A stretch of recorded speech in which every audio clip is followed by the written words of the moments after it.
but we also got that. During the 2 days training, women with disabilities really learned a lot. They realized that they also have a right to live. They realized that they also have a right to own property like any other person. They also realized that they also have a right to get married and inherit property in a home just like other people. Before that, actually, I used to see cases in my community, issues happening in my community, but little did I know that these people living with a disability are supposed to be helped. But through these trainings that I had, I was able to understand them, and I was also able to successfully mediate a number of cases. It has already opened the eyes, both a person with a disability and the local leaders. First of all, is an eye opener for us people living with disabilities. It has opened quite a lot. And then the other one also, this workshop, within these 6 months, we have been together with them. It has also helped us understand our human rights. It has also helped us to get accessibility of where to go in case any happening happens to the people with disabilities. It has helped us to get where, especially to get that we can also access lawyers. These are actually what has helped us during these 6 months. This workshop also has made us reach 2 people in the village. We have been able to reach and then to discuss with people in the village the types of disabilities, which is quite a lot. As this chapter closes, the call for sustainability is clear. Stakeholders recommend deeper policy enforcement, accessible justice infrastructure, and continued community sensitization. My future recommendation is 1. You should scale up to expand the project to other sub-counties. Then again, you also again to continue. When you come back with the future, you have to continue with the community baraza, because it's helping the community a lot.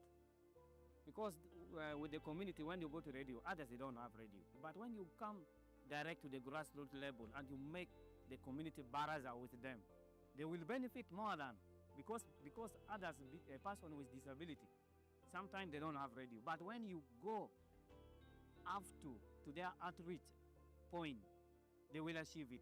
I want to suggest that they give us a project of 3 to 5 years so that our people will get more information about this. 2, we want the organization that's in Lipu to help us to have this information through all the radios in Uganda, especially in Karamoja. Another way of improving access on Respond UVV is that we want the organization to help us to support the team, the Respond team, to continue engaging our people in my sub-county and doing it, to have meetings. Whereas Nadipo has done a tremendous job in these 6 months, that is really, really credible. I must say the project has really been short-lived. It would really be nice to have these projects take a longer period of time such that the impact is felt, such that you are reaching out to so many other people. As these projects come on to take a longer period of time, I would really recommend that we diversify, or rather Nudipo does diversify the areas of implementation and not only stick to Nadunget sub-county. That way you are not just speaking for persons with disabilities, but you are laying a platform that enhances access to justice for women, children, and generally persons with disabilities that do face injustices. I want to believe, even with the recommendations I have given, Moroto District was a pilot. This does not mean that even when we recommend for longer projects, this cannot be implemented elsewhere in the country. We would love to see this cascade down to other districts within the country.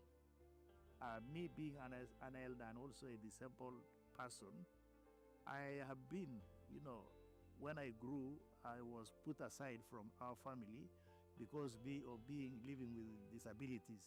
Our people culturally believe that these people who are disabled, they can't contribute to the community. The two parishes that I operate is that one, they are distant. They are not next to each other. I find a problem footing every day. Sometimes when a friend just picks you up on the way, just helps you on a motorbike or a bicycle, you go to the other village to mediate a case. Then another day, just like that, like we end up even using bicycles, which is quite hard every day. If the project could also provide for us motorcycles, or if they are not able to provide motorcycles, maybe they can facilitate fuel and something like that. But about the money, and then we do that. Then the other most important one is, in terms of mobility, I cannot be in all the parishes all the time. Maybe the organization can also recruit the village agents. That village agent identifies the case, reports to me, then I'll be able to I know that there is an issue in village A or village B. Having listened to so many stories, so many touching stories of women living with disabilities and the injustices that they face at the grassroots, I have been really inclined, persuaded that I will be intentional in delivering services to the community, knowing that, again, access to justice is difficult.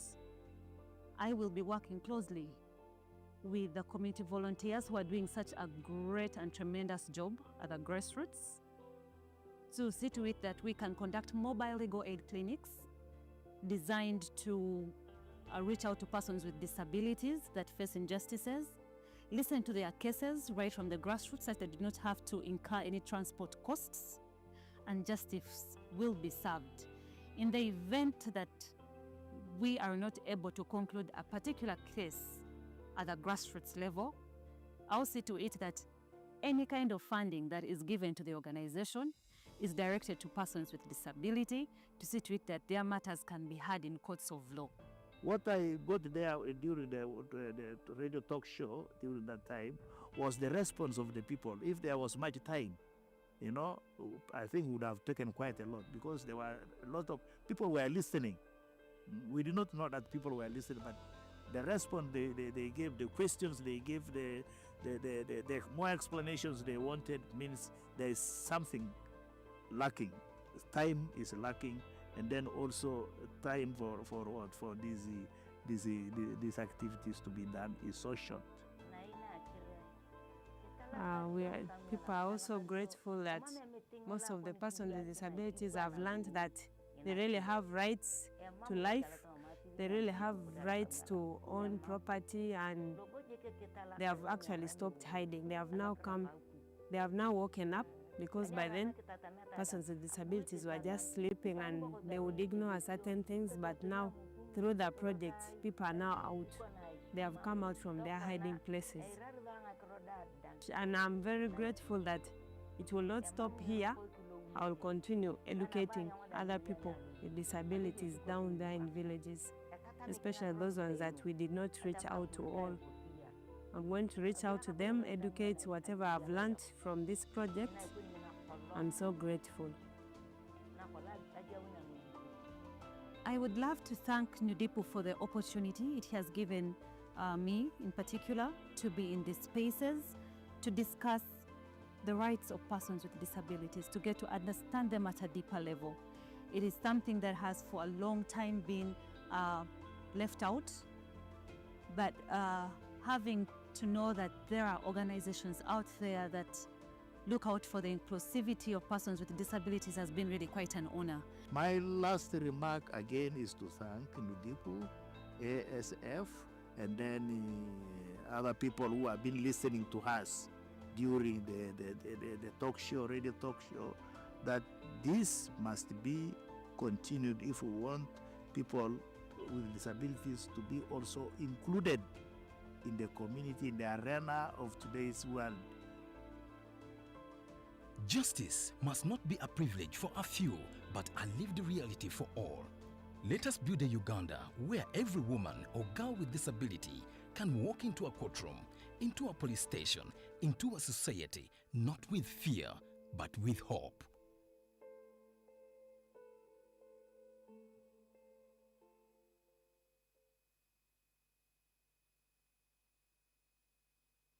With the objective of empowering women and girls to pursue justice in an environment that serves their needs, guiding women to be in a position to demand justice, and mobilizing decision makers to make women and girls' rights effective, a consortium of 4 civil society players is making positive efforts in a project dubbed FATE, From Access to Equality.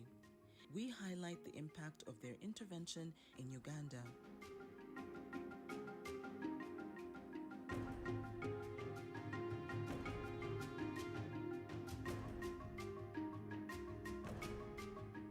Uganda, a country rich with cultural heritage and a diverse population, has over the years recognized the importance of promoting rights of women, considering their significant presence in the population.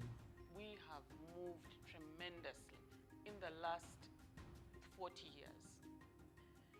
And you can see it in terms of the activism, the agency at personal level. The younger women today speak up more than we did in my generation.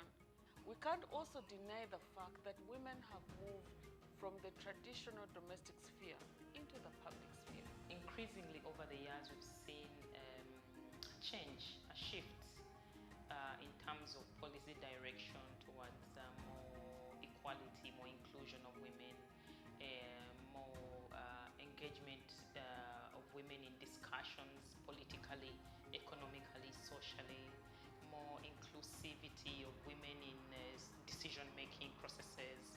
The government has shown a very, very positive attitude towards affirming its interest in gender equality in Uganda. If you start with our constitution, it is a very progressive constitution.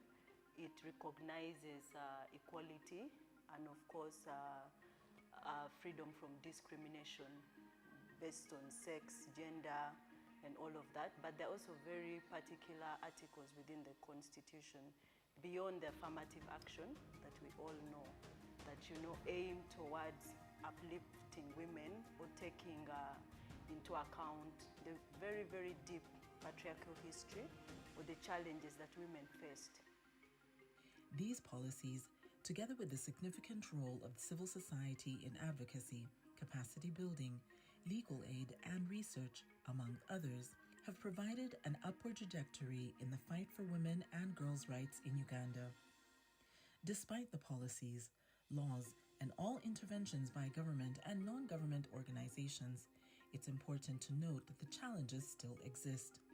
And I think the most interesting part is to look at its implementation.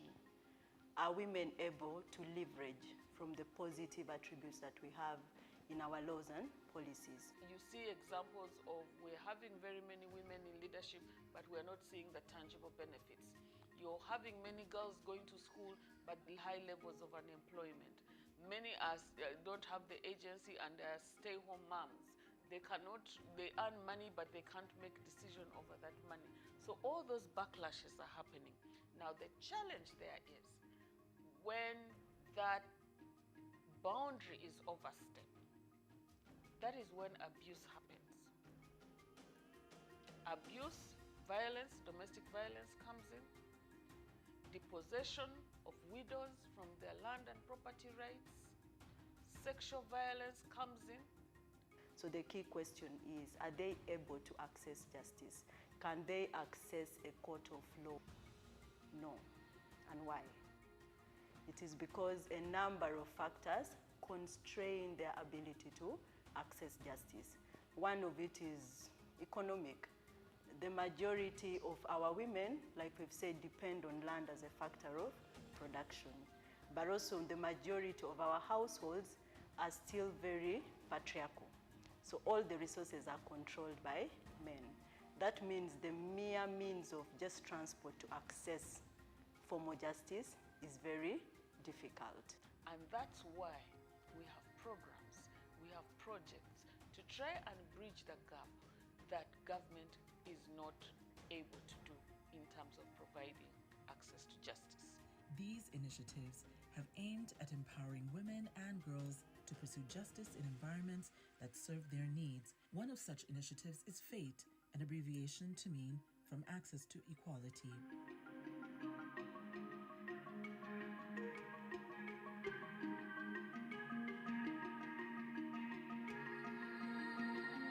Uganda Women Network, Barefoot Law, and Penal Reform International, under the leadership of Advocate Sans Frontières, have come together with the objective of empowering women and girls to pursue justice in an environment that serves their needs. Each of these partners, including ASF, who leads the consortium, have a lot of specialization in the key areas. So this program is built in such a way that each partner brings on board their specialization that in the end enables us achieve the broad goal. For example, ASF works with a number of community-based mediators who are placed deep within the communities.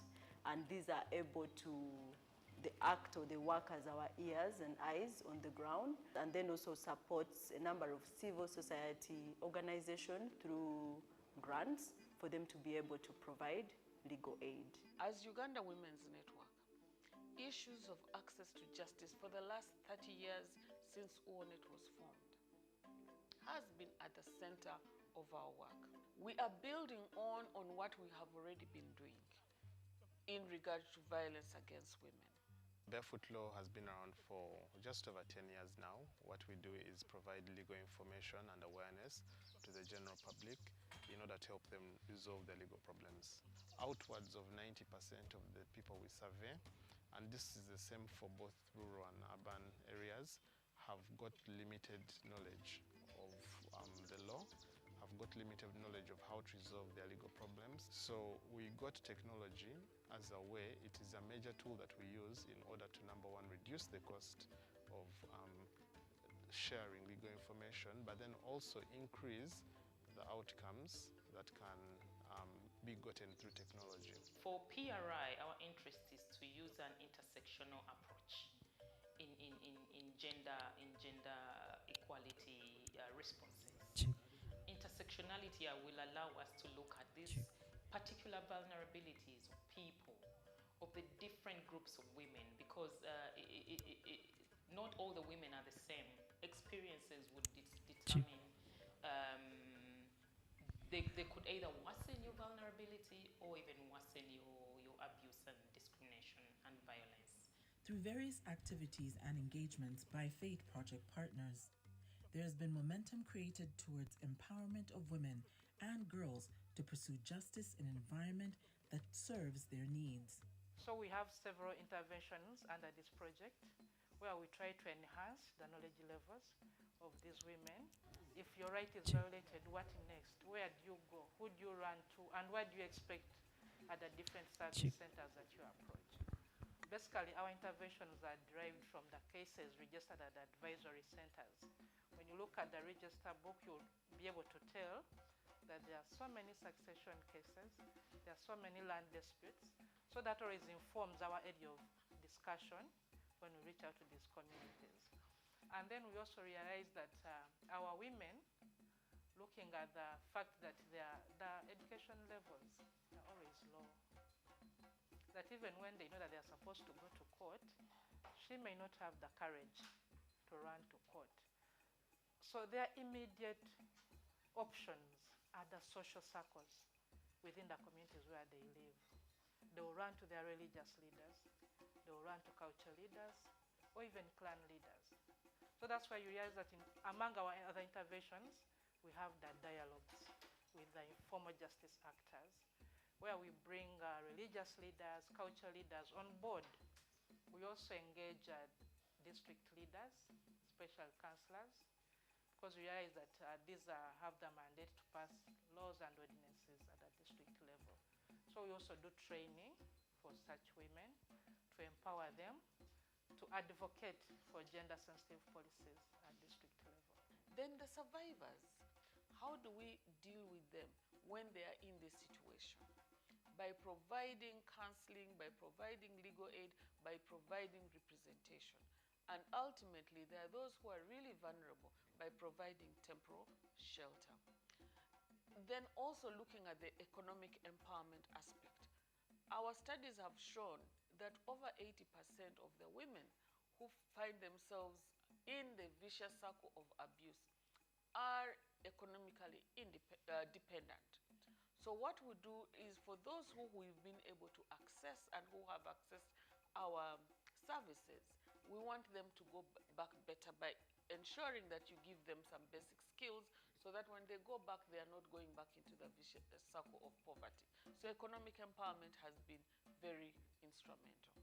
And then lastly is coordinating with our mother ministry, Ministry of Gender. How do we coordinate both from the district level, the gender officer, the development officer, and the national level?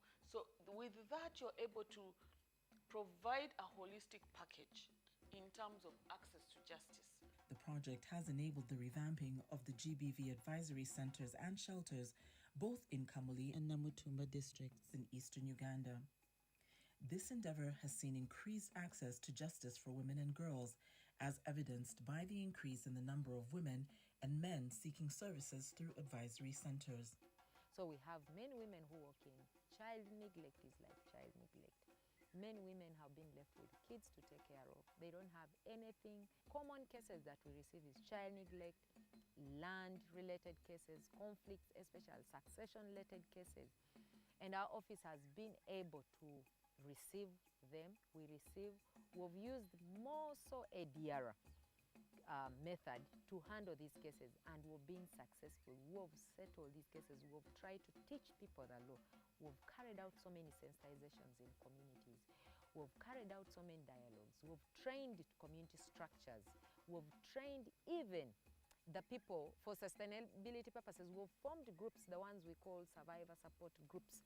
People who have gone through our office and they feel now they are doing better. We get referrals from those very people because they walk out saying, walk to WONET because WONET will support you, because just the woman you've met at office, there were two women. One was the one we had helped before, and the other one is the one who had escorted one. So they are our structures in communities. They keep referring. We also have paralegals that we train that are also our community eyes when we are not there. We have these survivor support groups, as I said. They are the ones who are supporting us to refer most of these cases.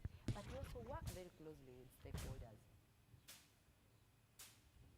Obuzibu bunalinago nafuirwa omusaada mukomezire musanvu wabitawo okw'emyaka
Good morning.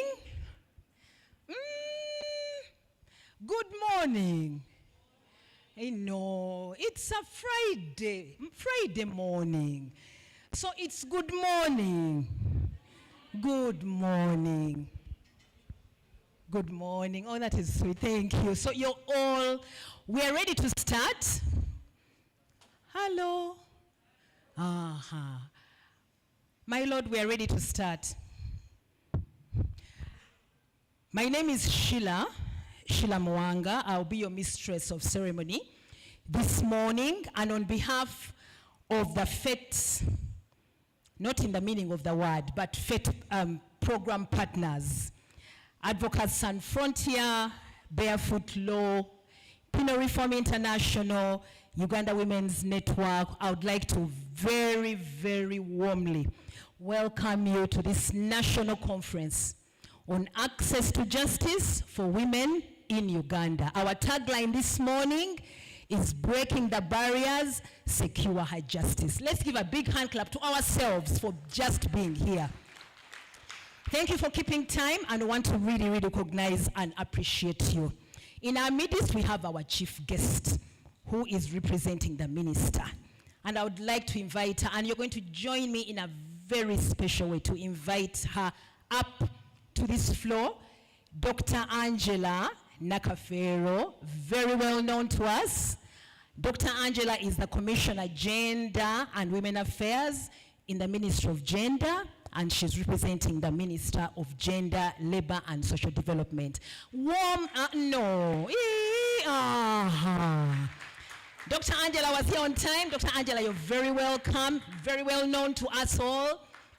She's saying hello to His Lordship. We call her her Lordship, Justice Batima. Next to you, Deputy Ambassador. But you're welcome, Dr. Angela Nakafero.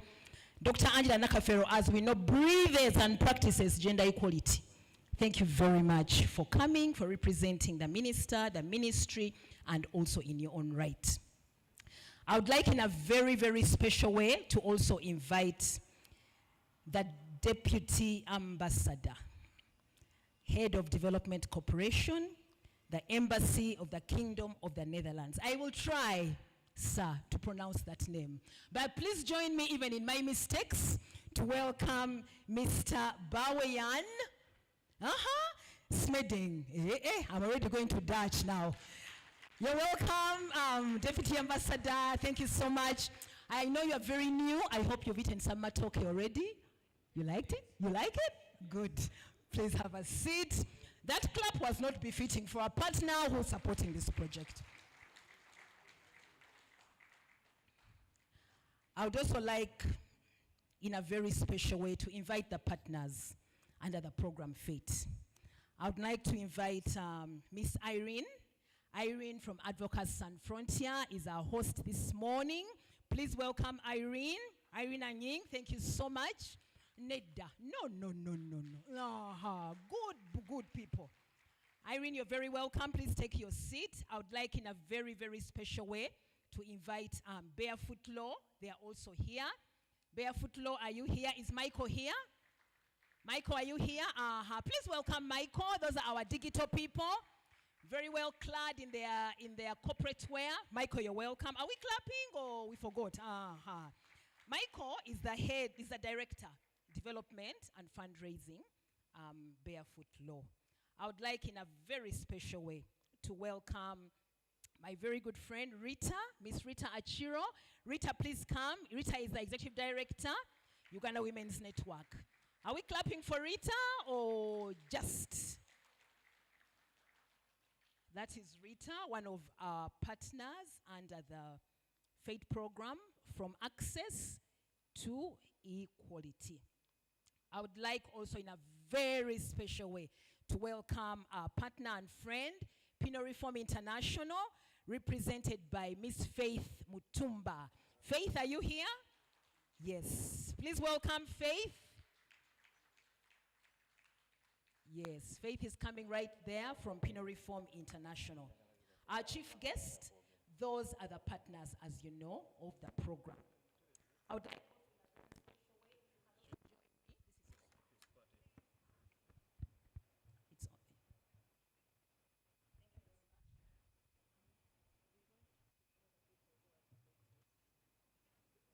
It's not, yeah. In a very special way, please join me, our chief guest, to also welcome very warmly His Lordship, Honorable David Batima. Justice David Batima. Are we clapping for His Lordship? We call him her lordship.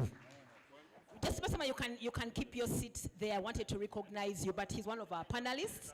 Thank you so much. He breathes and practices gender equality, and we shall hear from you. We are ready to start, and we shall be recognizing our partners as we go along. But I know we have our development partners as well from the Austrian Embassy. Beat, if that is how we spell it, he's head of the Austrian Embassy. Beat, please, you're welcome. Please join me in welcoming Beat. She's here.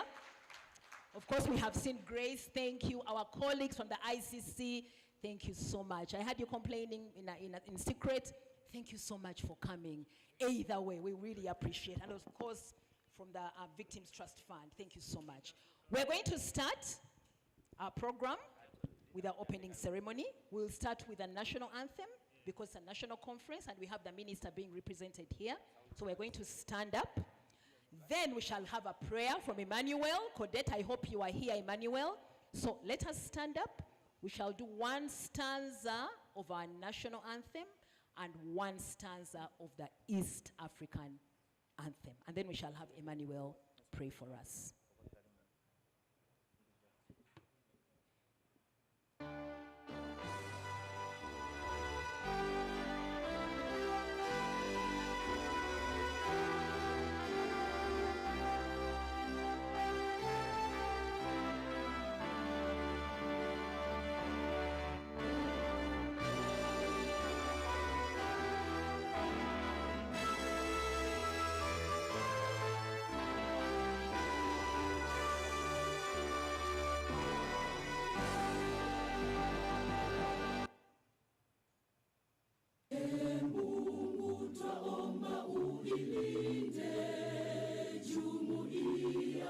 Afrika Mashariki, tuwezeshe kuishi kwa amani, tutimize na malengo yetu.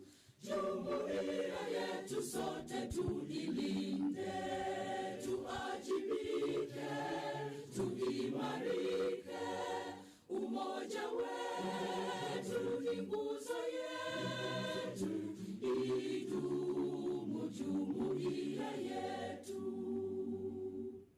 we shall remain standing for our prayer. Emmanuel, are you here? Yeah. Let us pray. Heavenly Father, King of Glory, we thank you for this moment. We thank you for the life of Lord Father of Glory that you have given us, Lord Father of Glory. We thank you for the partnership, Lord Father of Glory, for SF and all other partners, Lord Father of Glory. We thank you for Uganda, for the people that Uganda has now, Lord Father of Glory. Lord, we say that open the doors of blessing, Lord Father of Glory. You give us wisdom, you give us everything, Lord Father of Glory. We help our people outside there who have a lot of chaos, a lot of issues, Lord Father of Glory, and whatever we discuss from here, you direct us, we discuss together and bless us. In Jesus' name I pray. Amen. Amen. We should be actively working on this subject. We remember Mr. George William Okello. He was the LC3 in Napak. He was a counselor, LC5 in Gulu. He was one of the mediators under the program. We also remember Ilukol Simon Peter from Napak. He was an LC3 chairperson and part of the community-based mediators. And last but definitely not least, we remember Hilda Viola Moron, who worked with ONET as a legal officer, but coordinated the GBV shelter in Kamuli. Those three passed on during the lifetime of the project and were very active in the project. So we'll spend a minute to thank God for their lives and to continue to preserve their families and their friends and the organizations they worked with. And may their souls rest in eternal peace. Amen. You can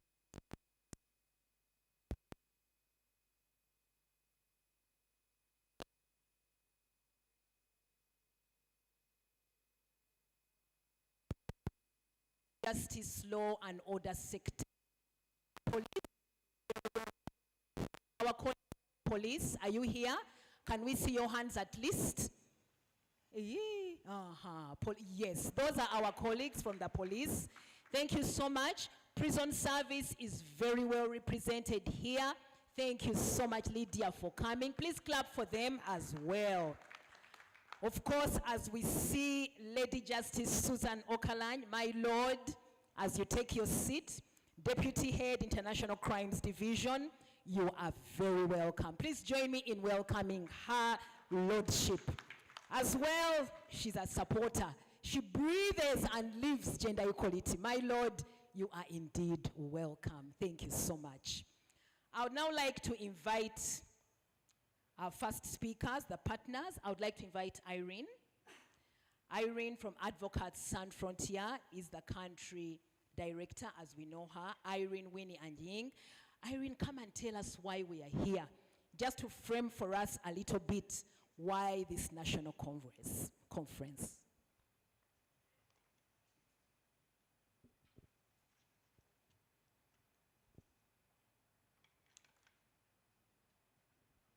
Good morning, everybody.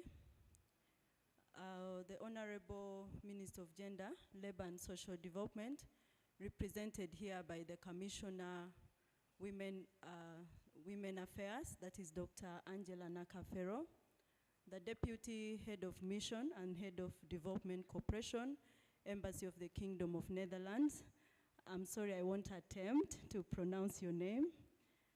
The Head of Office, Austrian Development Cooperation, represented by Ms. Beate, representatives and delegations from all our development partners present here.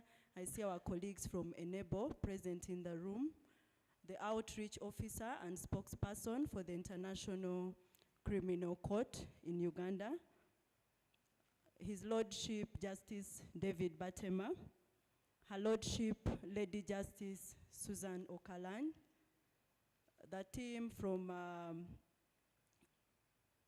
Governance and Security Program. We see the police and the prisons represented here. We are told the team from the Secretariat will also be joining.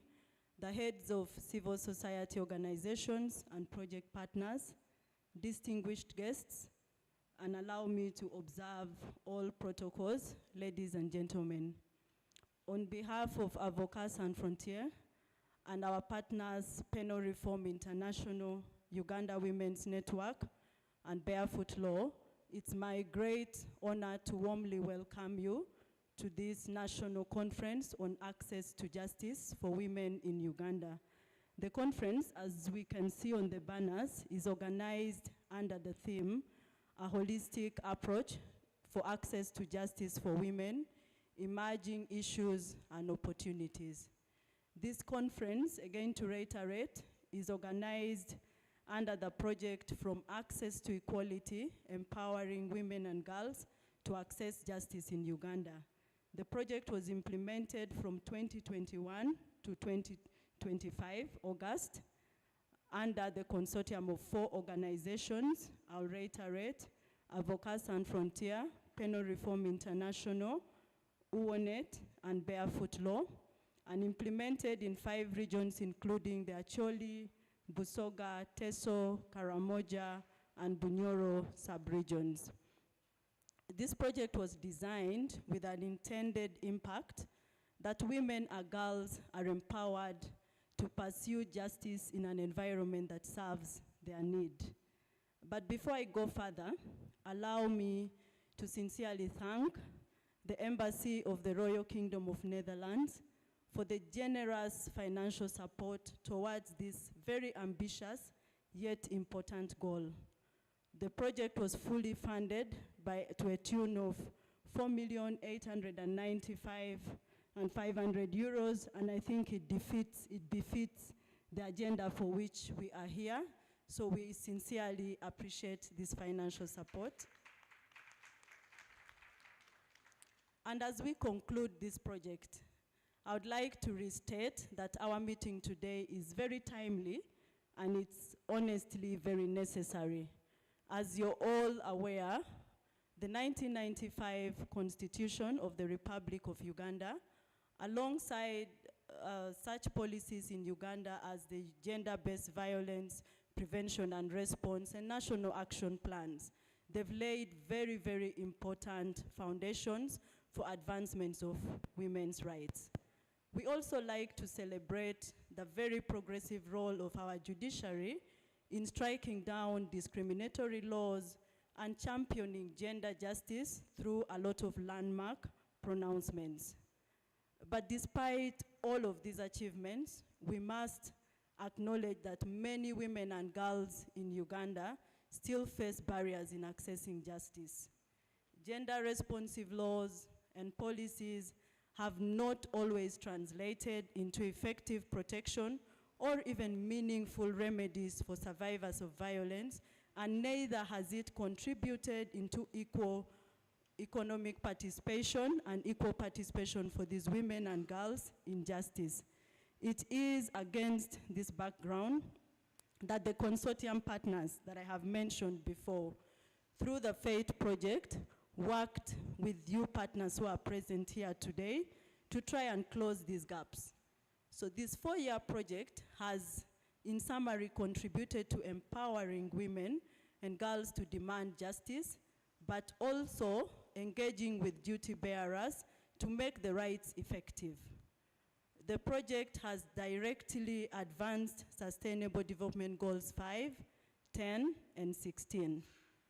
Through innovative interventions that have ranged from community sensitization, legal aid and mediation services, women's economic empowerment through mini grants, establishment of shelters, digital legal platform, psychosocial and legal support for women offenders, and strategic litigation.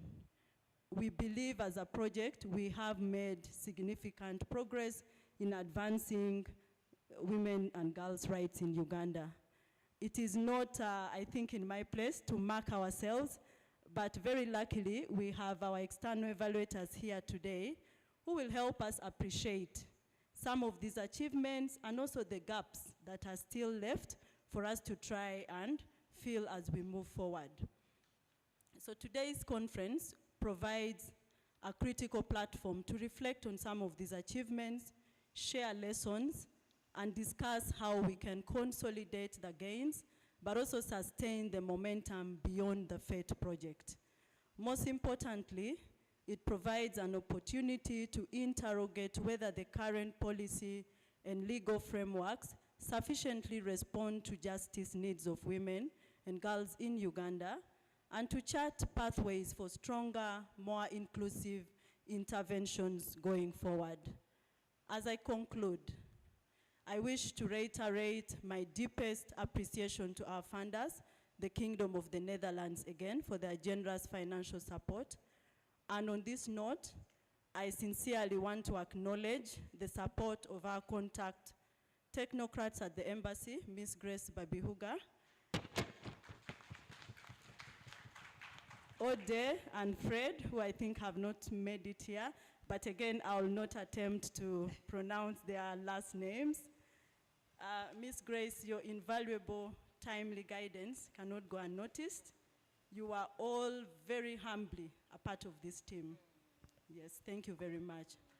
And to all our stakeholders in the respective ministries and government departments, within the districts, the sub-counties, and in your respective capacities, we would like to say thank you as well.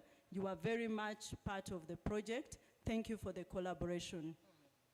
I would like to also acknowledge the effort that was put by members of the Executive Steering Committee, and this committee was composed of the consortium head. We all as a team put time to offer strategic guidance to the implementing team at our respective organizations. So my colleagues, thank you so, so much, but they will also have a chance to say something after I leave the podium. And finally, allow me thank the implementation team. They put in 100% of their time to enable for successful implementation of this project. And the project was led by Ms. Brenda Ataro, coordinated at ASF, who Ms. Brenda worked together with staff across all the partner organizations. And perhaps because of time, I will not ask each of you to introduce yourselves, but I think it's befitting to request the team from all the partner organizations to move to the front just for recognition. All this work is your hard labor. I'll also ask Ms. Farida to join the team. Farida started on the project, and we are happy that you could join at the closing of the project. Okay. Are we clapping for that team? That's the team.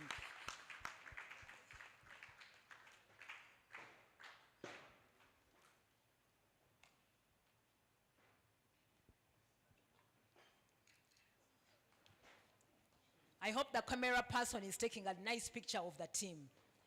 This is our only opportunity. Behind, okay. That stand behind.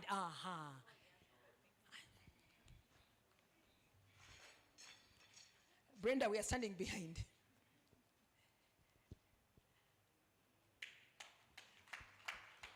Camera person, that should be a very good portrait of both the guests and the team. Team, you have to stand properly. Organize like this. Don't just stand like, do a little bit of this. So that is the team. Smile. From access to equality. From access to equality. Faith. 1, 2, 3, go. From access to equality. Ladies and gentlemen, so that has been the heart and the soul of this project, and like I said, steered by Brenda. I'll just give her a minute to say a word as the rest move down. Okay. Yes, good morning, ladies and gentlemen.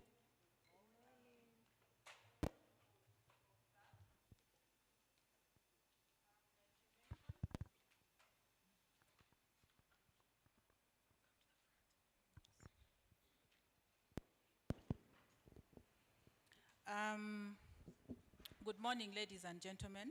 Like my country director has mentioned, we've implemented this project from 2021 up to August of this year, but the start of the project wasn't easy.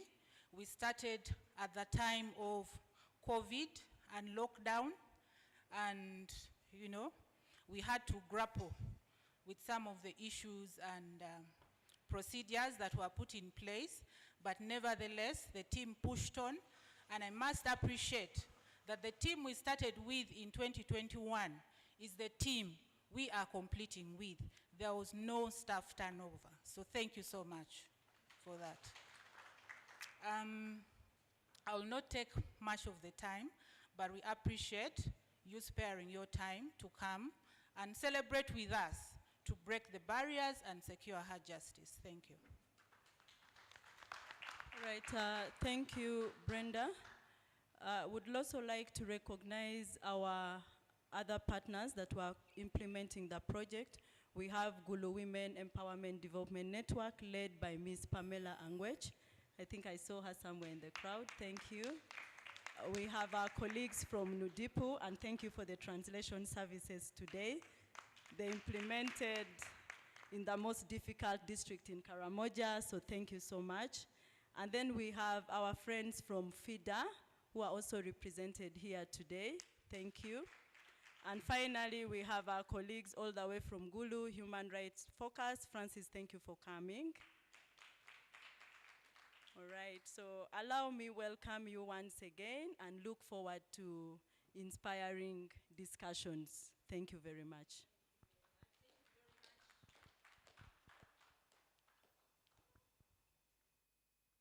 Again, let's really appreciate Irene. Irene, thank you so much for framing this national conference, the journey, but also appreciating the partners and appreciating how far we have come with government, the judiciary, the jail sector, and all the other non-state actors. I would now like to invite in a very special way Mr. Michael Kwizera. Michael is the Director, Development and Fundraising, Barefoot Law. Sorry if I pronounced that wrong. Please join me in welcoming Michael, one of the other partners. If you've seen them in their corporate wear, they are providing the digital support as well. Shall I get a shirt? Because it's very beautiful. Wow. Thank you. Thank you very much. And yes, the t-shirt will be there. The shirt, rather. Good morning, everyone. Thank you very much for having us come up to the podium and also for being here present. I'll lean into what Irene has already eloquently done, which is follow all the protocol that recognizes everyone who is here. I'm going to try and power through this as a cameo, really, because the meat of this discussion is yet to come, which is really hearing from all our stakeholders and also from the evaluators and just getting into really what the work of this project has been. So I'll be delighted to leave the stage quickly so that that can get going. But if you may, please allow me to extend our sincere gratitude to everybody who is here and through the protocol that Irene has used, everyone who has spared the time to come here. Our role at Barefoot Law really is about creating peaceful communities where people can thrive. We've been in existence since 2013. And really when you think about our work, or when we speak about our work, we're really talking about access to justice through the lens of innovation and technology, and bringing that to the fore so that more people can have a chance to access the kind of information and service that is really due and owed to them. So in the auspices of the FATE project, our work was really to come together with these exciting partners, very experienced and much older and more robust organizations than us, and kind of seed ideas that we had already tried and tested to see if this could support how we can provide, extend access to legal support for people in the communities where our project was implemented. Quite a lot of it was not trial and error, but we were working together in tandem, but saying that some of these things we will have to see how they come out at the end. So, 4 years later, I'm happy to speak on behalf of the organization to say I think we did quite well. As a consortium, we did exceedingly well, but I'll let the evaluators say it in detail. Mostly to thank, I think, the consortium, if I can use this minute for that. I think one of the unsung parts of doing this kind of work is to recognize that you cannot do it alone, and then to have both foresight and also the patience to work with other people who do not necessarily either work the way you do, or you do not have the work mechanisms that each organization has. And coming together in a consortium for 4 years, I think it needs a round of applause. It's not easy. The patience of each other is a test sometimes, but ultimately what should be recognized is the result of collaboration is very powerful. And I think this is a testament to how collaboration can work. We've also had the privilege of working with government at the grassroots level, with the local governments, with all the other civil society actors here, and really synergy is where we will get a lot of dividend. If we can work together, if our development partners can continue to support us, and also that ideas can really spring from more than just your own backyard. So thank you again to the partners. Thank you to our teams that were all putting in tireless days and nights over the 4 years. I know the FATE project has been spoken about for 4 years, but actually we've, for some at least, like for example with Advocates Sans Frontières, we've been holding hands for more than 4 years, I think 6 years plus, right? So we know each other's backyards. And I think just as a final thank you to all of you is, when we collaborate, I think we can exceed. So let's embrace collaboration. Let's embrace working together, where we will never be in competition. The true competition is how many more people can we help, how many more people can we serve. And I thank you all for that. And on a last note, briefly, but on behalf of my organization and on behalf of my executive director, Gerald, who was unfortunately not able to be here, we'd like to recognize somebody who we lost quite recently, an advocate the late Council Jamina Apio, who was instrumental to our own organization at the start, in our own brief history. When we were really, really young as an organization, she stood by us, and she departed a couple of weeks ago to be with the Lord. And if I would ask for your indulgence for a few seconds to recognize her work.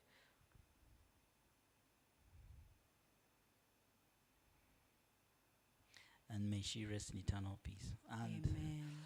all of a sudden, now I bring the mic back to whoever was handling That's it. okay, you can leave it there. And wish you fruitful deliberations. Thank you, Michael. A big hand clap to Michael. Very warm remarks. Thank you so much, Michael, for emphasizing the power of cooperation and that it actually worked. Thank you very much, Michael. You spoke really well. And again, we remember Jamila. Sorry, we didn't recognize her in the beginning, but we remember her and the work that she did so profoundly. I would like to also recognize there are certain people, Barefoot Law calls them law boxes. But really, in the real sense, they are streaming live. They are in Gulu, if I'm not mistaken, and Namutumba. Is that right, Michael? Yes. We see you. Those are paralegals under the project, our mediators, our cultural leaders, local governments. We see you. Thank you so much. And of course, thank you for powering that Barefoot Law. Thank you very much for powering that as well. Okay, I'd now like to invite Penal Reform International. Please join me in welcoming Miss Faith Mutumba. Faith is the acting program manager. Are we clapping for Faith? From Penal Reform International, one of the partners to welcome us. Faith. Thank you, Sheila. Good morning, everyone. Good morning. Distinguished guests, colleagues, and fellow participants. Allow me to stand on the protocol that has already been established. All protocols observed. Today we gather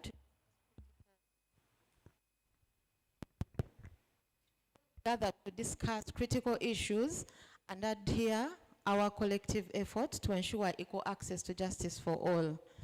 With this collaboration that we have had, we have been able to represent women in court, empower them with entrepreneurial skills, and prepare them for a safe reintegration. Like my colleagues have said, we hope to work further together to bridge the gaps in access to justice, to shift barriers and promote fairness and gender equality for women and children in conflict with the law. I will reiterate, like my partners have said, thank you for your partnership spirit. Thank you, ASF, Advocates and Frontiers, Barefoot Law, and Uganda Women's Network for being a valued partner and for your collaboration in the work that we do. We hope to continue doing this work with all the spirit of collaboration and continue aligning our work to the SDGs, national development goals, and international human rights standards. We are deeply indebted to the leadership of ASF and the Embassy of the Netherlands in Uganda for the generous financial support to be able to improve access to justice for women and children in Uganda. Thank you all for listening to me, and I wish you fruitful deliberations. Thank you. Thank you very much, Faith. That's Penal Reform International, very well-known organization for the penal reform work.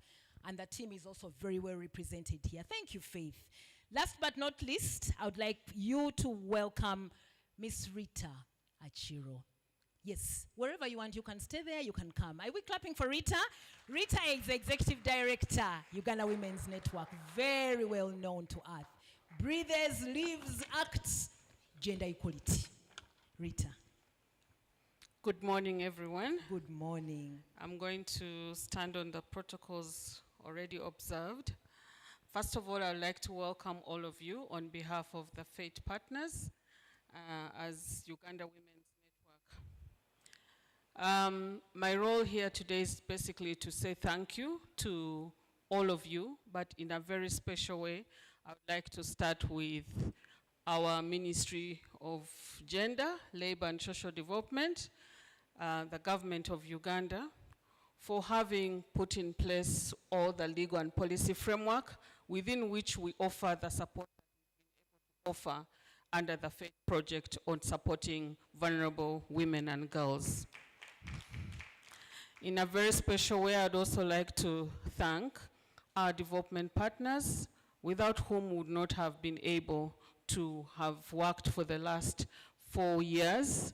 The Embassy of Netherlands, based here in Uganda, Grace, who has been with us from the inception up to today.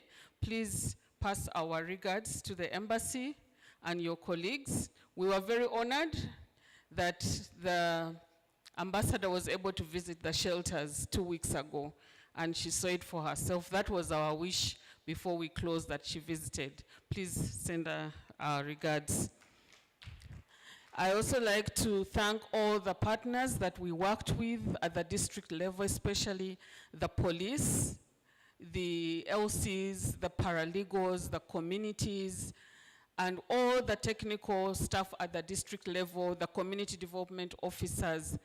These people played a very critical role in the work that we did as Uganda Women's Network, because we were working at the community level. We were dealing with both the survivors and the perpetrators, without whom, if we didn't have the police on our side, we didn't have the community development officers, we didn't have the judicial officers on our side, it would have been very difficult for us to have delivered the type of service we were offering.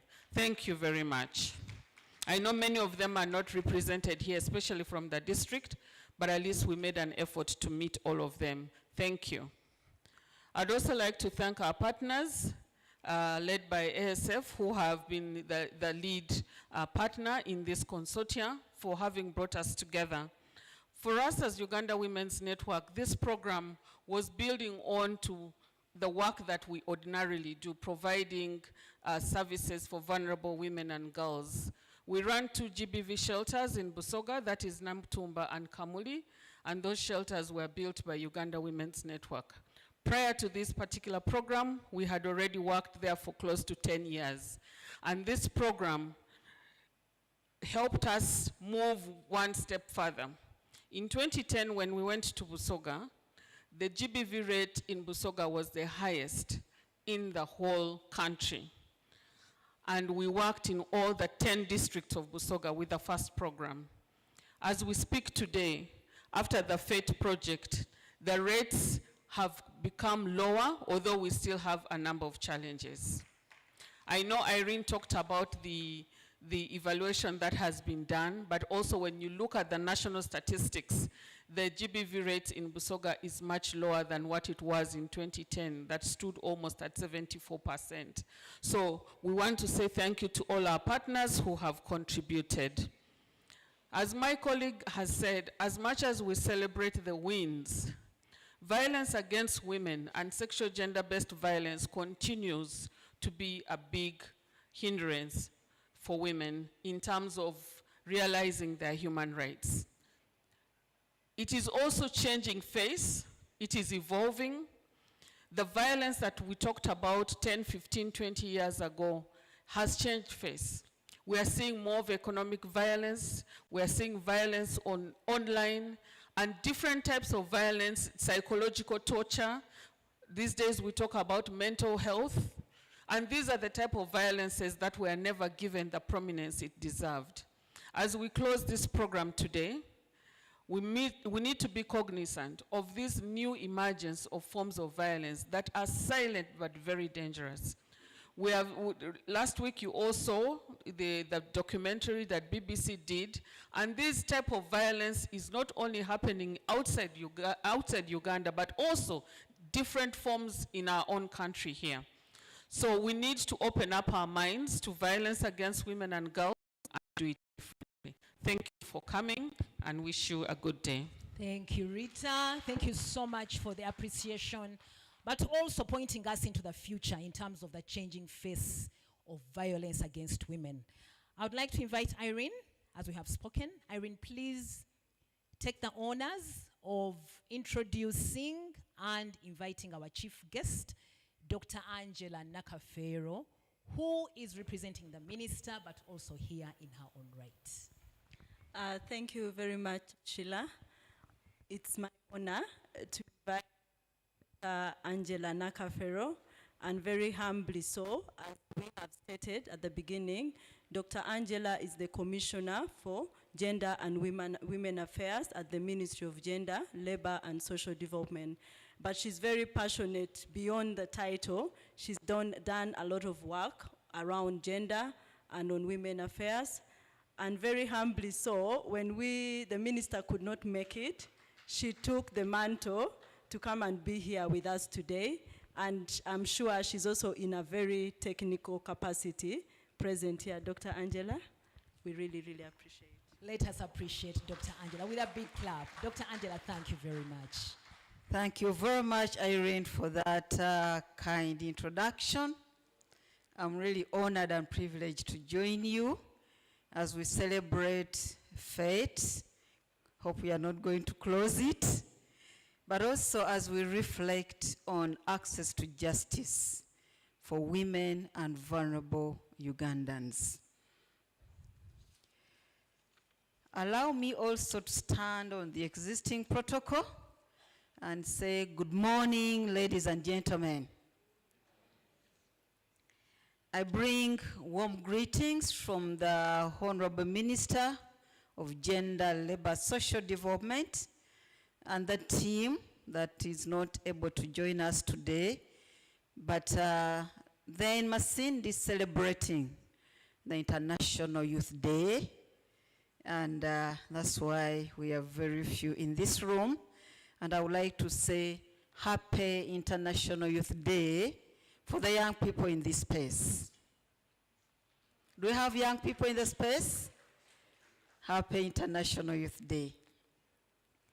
First of all, I would like to congratulate Advocates Sans Frontiers, Penal Reform International, WANET, Barefoot Law, upon the successful implementation of the 4-year project from access to equality, abbreviated as FATE, from 2021 to 2025, that was implemented in Northern Uganda, Eastern Uganda, and Western Uganda. Congratulations, partners. I'd also like to thank our development partner, the Netherlands Embassy, for extending the support towards the implementation of this important program. As previous speakers have emphasized, government of Uganda has over time undertaken serious legal reforms which have been aimed at improving access to justice in Uganda, right from our own constitution in 1995, which has informed quite a number of laws and policies in Uganda. We have quite a number of laws that we have the legal minds in the room.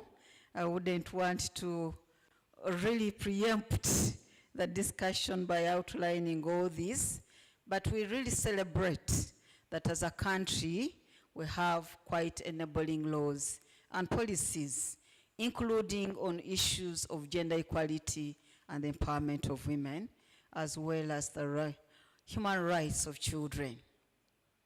We've also witnessed judicial activism in Uganda, of course, which has been based on the existing laws and policies. And it's because of this that quite a number of laws have been adopted. Female genital mutilation was one of the laws. Domestic Violence Act is another.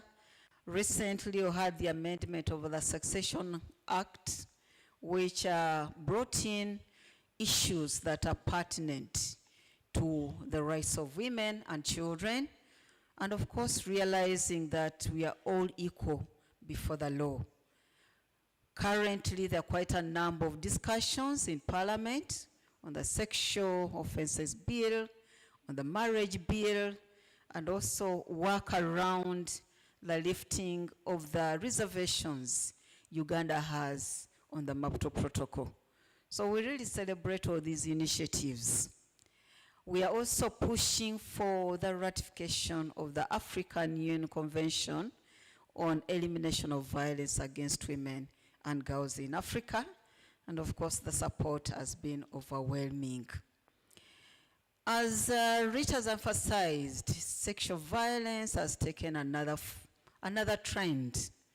We are witnessing increases in sexual violence.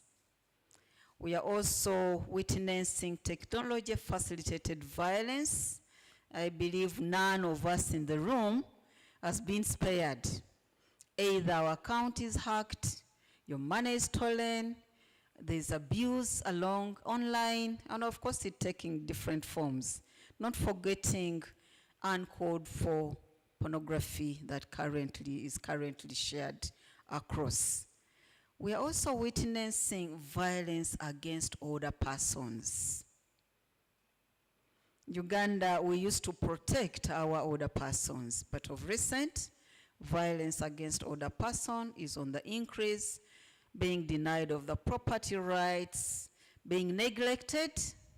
Our older persons are neglected, and most of them really suffer old age without the support of all of us. So really a lot of more work is still required in terms of prevention and response to gender-based violence. We also encounter, especially women still encounter barriers in accessing justice.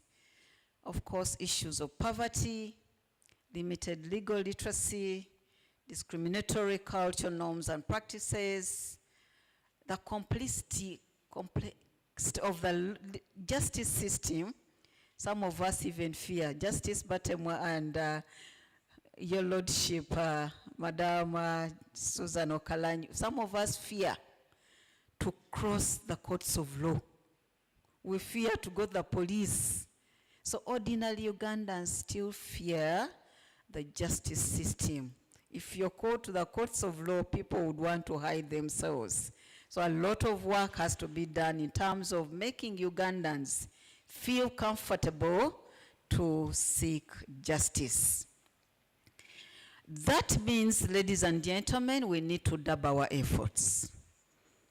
Unfortunately, fate is closing, but it's at this time that we need to double our efforts in terms of promoting gender-responsive services, especially in terms of legal aid and support services. Community-based approaches are very important in terms of psychosocial support of violence victims. We definitely need to form our social norms and practices for the better. Some of these discriminatory practices still prevail, but we also celebrate the positive change. Last week, I was able to participate in the Karamoja Cultural Festival. We had meetings with the elders. We also had of course, we are not allowed to participate in the meetings of the eclipses, but you really witness that the discussion is progressive, even against female genital mutilation, even against taking 200 heads of cattle, and other aspects, and cattle rustling that has been prevailing in that part of the country. And of course, bringing a lot of violence and also bringing a lot of conflicts, unending conflicts in Karamoja region. So even the social norms are starting to shift, but much more work is expected. We also need to create awareness on our laws and policies, especially for the vulnerable and ordinary Ugandans.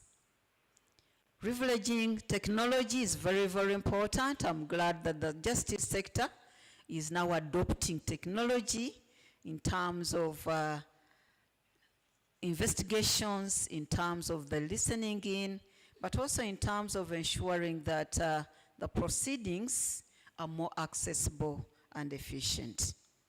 Collaboration is what we are celebrating today, because from access to justice, we see quite a number of partners coming together to work in terms of promoting access to justice.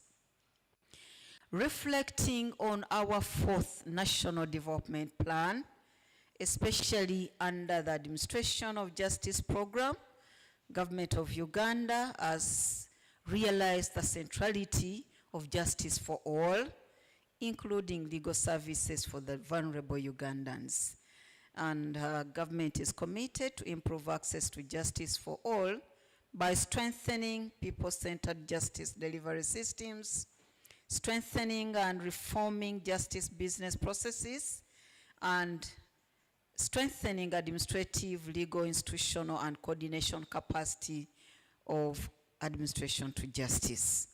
We count on the jealous sector institutions, many of them are represented here, to support us in terms of achieving what is set out to be achieved within the 4th National Development Plan, and I believe all of us are ready to work with everybody.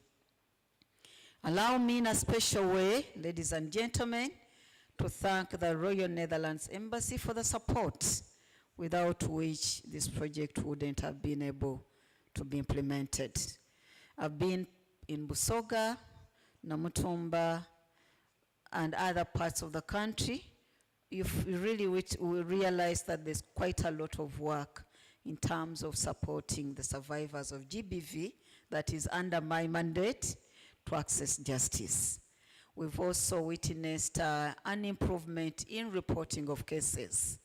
We now need to strengthen our work in case management so that the survivors are able to access justice wherever they are. Allow me also to thank the organizations for supporting the women's access in Uganda and the partners that have strengthened the GBV prevention and response, including Sauti, a free online telephone system to enable us to report and access services. The GBV shelters, thank you very much. That support is very, very important to us, because quite often many fail to get the spaces that can enable them access the services. Ladies and gentlemen, as we prepare for 2026, the priority theme of the 70th session on the Commission on the Status of Women is ensuring and strengthening access to justice for all women and girls, including promoting inclusive and equitable legal systems, which gives us a great opportunity for us to amplify our voices, amplify our actions, learn from the work that we've been doing in terms of protecting women and girls. In particular, in terms of transforming the culture and religious norms, in terms of providing legal empowerment and economic empowerment, in terms of ensuring the functionality of our GBV shelters, in terms of collectively supporting the ongoing discussions on sexual offenses bill, as well as the marriage bill and lifting of the reservation of the Maputo Protocol, as well as the ratification of the African Union Convention on ending violence against women and girls. I would like, ladies and gentlemen, to take this opportunity to call upon you to sustain the gains that we've made under the project, as well as our efforts in promoting access to justice for women and girls, but particularly so addressing the existing gaps and barriers. We look forward to further. Thank you very much for the support, and please convey our sincere appreciation. I hope we'll be able to learn from FATE as a project so that we don't make same mistakes and we are able to address the existing challenges. I wish to extend the ministry's appreciation for the partners, for the work done, and for the learning that we are going to learn to benefit from. Ladies and gentlemen, I would like to say that a lot more work needs to be done in terms of access to justice, and we are counting on everybody in the room, all the partners, to support us to ensure that all vulnerable women and girls and children in Uganda are able to access justice and enjoy their fundamental human rights. With those few remarks, ladies and gentlemen, I would like to declare our conference open. Thank you very much for God and my country. Thank you, Dr. Angela. Dr. Angela, you've been very supportive of the women's movement. And if we never ever said thank you, this is our opportunity to say thank you. So may we just put our hands together and thank Dr. Angela Nakafero. Thank you very much for standing in for the minister. And thank you again for the support that you continue to lend to various other initiatives, including FATE, as the Ministry of Gender, Labor and Social Development. I'd now like to invite Rita.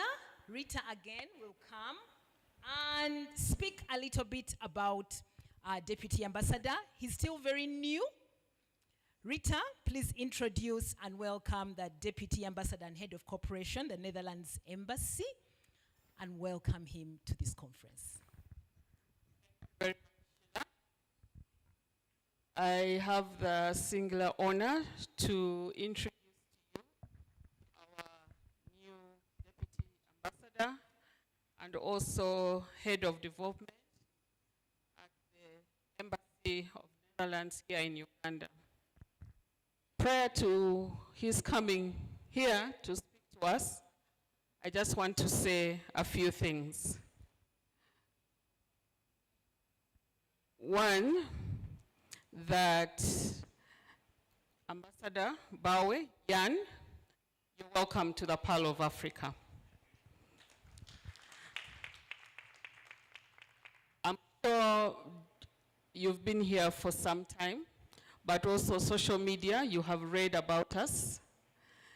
There are very beautiful things that you have read about us, but also there are some challenging aspects. But the challenging aspects shouldn't scare you. We are a very, very peaceful country and evergreen.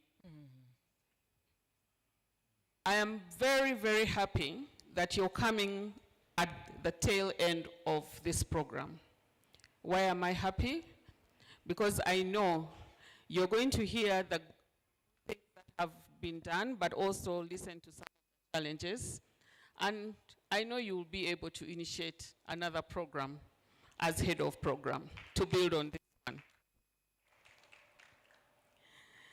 Your coming at this time is very timely for us as partners, but also as a country.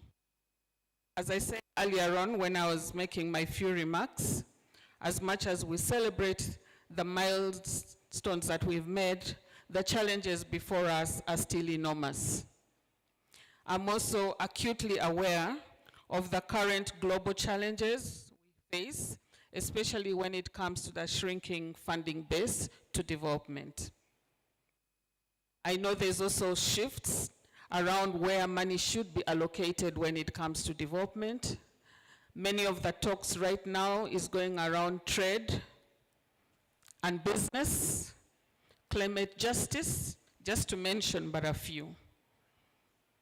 Your Excellency, I just want to say, as much as we talk about trade and business and climate justice, the intersectionality of these issues to violence against women and girls cannot be underestimated. Women and girls, particularly in Uganda, constitute over 51%. And there is no business, any success in business or trade, or even reducing the climate challenges without addressing the needs of the 51% of the population. And in any case, if we are going to talk about trade and business, the women should be at the center of it, and they should be violence-free. So, Your Excellency, I'd like to welcome you to say a few words to us. Ladies and gentlemen, can we please put our hands together to invite and welcome His Excellency Bawe Yan, the Deputy Ambassador and Head of Development here in Uganda Embassy. Thank you very much, Your Excellency. And in the Ugandan way, Sheila, please lead us. So the Ugandan way, Your Excellency, we ululate. And that means we do meaning you're very welcome. So don't disappoint. Pamela, at least you know what to do. Okay, 1, 2, 3, go. Woo! That means you're very welcome to the Pearl of Africa, Your Excellency. Thank you very much. I feel incredibly welcomed. I joined Dr. Angela in observing the protocol. I appreciate the presence of all of you, regardless whether you're coming from the government, from the NGOs, from wherever you are. You are very much welcome. Good morning. I indeed have just arrived, and I arrived from South Sudan, so I can tell you I'm not very scared to go to Uganda, because I think I have come into a heaven.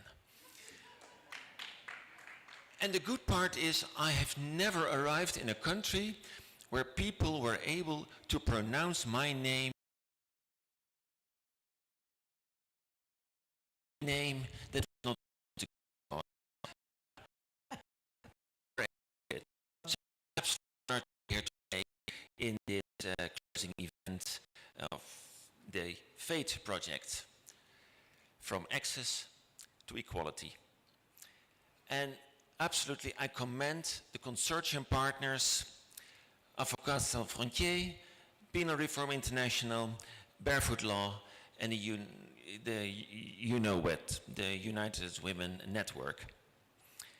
It was already made clear that the collaboration has been very strong. And I always learned, if you want to go fast, you go alone. If you want to go far, you go together. And you did it. Thank you very much for that.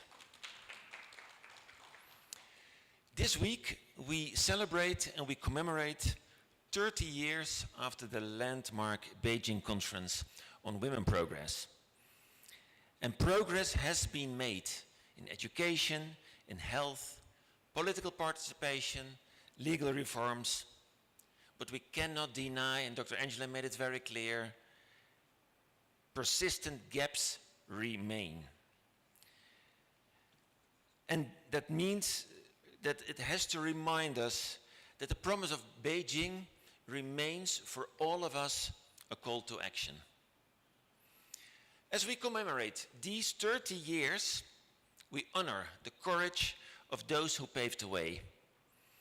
We celebrate these are not just activities, they are changes that touch lives, build confidence, and create lasting relationships.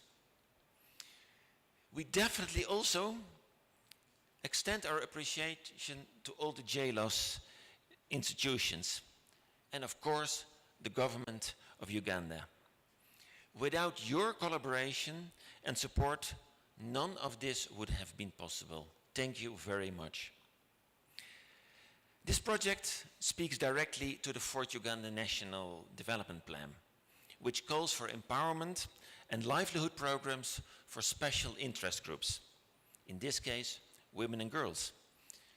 The plan identifies women's empowerment as a key expected result, and what better way to contribute to that than through faith. We recognize the progress made by Uganda this far. The government of Uganda reports that gender parity has been achieved in primary education, and over the years, political participation has grown, with 34% of the 11th parliament being female. Yet challenges remain, as I mentioned. Women's participation in access to finance, employment, and decision-making is still far too low. Access to essential services, such as sexual and reproductive health, is limited, with harmful practices such as child marriage and gender-based violence continuing. These are reminders that while there has been progress, there is still much to be done. And I'm absolutely sure, hearing all the people, we are there together to solve this global challenge.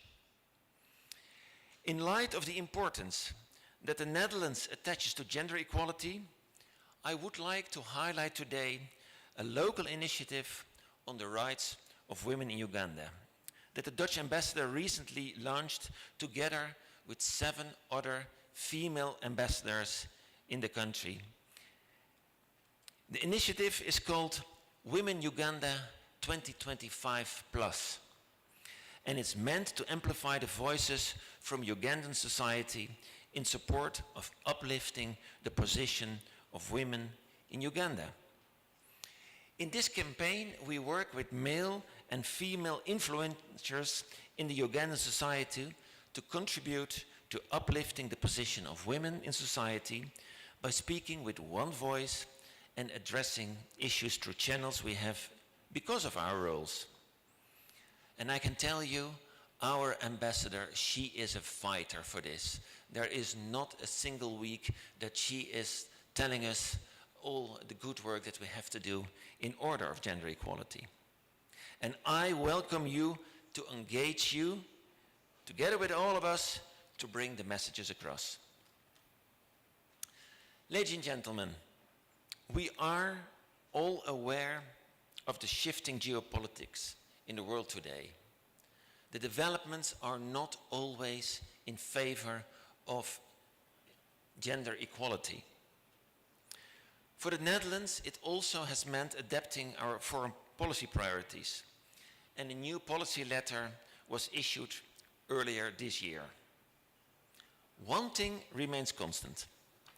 The Netherlands will remain active in Uganda, and we believe in partnership, in tapping into networks, and in unlocking the enormous potential that Uganda holds. And as my colleague already said, it's important to work in a very integrated way. We have to ensure that in any agricultural project, the position of women and girls is always front and center. Whatever we do in rule of law, we have to ensure that gender equality is there. Finally, and for sure, that's one of the most important groups, which is not completely here, but I want to acknowledge their journey, the beneficiaries of this project. The resilience and courage of all those people are the true measure of the fate's success. On behalf of the Embassy of the Kingdom of the Netherlands, I once again would like to thank you all for all the work done, and I want to appreciate all people being part of this journey. I thank you for your vision, your commitment, and your inspiration. And I think that spirit we are going to see today in the deliberations. Thank you very much. Thank you very much. A big, big warm appreciation to Your Excellency. Thank you so much. And you're welcome to Uganda yet again. Again, thank you for that commitment to support the women's movement and gender equality in Uganda. We have come to the end of our closing ceremony. We're going to break for tea for just 10 minutes, very quickly, and then we shall come back for our panel discussion. Thank you, my Lord, for accepting to be here with us. Thank you, Rita, and of course, thank you, Deputy Head of Ambassador Biate. Thank you again for being here. No, we are the opening. Did I say closing? I am sorry. No. We have closed the opening ceremony. We shall take our panelists, please stand up. We'll take a very beautiful picture. Thank you, my Lord, for correcting me there. We'll take a beautiful picture of the opening. And we shall say from access to equality while smiling. Okay, 1, 2, 3, go. From access to equality. I'll invite my lordships to please join that picture as well. My Lord, Lady Justice, and of course, my Lord David Batema. And Grace, please, the ICC, please join in. Beate, please, of course. Deputy Ambassador Austrian, please join in. Yes. Please come in. Our ICC, the Trust Victim Support as well. Please, sorry if I just cross those. Okay. Irene is telling me something here. Enebo, are we here? Maria, please come here. Enebo, are we here? Anyone else? Irene, it's okay, you can tell me. The trust fund, yes. Trust fund, please. Okay. Are we smiling? Okay. From access to equality. 1, 2, 3, go. From access to equality. Hey, but Lady Justice, were you smiling? Aha, yes. Okay, great, that is done. Thank you very much. Thank you very much. Our opening session is closed. Let's have tea for 10 minutes and we shall revert. Thank you.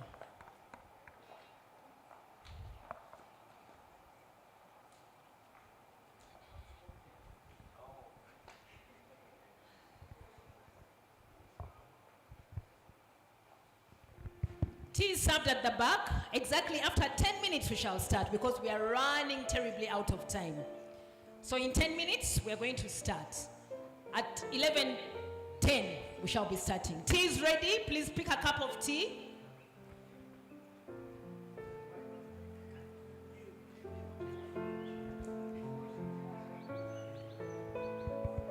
Cup of tea, please. We want to appreciate our sign. Thank you so much, Godfrey. Thank you, Sarah. Thank you so much. From Nudipu, thank you very much. We appreciate you. Okay, you can also have a cup of tea, I guess. Yes, Godfrey and Sarah. Okay, let's quickly do this in 10 minutes, 11:10. Please grab your cup of tea and then we shall be ready for our next panel. We want to try and save time at least and be out of here by lunchtime. Okay.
We're ready for our next panel.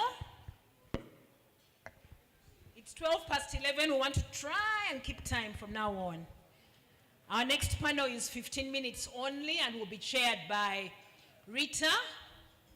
Once Rita comes into the room, Rita, if you're in the room,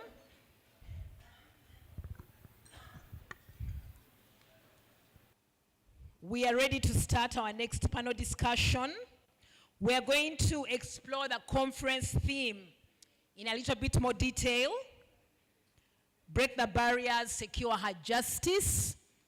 That's our tagline this morning. And to lead us in this discussion, we have Her Lordship, Honorable Lady Justice Susan Okalan. Honorable Lady Justice, if you're ready, we invite you to come and take your seat. And then we will also be listening in to Beate, the deputy head of the Embassy of Austria, the Austrian Development Corporation. Sorry if I pronounced that wrong. The Austrian Embassy Development Corporation, Beate. Okay, we'll wait a few minutes and then we'll welcome our panelists.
Rita, are you in the room?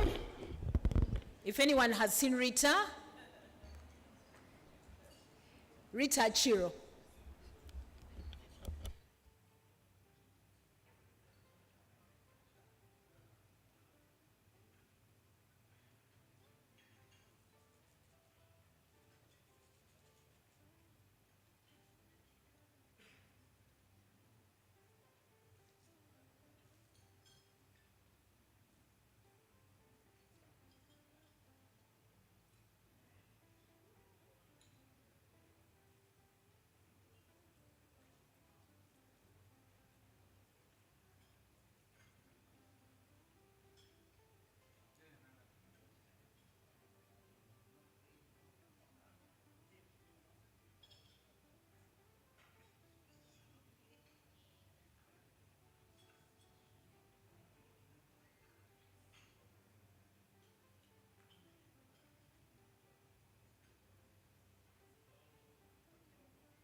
Okay, Rita is back.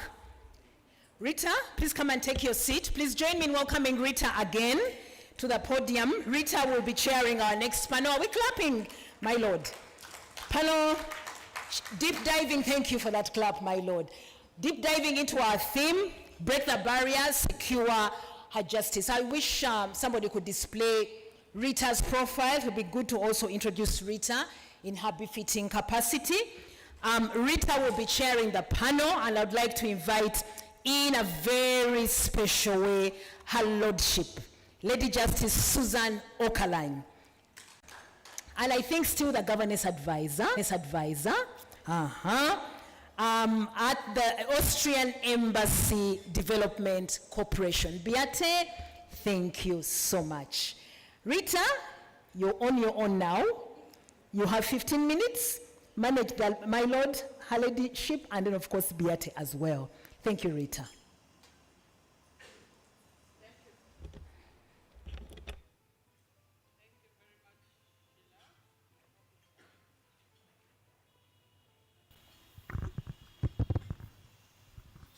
Thank you very much, Sheila, and good morning once again. Welcome back from the break tea.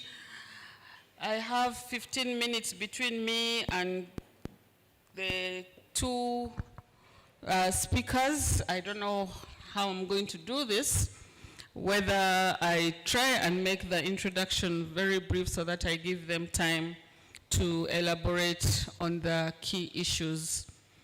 But I cannot just go straight into the questions without introducing. Ladies and gentlemen, I would like to introduce Dr. Lady Justice. She has a representative, Katia, who is not here, but represented by Beate, the Deputy Head of Mission of the Austrian Development Corporation in Uganda. You're most welcome, Beate. I would also like to introduce her Lordship, Lady Justice Susan Okaline. For those of you who do not know Lady Justice, I think the Commissioner talked about judicial activism. Lady Justice Susan Okaline has been one of those active judicial officers even before she became a judge, and her being where she is not a mistake. She is a Ugandan judge, the deputy head of International Criminal Division in the High Court of Uganda, and of course she was a lead prosecutor before that. Put your hands together and welcome our Lady Justice. I know both of them have presentations made, but I would just like to tickle them a little bit, dispensing justice for women and girls. From our perspective as the community, how do we make it difficult for you to dispense justice? But from also where you sit, what are some of the challenges? And how should we address that together? Because I know for sure it cannot only be for the judicial officers to do this. Thank you. Thank you so much, Rita. The question of, for your question and for having me, I really am very honored. There are so many challenges to access to justice to women and girls. I used to have a PowerPoint presentation when I was a prosecutor, and it had over 50 points. And I would be depressed at the end of the presentation, every time I made that presentation. But I think I'll just speak about a few of them. I think the problem lies with cultural attitudes. Things like patriarchy, as it's already well established, very few cases of sexual violence or domestic violence find themselves in our courts. And that is because of many factors. We have a dualist kind of legal system where we have the cultural systems that are stronger than the traditional justice mechanism, which is regarded as foreign. So patriarchy makes it hard for victims of domestic violence or sexual violence to find justice in those traditional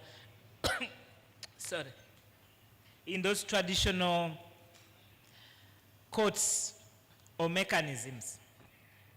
Now, the few cases that are brought to us, and there was a study conducted which shows that less than 5% of Ugandans bring their matters. My water.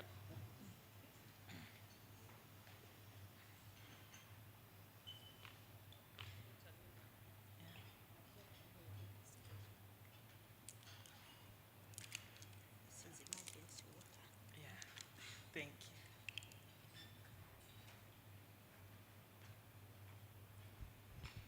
you. Less than 5% of Ugandans that have legal complaints end up in courts of law. 95% either talk to their neighbor, go to the LC or the cultural systems, and so on and so forth. Now, the 5% that come to us cannot also receive the justice due to them in time because of many factors. One of those factors could be numbers.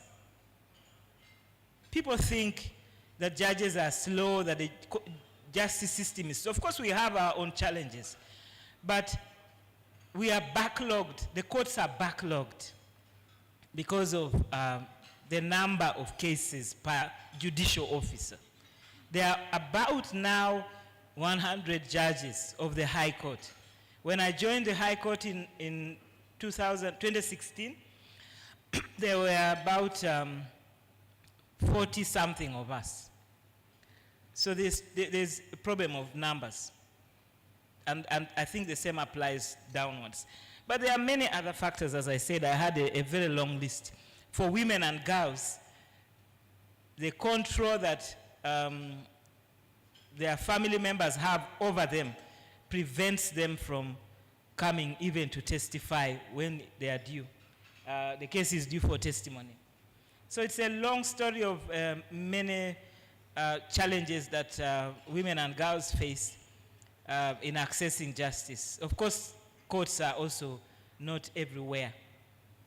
Some districts, there's a bid now to expand the presence of the judiciary, the presence of the police, the presence of the office of the DPP, but not everybody can access justice as they ought to.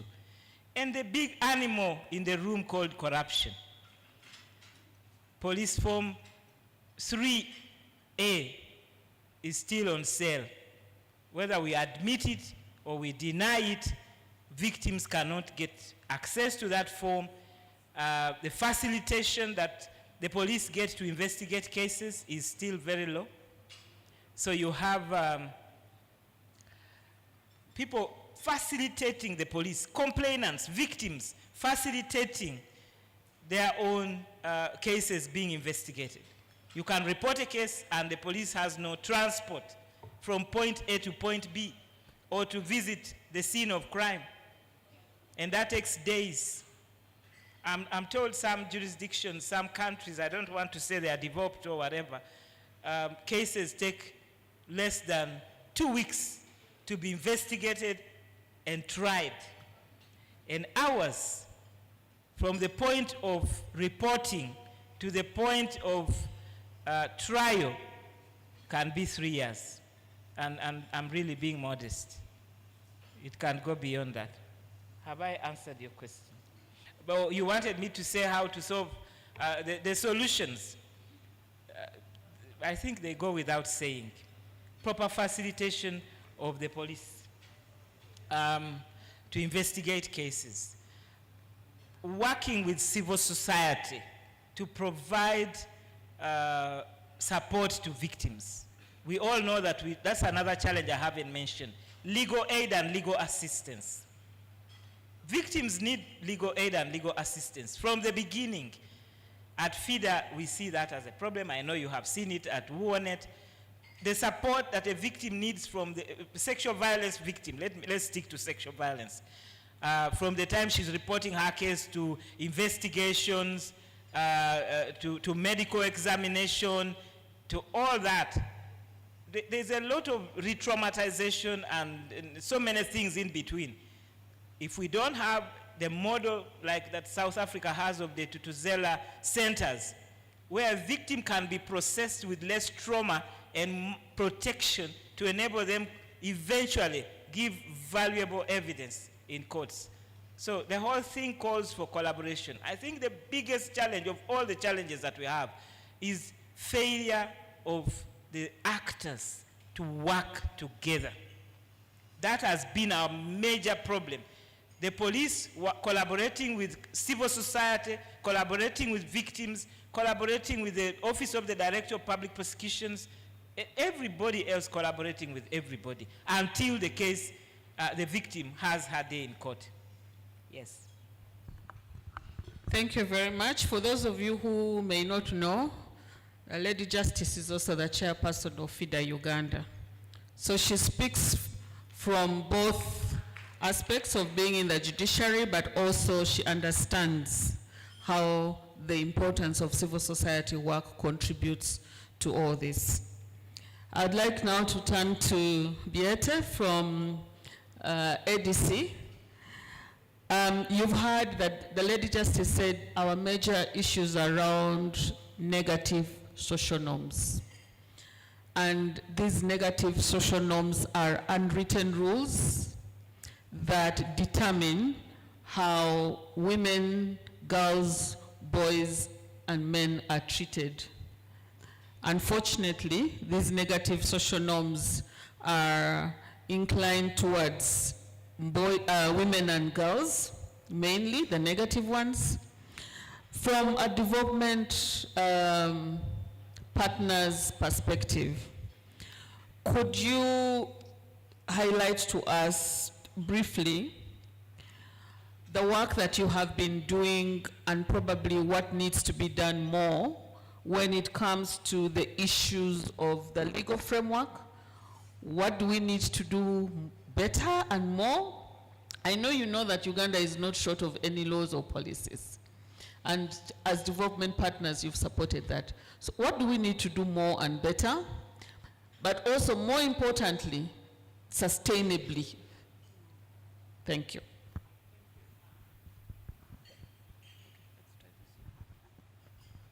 Thank you, Rita, how this one works. First of all, let me express my sincere gratitude to be part of this panel, for having us here today, and also extend my greetings from Dr. Katya, who is known to many of you as a storage figure in the Ugandan justice sector for many years, and she would have loved to be here but couldn't make it today. Hence, I'm representing her. And thank you for this question and this panel, and we also appreciate the strides which have been made through the FAITH project, which really also contribute, from what I've seen, also to access to justice for persons with disabilities, where I would also still see, in addition to, or within the intersectionalities, quite some gaps. Yeah, having said that, we all know that access to justice is not just a legal issue, but it's a question of equality and dignity and empowerment of people, agency, so that they are able to stand up for their cases, that they are being heard and felt. Regarding policies, Uganda, we know. Uganda is one of the countries which are very progressive gender constitution. All the many policies have been approved. The Domestic Violence Act, the Succession Act, regulations against FGM are in place. And Austria has been active in the justice sector for so many years also, and we keep asking ourselves, what is it that actually needs to change? And I guess what you mentioned, in addition to the growth within the institutions, the capacity building, where the needs the Honorable Lady Justice has mentioned. The other part is, as you're saying, the patriarchal norms within the society, which are also reflected in the institutions. I think that there's still, yes, institutions are also only reflections of the society. And while we have policies in place, frameworks, it's still, what we also notice is still those norms trespass, or can be found everywhere within the institutions, within the society. And as you had already mentioned previously, there are the different forms of violence are increasing, and maybe previously we could look at maybe more, transparent or clear pictures, like defilement cases usually are not difficult. Everybody can say, oh yeah, that's bad, it's clear, we need to do something. But then it goes into economic violence, digital, there are way more gray areas, or way more developments needed actually to be clear where we stand and how we move and how we can address those issues, and also how we can create access to justice and open the voices of the victims, people affected, so that they can speak up. So that, as you mentioned, economic empowerment is one of the baseline probably, that you can feel free. But for example, in Austria, one of the major game changers quite some years ago was to have also the change of that perpetrators can, for example, be removed from the apartments, the flats, from the family basically, rather than the women moving when we're experiencing violence, which is quite a difference to here, where we many times say women don't know where to go once we have experienced violence. So these could be examples. On the other hand, what I would still want to appreciate is through our long-standing cooperation with the justice, law and order institutions, we notice that there's really efforts are being made in terms of forensics, in terms of digitalization, moving of cases. So I think while we appreciate that there's still a long way to go, we also notice that there are efforts being made actually to make access to justice possible for survivors. Thank you. Thank you very much. An interesting aspect there, that we remove the perpetrator from the home other than sheltering the women. And last year, when I was in Austria, I actually realized that it's something that we need to think about. Here we try to give shelter to the woman, and the perpetrator at times, yes, we try to apprehend them, but many times they are at large. Now, in Austria, instead of taking the women to the shelter, you leave the woman and her children in her home, and then take the man, or in any case here we take them to prison if we get them. Thank you very much for sharing. I'm going to go back to Her Lordship, and as I ask this question, you also try to wrap up. I see Sheila is trying to look at me in a certain way. But Your Lordship, you know we've been in these things. We've been in the trenches. We've shouted our voices hoarse. Advocacy here, advocacy there. Laws are not coming. Some laws, some critical laws, or some critical provisions that we would like to see that particularly those customary practices that continue to discriminate against women, but of course we keep on falling back and saying, you know, according to my culture, according to my religion, the minute we get across the road here, and you know what I'm saying, where we have 500 people seated, they will tell you, no, that is not, in our culture, it's not acceptable. What can the judiciary do, or what practices, or even precedents has the judiciary set to address harmful cultural practices by repealing some of these laws if they are there, but also trying to ensure that our parliament does not continue to condone laws? I know we tried with FGM, you were very active and we succeeded, but we have things like the dowry prices, paying dowry, that women are seen as commodities. Is there anything that the judiciary can do to try and say, now since Parliament is not doing their work, we are going to make certain decisions that will set precedents?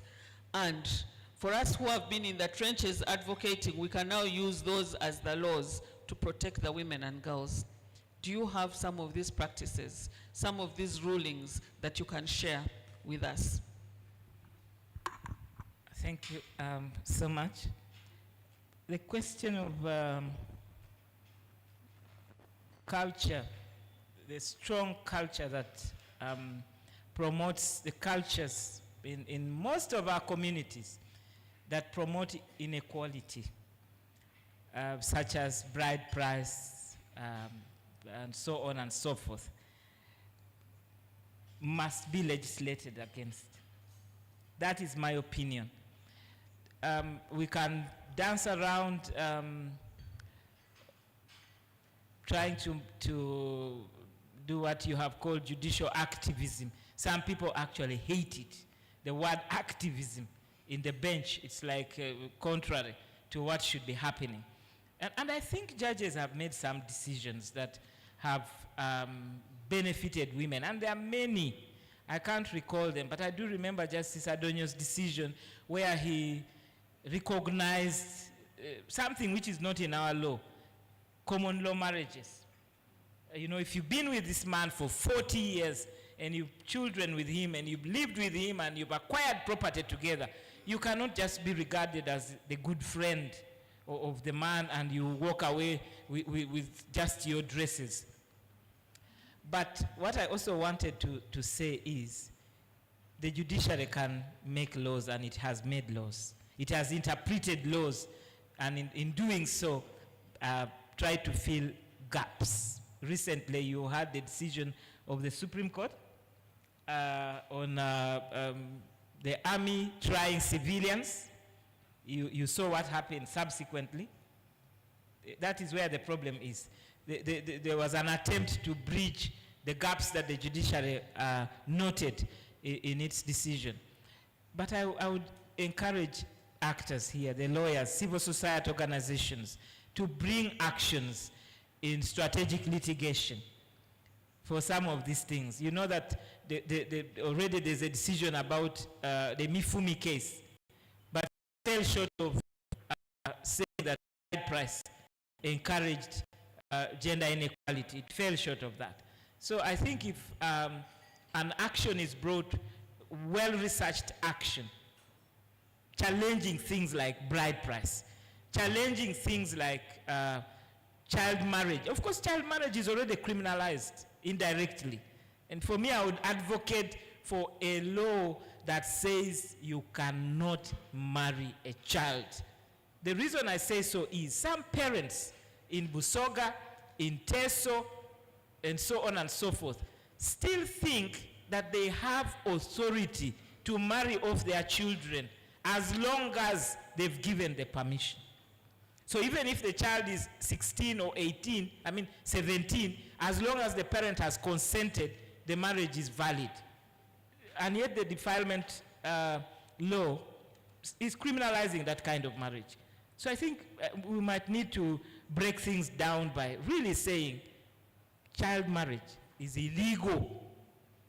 Clearly, spell it out. So we still have if you may ask me, lacuna in the law if we do not, criminalize some of those actions. That is my opinion. Thank you very much. Beata, from the development partners' perspective, where should we be looking for support that can support civil society, but also government, in ensuring that these issues are no longer just dealt with at the periphery, but they become at the center of development for us to achieve the different goals that we have, both at international, regional, or even national level? Thank you for that question, Rita. I will always start with ownership. It has to be ownership. It has to be owned by Uganda, by the society, by the different members of society to be able to achieve sustainable change. And the second thing which we always look at is the progress being made, what has been achieved, what do we actually know that works? Because that is something we know we can bulk on. We have been working against, gender inequality for how many decades? We have been working against GBV for how many decades? And then we see like the percentage. Yes, we realized actually today we got good news from Busoga, but many times you look at the percentage increments which we achieve through all our work, and is many times very limited. So I think what we as development partners really look for is, and it's critical, and we're asking that ourselves, also trying to learn from other countries, from different approaches, what really works, what can actually support that change. And for me, it needs to be looked at also from a perspective of what are the underlying causes of all these, of the issues we want to address, and also the underlying power stories, like who benefits from all those whatever negative practices, norms, and so on. And based on that, I think we can come up with models, how to address them. Still, there's never a one-fits-all solution, and based on that, we are able to bring us together, and as well as external partners to support causes and proven ways forward. Thank you.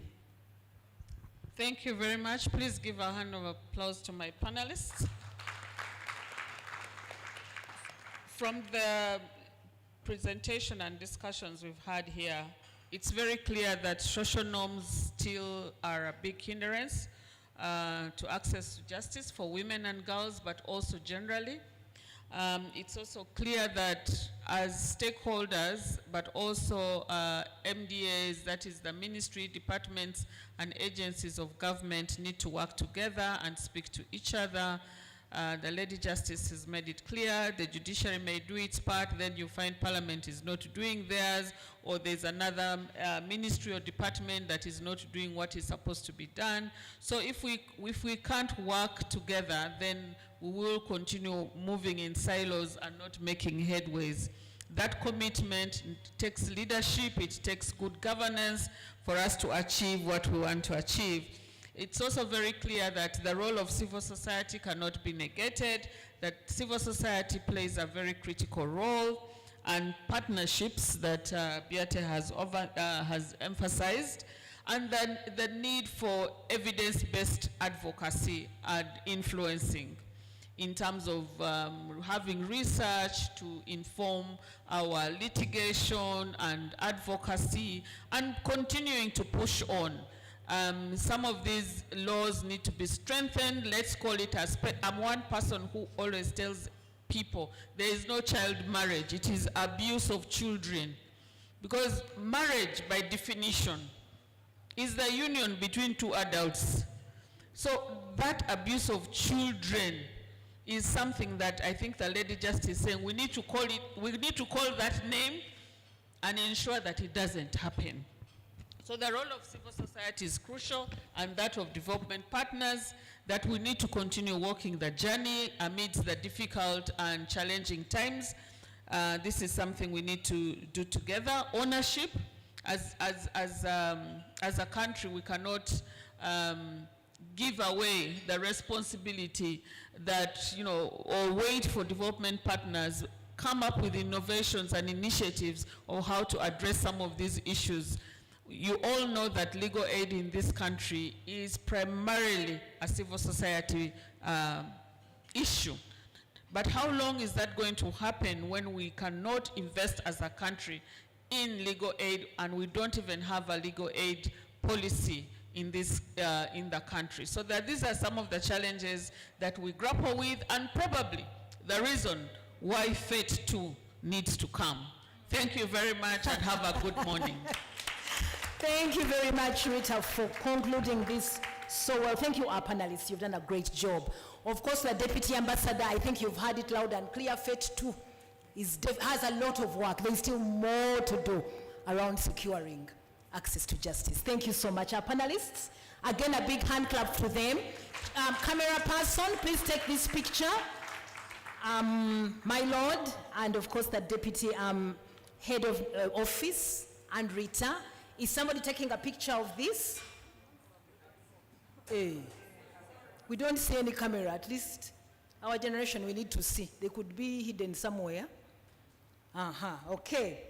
From access to equality. 1, 2, 3, go. From access to equality. Thank you very much. Thank you, camera person. We're going to move very quickly now. Thank you, my Lord. Thank you, Beate, and thank you, Rita, as always, for showing up in such a beautiful way. We're going to go quickly to the elevator pitch by the FET project partners. Very quickly, I would like to invite the project partners who are going to share in just 3 minutes what their perspectives are around what success looks like for FET in the last 4 years. I would like to invite PRI. Dennis, I think you're ready. 3 minutes. I would like to invite Brenda. I would like to invite our Onet friend, Lydia, please come. And also Barefoot Law. Kennedy, I think that was Kennedy. Kennedy, if you're in the room, please. 3 minutes. Brenda, whoever is ready, please come. We need to bring this to a close at least 1:30 if we are to push this. Thank you, Deputy Head. Thank you so much for gracing our event. Okay, Brenda, very quickly, you can take the podium. PRI, I don't see you. Dennis, where are you? We're the ones who are supposed to be keeping time. Onet, Barefoot Law. Brenda, you want to stand here? You can sit, you can stand. Whatever you decide you want. Okay. And you please introduce yourselves very briefly so that we know who we are.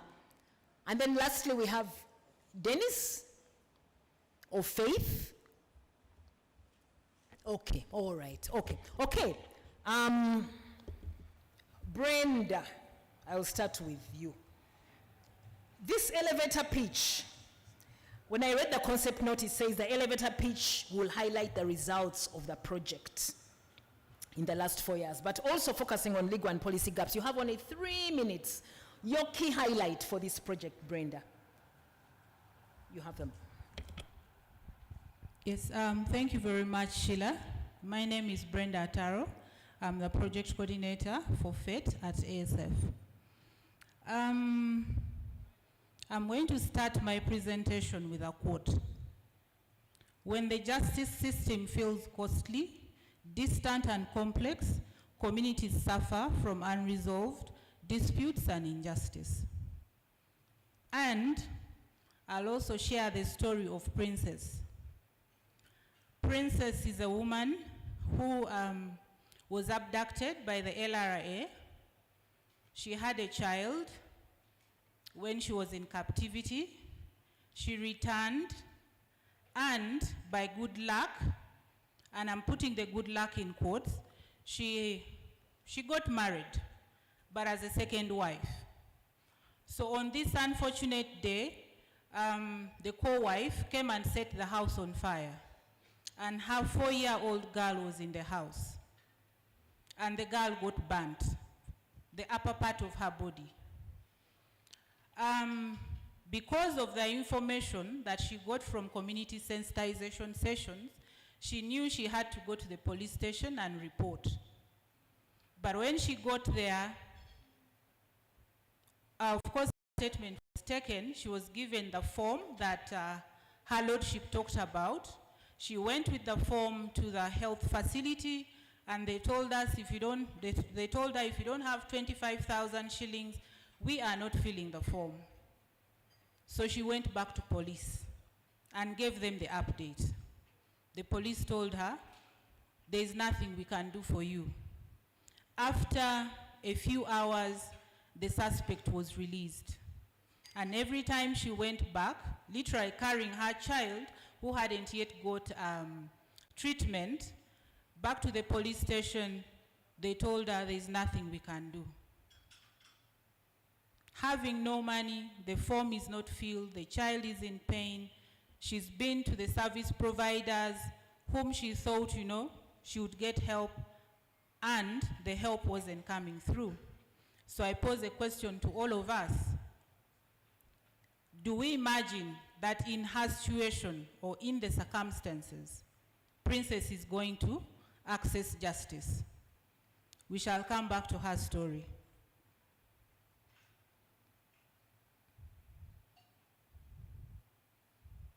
Yes, so for the past 4 years of the FATE project, ASF has put a lot of effort in strengthening community structures and the justice systems and the referral pathways for GBV prevention and response.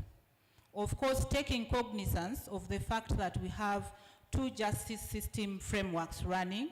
We have the formal and we have the informal, which all come with their challenges. For the formal, we know there are issues of bureaucracy, issues of distance, and sometimes the court fees that the women or girls may not be able to afford. And then for the informal, it was mentioned already, there are issues of patriarchy, power imbalances, and unreliable information, which is not documented. Mostly the norms and traditions, and sometimes decisions are made based on someone's personal norms. So how did ASF work with these 2 systems? We worked with them under 4 pillars, under the community-based mediation pillar, the community of practice, economic empowerment of women and girls, and support to implementing partners.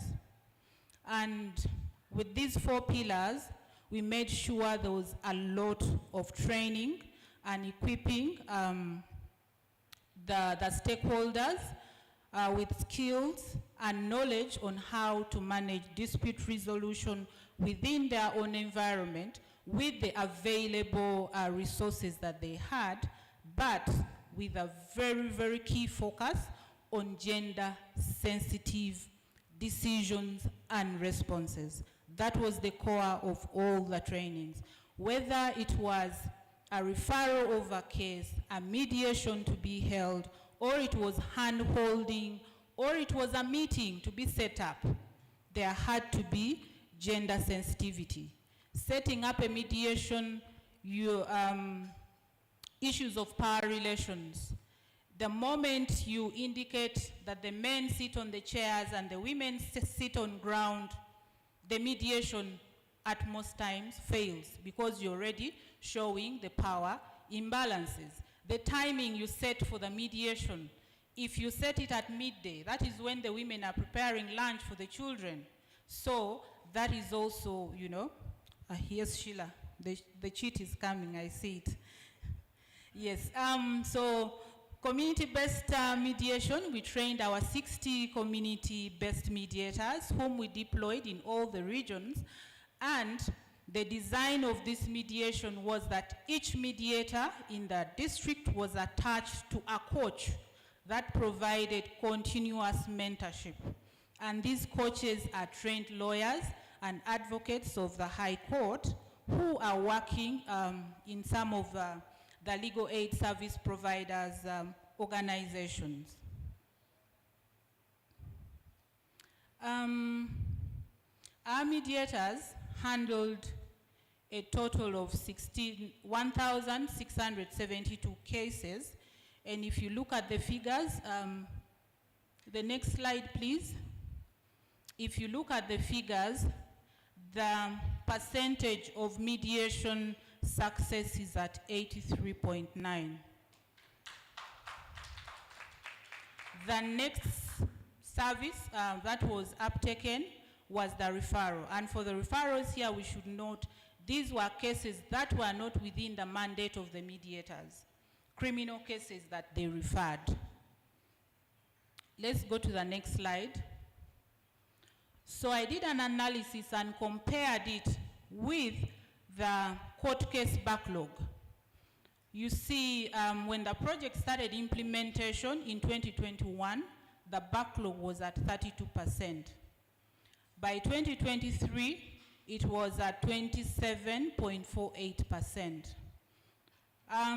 By closure of the project, or by 2024, it was at 26.3%. So indirectly, the mediators contributed to this reduction because they kept some of these cases that could have clogged the court system in the community by taking them through the ADR mechanisms. And I think we are all aware that the justice system has recognized the importance of ADR. So with ADR being acknowledged and taken by the formal justice system, I believe the case backlog for the next reporting period will even be much lower. Okay. Yes, Sheila, it's our day, so, but we shall try to respect the time. Yes, so the category of cases that were handled by the mediators, 21.7% were criminal cases, 18.1% civil cases, and then the land disputes at 15.1%. But you find GBV cases at 45.1%. So what does that show us? There are so many GBV cases happening in the communities, as was already discussed by the previous panel. So I'll briefly talk about the community of practice. These are, for lack of a better word, I would say they are working groups that we established in 4 regions composing of civil society organizations, CBOs, and local interest groups who all have the same interest or the same expertise on access to justice. So these COPs would identify cases within their communities and, post them on their platforms to get, services and probably faster responses. Economic empowerment. We believe that economic empowerment is a leverage for legal empowerment for women and girls. So a woman or girl who has the resources to claim for their rights has a better shot at accessing justice. If they are economically independent, they are able to break the cycle of violence and change the power dynamics in their relationships and community. So we gave out 16 mini grants that benefited 190 people. 87.4 were female, 12.6 were male. And if you come to our exhibition table, you're going to see some of their products. They made some bags, they are into soap making, some of them are making shoes, poultry, piggery, rabbit keeping, a variety. So if you come to our table, the exhibition table, I believe each of us might walk away with a bag that was made by a mini grant beneficiary. To conclude, bringing us back to the story of Princess. Princess reached out to a community-based mediator when all wasn't working. And the community-based mediator, realizing the case was far and above them, reached out to one of the coaches who reached out to ASF and a Barefoot Law. And together, we reached out to the CDO. I believe Madam CDO Harriet, you're here. We recognize your presence. So through the CDO, she was able to post her issue on the Gulu GBV cluster group. From the group, the DPC picked up the issue. And the next day, she was visited, Princess was visited by the CDO, by the DPC. They had a meeting, and of course the head of the health facility. And to cut the long story short, she was helped, but she was helped because of the strengthened structure from on the ground coming up. So as we speak, the perpetrator is serving 5 years for arson, and the case for attempted murder is ongoing. So we hope we break the barrier and give Princess, you know, we secure for her justice. Thank you so much. Thank you, Brenda. That hand clap is not enough for that result. The impact on the backlog, I think that is really something. And of course, the majority of cases, GBV 45%, there's still more work to do. Therefore, FET 2 is something that we need to pitch for. And then that Princess was able to break that barrier so far. So thank you so much for sharing those. It was hard to stop you. This is the event to shine. I will hand now to Onet. What was that telling result? But in the room, we have some mediators. Emma, are you here from NAPAC? Yes, Emma, please stand up. That was one of the mediators. Emma? And I think we have Sophie. Sophie, are you here from Lamour? Sophie, let's clap for those, our kitchen soldiers. We have coaches. Winnie from NAPAC, are you here? Winnie, yes. Winnie from NAPAC, and then Fabius from Lamour. Are you here? Yes. Thank you. We recognize the support you've given, and you're part of these results. We have the CDO from Gulu, Harriet. Harriet, are you here? They call them honorables when they're in Gulu City. So, Harriet, honorable, you are welcome. Thank you very much. Please welcome Harriet all the way. And then we have the Mbale Probation and Social Welfare Officer. Are you here, Richard? Richard went back to Mbale? Okay, let's recognize Richard even in absentia. Richard is here. So those are some of the people that I have, who I am told are in the room but have contributed to this success. Okay, on it. Introduce yourself, Lydia, please. As well. Thank you, Sheila. And Brenda. Lydia Nairuba is my name. I'm an advocate, and I've been coordinating the FET project at UANET. I'm just trying to wonder how I can summarize achievements of 4 years in 3 minutes, but I'll try. Briefly about our mandate under the FET project, UANET was to lead the survivor-focused pillar of access to justice for women and girls, especially adolescents at risk of harmful practices. Our core assignment was to deliver shelters and essential services for survivors, safe temporary accommodation, legal aid, economic empowerment, linking survivors to referral pathways, and ensuring that cases move faster and survivors are treated with dignity. How we did this, we practically deployed trained lawyers and social workers to make sure cases are followed up from the time of registration, prosecution, until justice was attained.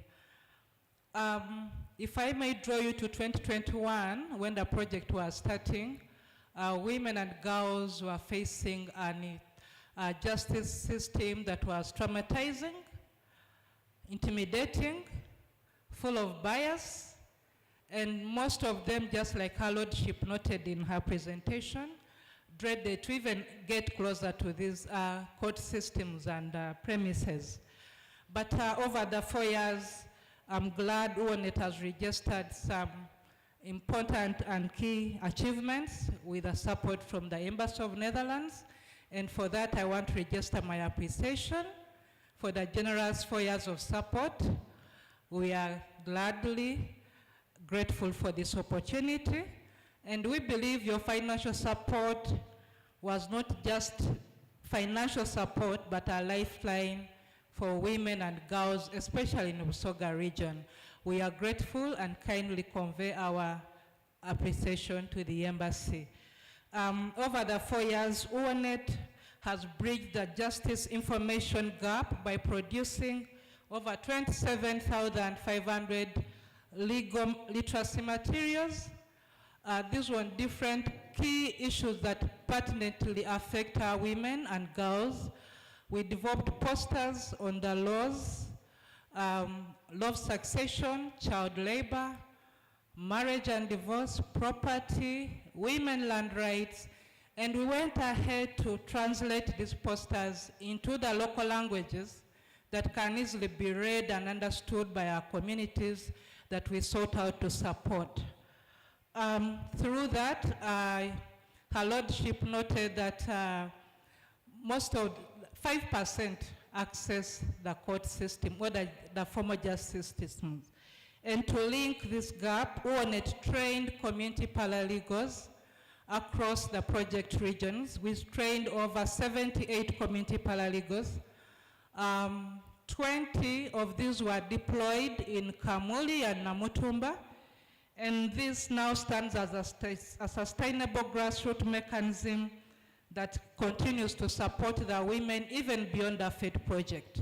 And with their support, we've been able to resolve about 539 cases through alternative dispute resolution, an achievement we believe will go longer way beyond the FED project, because these are social structures that are remaining within the communities. They are here to stay if only we continue supporting and empowering them.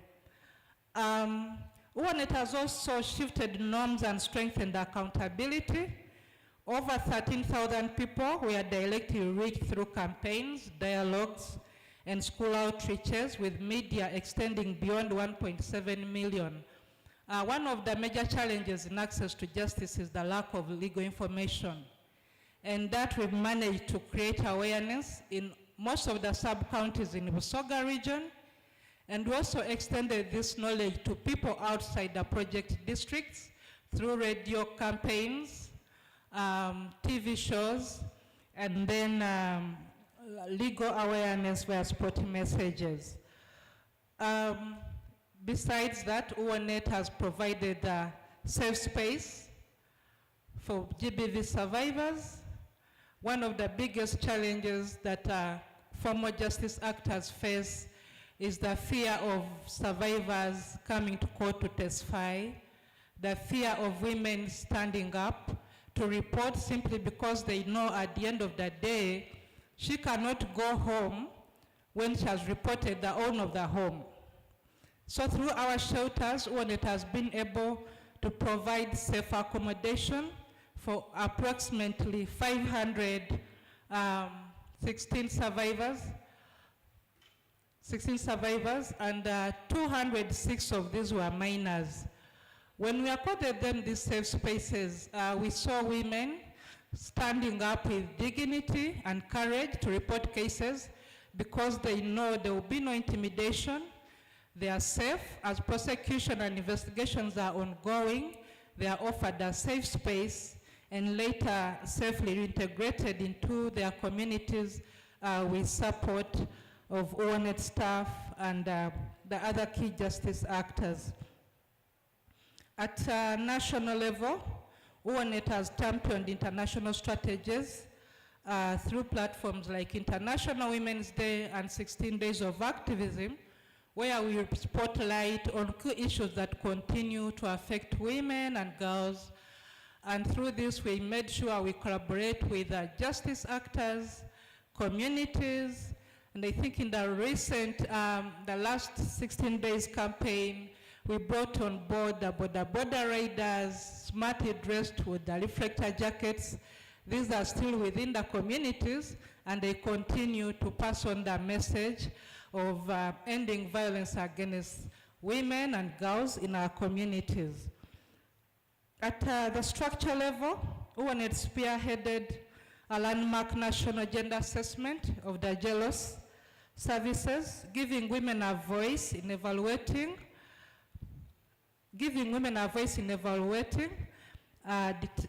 courts, detention facilities, and spotlighting. Through this research that was carried out across the country, certain issues were brought to the attention of the justice actors, government, and development partners, especially issues that continue to curtail women's access to justice, Key among these were issues around limited numbers of women in police, limited facilities for detention, especially for juvenile offenders, where we saw juvenile offenders being detained in the same cells with the adult in most of the districts. We had issues around lack of facilities for women in custody, especially sanitary towels. With these issues brought to the attention of the justice actors and development partners, we believe concrete action is going to be jointly taken to address some of these gaps. At global level, UNET amplified Uganda's voice at the CSW 69, and through the CEDAW reporting, cementing our role in both local and international advocacy. And lastly, on our achievements, through our advisory centers, UNET offered support to approximately 25,712 working clients, and this moved out with various services, including psychosocial, legal aid, and legal advice. Over the 4 years, we are proud that we've made concrete changes on the ground, and we are sure that the measure of our success lives in the lives of the survivors supported. If you may allow me cite out a few voices from some of our beneficiaries. A widow from Matiama village, Namutumba Town Council, once shared that when her husband died, her in-laws denied her a share of land because I didn't have a child with him. All efforts for justice with clan and LOC leaders failed. Thanks to UNET, I was able to recover my land, buy elsewhere, and I used the balance to start a business. That was Nakabgo Irene from Namutumba district. We see land recovered and the livelihood restored. In addition to that, we supported culture leaders and informal justice actors, and we are proud when we hear Mr. Lukula from Magogo sub-county in Kamuli saying that by the time UNET went to a sensitization in Magogo, he was handling a succession dispute that he didn't know how to go about it. And proudly now he says through our sensitization, he was able to resolve the issue amicably. Heartbreaking is the story of Bilungi Masi, a teenage mother at 14. The time she came to the shelter, she had conceived and had lost hope. But as we speak now, Masi is now in senior 3, and her child is steadily growing, and she attributes all this success to UNET and the FET project. Over the 4 years, we've picked lessons along the way. One, that justice must be brought closer to the people. Safe spaces not only protect survivors, but empower them to pursue justice. Collaboration across stakeholders speeds up case resolution, and yes, attitudes can change. We have seen clan leaders shift their stance on inheritance rights. Councillors champion ordinances. For example, in Kamuli and Namutumba, we've been able to support the district local government to come up with ordinances on child protection and teenage pregnancies in the Busoga region. But sustainability remains our challenge. The advisory centers and shelters now stand at risk of closure. Districts generously donated the land where the shelters sit, but operational costs curtail their further operations. And at this rate, we call for district government to integrate shelter management into their local budgets. Can paralegals be recognized under the formal justice system to continue pursuing and championing access to justice for women? Can we continue to partner as NGOs, faith-based organizations, and private sector to pursue the gains that we've consolidated under the FED project? As we close, I don't want us to look at the closure of fate as the closure of hope. Yes. What we've built together is a model survivor-centered community anchored and a system that is linked, which also deserves to live on. As I conclude, allow me, on behalf of Uganda Women's Network, to extend our heartfelt appreciation to our consortium partners, Barefoot Law Uganda, PRI and ASF for your teamwork and commitment, to the district local governments of Kamuli and Namutumba that generously donated the land where the shelters sit. We also recognize the justice actors, both formal and informal, whose collaboration strengthened our referral pathway. To the Ministry of Gender, Labor and Social Development, we are grateful for your oversight in aligning our work. I'm surprised that Mr. Idi Mayanja is not here, but he had become a constant visitor at the shelters. He kept keeping us in check, and we appreciate that kind of support. We also want to appreciate the Busoga Kingdom for embracing this initiative, and above all, the Embassy of the Kingdom of Netherlands for your generous support for the 4 years. Finally, allow me to appreciate the ONET Secretariat, the district staff in absentia, who tirelessly supported survivors under the able leadership of Ms. Rita Hope Achiro, our Executive Director. As I conclude, allow me to say that together we have proved that justice for women and girls is not only possible, but real and tangible. Let us ensure that what we've started under the FATE project becomes a lasting commitment to justice. I say all this for God and my country. Thank you.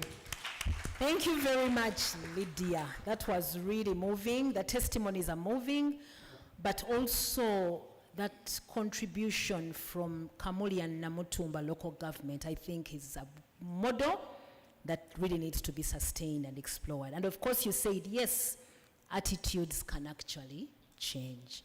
Thank you very much. Another hand clap for Lydia. That was really moving in terms of highlights. There were many highlights. I'll move to Kennedy.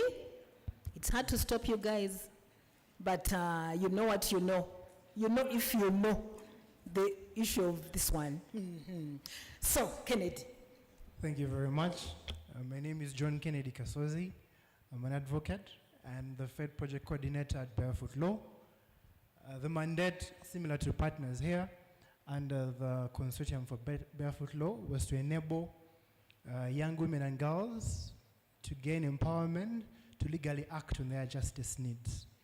For us as Barefoot Law, being digital based, we were meant to provide an operational digital platform, roll out this operational digital platform to consortium partners and implementing partners, enable adoption of this technological platform to be utilized to provide information, awareness, and to empower women and girls to act on their justice needs.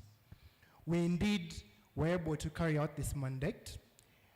Being that we are digital-based once again, we also know and have become cognizant of the fact that 5 billion people globally have an unmet justice need.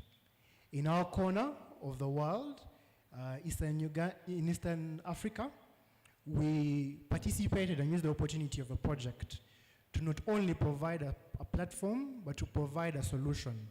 The solution being using and leveraging technology to break the barriers for people accessing justice, accessing legal information. Technology under the FED project, using the operational digital platform, provided awareness to women and also provided empowerment to women to identify the legal need and then consequently report and seek a resolution. We as Barefoot Law, as you may be able to see from our presentation slide, provide this by providing information but also access to legal services. A brief about our model is that we believe everyone should be able to access free legal information, because how would you be expected to be bound by the laws you do not know about? The FED project gave us an opportunity to provide legal information through the Operation Legal Platform, which was an upgrade from a previous system we had utilized under the women, legally empowering women using technology. That platform under the project was simply around a call, a toll-free number, and an SMS, where you would call a toll-free number and speak to a lawyer for free. You would send a question to a lawyer and be responded within 24 hours. Under the FATE project, the operational platform provided free virtual legal consultation, where a woman or a girl was able to move to a place of convenience with the implementing partner, whether at UONET advisory centers, whether at an institution, and be able to reach out to Barefoot Law and ask a question and engage in a consultation. With the lawyers available in Kampala, we provided this opportunity for consultation through our Barefoot Law boxes. And we're happy to note that with the support of the Kingdom of Netherlands, we're able to deploy 2 Barefoot Law boxes. The Barefoot Law box looks like what you're seeing on the slide, an outfitted shipping container made into an office accessible within the grassroots community, fitted with internet and connectivity, a laptop, a TV for a person to be able to interface with a lawyer. While at the Barefoot Law box, a coordinator receives a woman or a young girl who would like to speak to a lawyer, receives our biodata, and consent that her data is going to be shared with Barefoot Law and the consortium partners. Once that is received, an appointment is scheduled for virtual legal consultation. First and foremost, before we speak about the achievements, it's important to note that with technology, there is usually a challenge of adoption. We are happy to report that over the 4 years, the technology has been well received by the consortium partners, ASF, PRI, and UONET, but most importantly, it has been received well in the communities.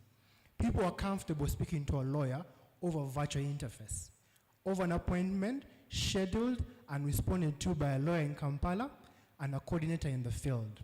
The fields being the project areas, including Gulu in Paicho sub-region, in Sinze Town Council in Namutumba sub-region, and Kole district. In these remote areas, the Barefoot Law box, we see it as a grassroots legal companion.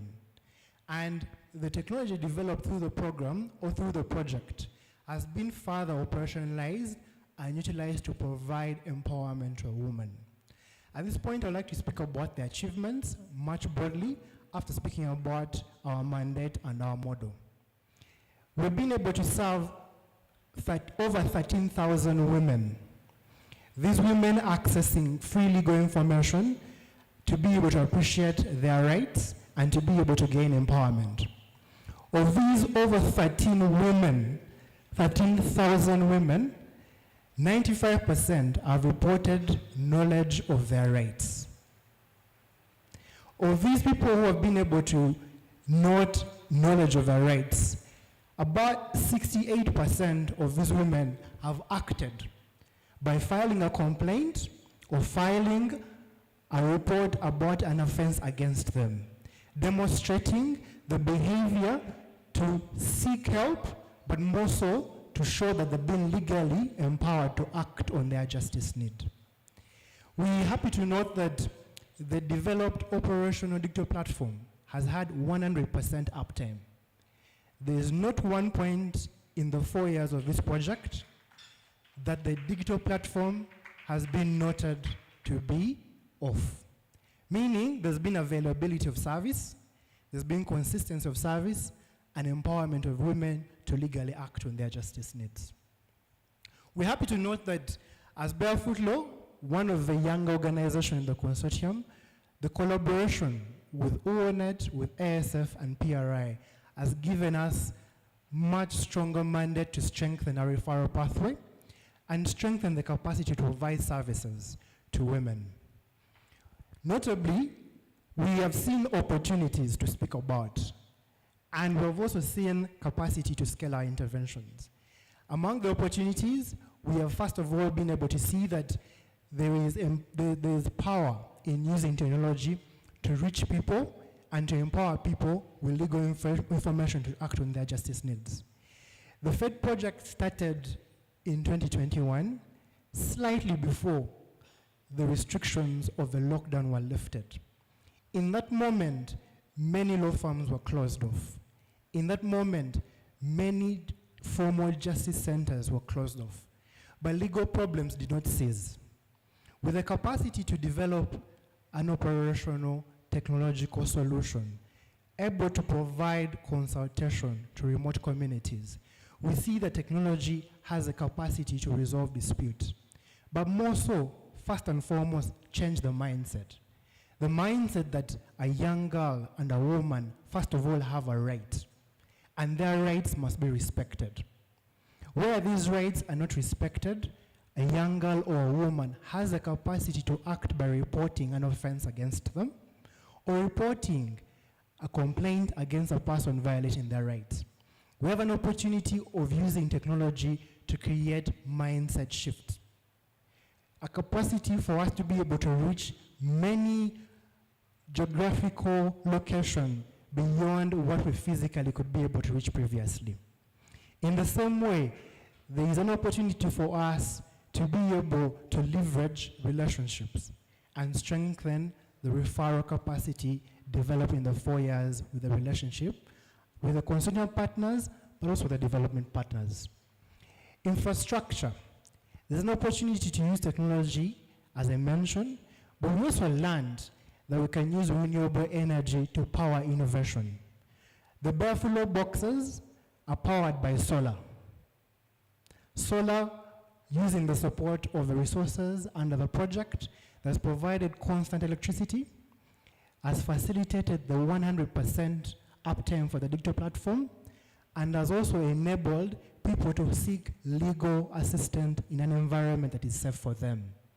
So there's a capacity for us to continue using reliable energy solutions and to encourage others to use innovation and reliable energy solutions in grassroots communities, with the example of the grassroots legal companion, which is the Barefoot Law Box. Opportunities for scale. We want to scale the capacity of a technology developed under the FATE project.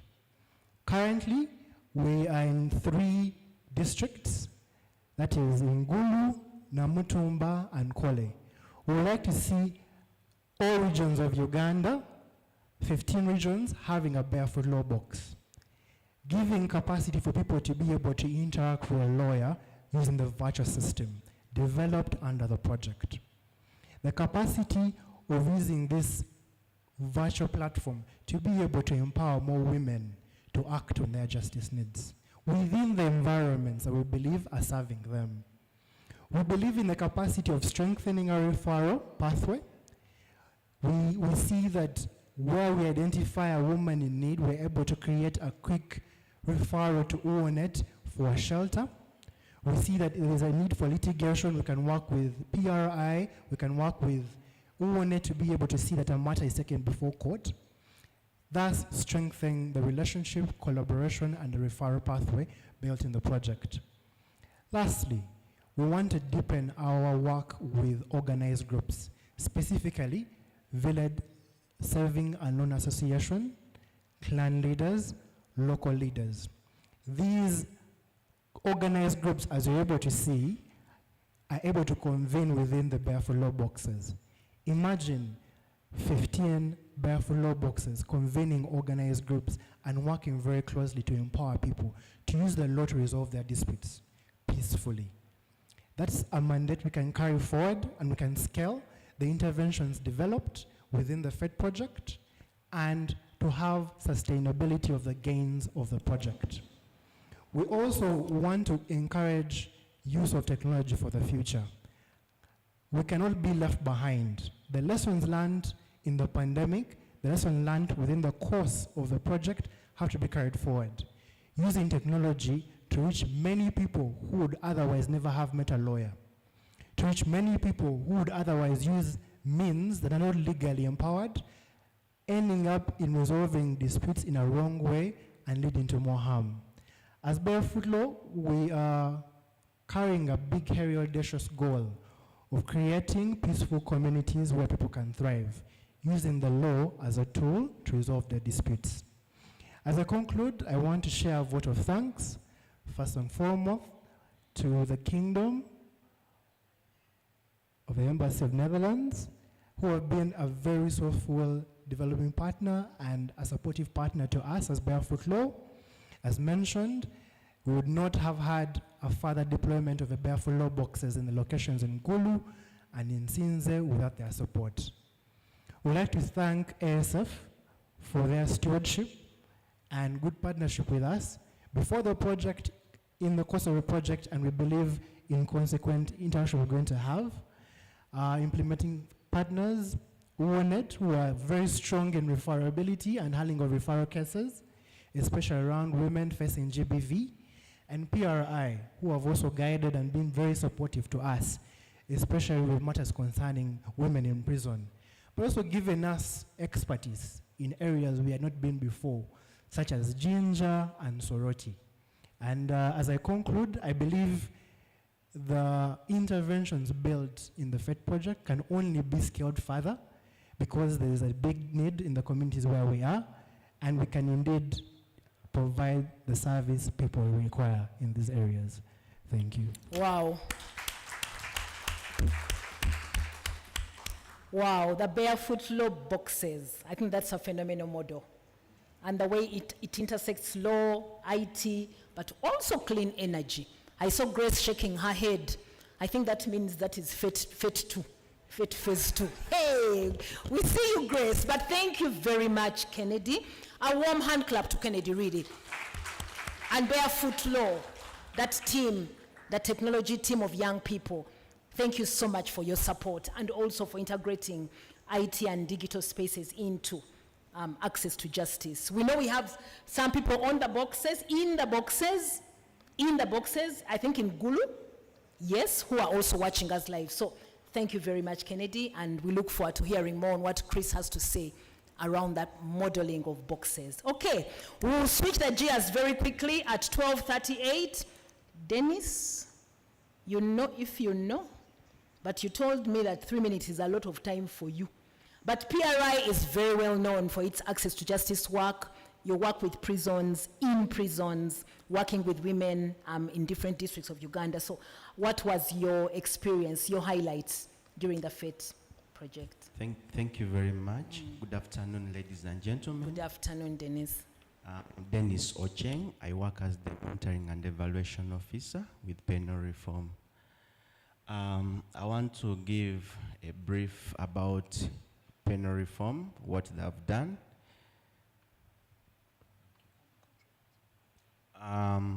Penal reform was basically looking at the improving on the justice processes for the women who are into conflict with the law and their children. So that was our area of focus, and we are covering 3 facilities. That is Eastern Region, that was Jinja, Mbale, and Soroti. And allow me to gladly inform members that 3,068 women benefited from the services that penal reform was offering in the 4 periods of the project.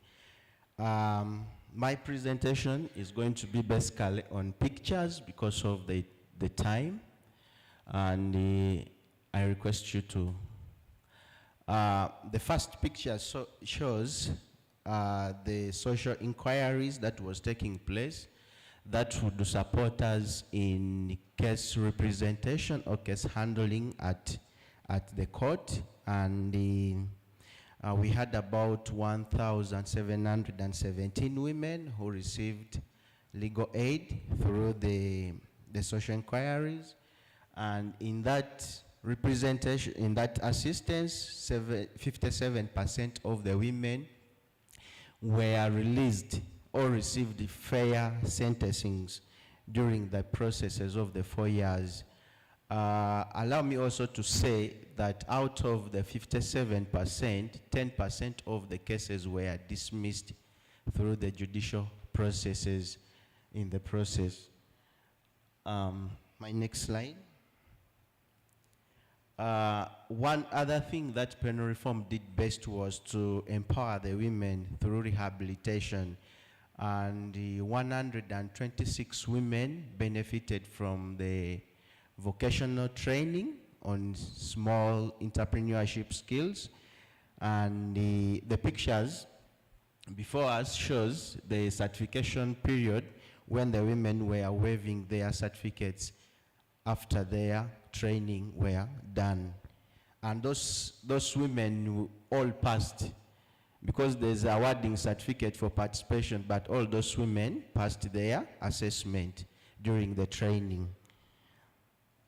There was also reintegration processes that from the women who benefited from the entrepreneurship skilling, 54 were given small startup capitals, and they were able to start small businesses at their places of residences after release. And from those pictures, you see a number of them conducting their businesses. We have Achiro from Lira, who's running a small kiosk at just the father's compound. That is the bigger picture. And then we have the lady at the extreme, that is Kasfa. And then the lady who opted to go into agriculture, and she's rearing her exotic cow at home for milk. There was also life improvement.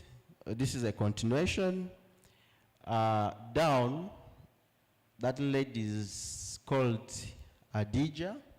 She received the small capital and she started a saloon business. However, from the saloon business, she was able to save and raise a capital where she bought her own land with the support from the father, and eventually she constructed her personal house. She's no longer staying with the husband, and she's also educating her own children. We couldn't put the children on the photos because of privacy. And also we have Chai Jennifer. Chai is a farmer now. She's running her rice business, but also she operates a small restaurant where she gets her daily earning to sustain her life after the prison. All these women that we are talking about are women who lost either their homes, they lost their husbands after they were arrested, and the families were distorted. So after their release, they didn't have where to start from. So they benefited from the small, but also they have a business idea because they were trained while they were in prison. PRI has also, my next slide. PRI has also worked so much in supporting the mental health of the women while they were in prison, but also the general health of the women offenders.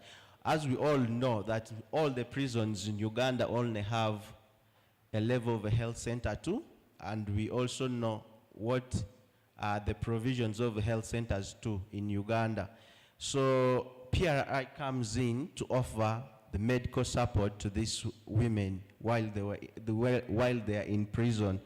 And in the period when we started offering the health services, 224 women were reached with mental health support, and 535 were reached with the general health support. And during that period, we discovered that with the support from, I want to talk about the mental health specifically. With the support from the psychiatrist from the Uganda prison, we did an assessment or screening to the women who are in prison, and we discovered that 57.3% of the women who are in prison were suffering from a certain mental disability or mental illnesses. Others got these mental disabilities before their arrest, and others got them when they were arrested and they were in prison. And I want to thank the funders that with their support were able to manage those women and they received treatment. We also connected 370 3 women in the prison with their families. As we all know, it's a challenge. Most of these women are very poor, and you realize that when they are arrested, the children are left behind and they don't have the support. Them being in prison, it's like they are disconnected from their families. So through the support of penal reform, we're able to connect 373 women to see their relatives who were out. And this support came through provisions of transport for the parents, for the husbands, for the children to come and see their mothers who are in prison. So that was the work of penal reform. However, penal reform has not worked alone. Penal reform has also worked with other stakeholders. And in this work, we have worked with police, we have worked with the prosecutors, we have worked with the judicial officers, and every person in the justice sector. And in that work, we have been able to conduct 9 capacity building workshops for these justice actors, and 6 of them were covering police as a department within the justice sector. The reason why we gave police the biggest coverage is because that's where the first entry of crime starts from.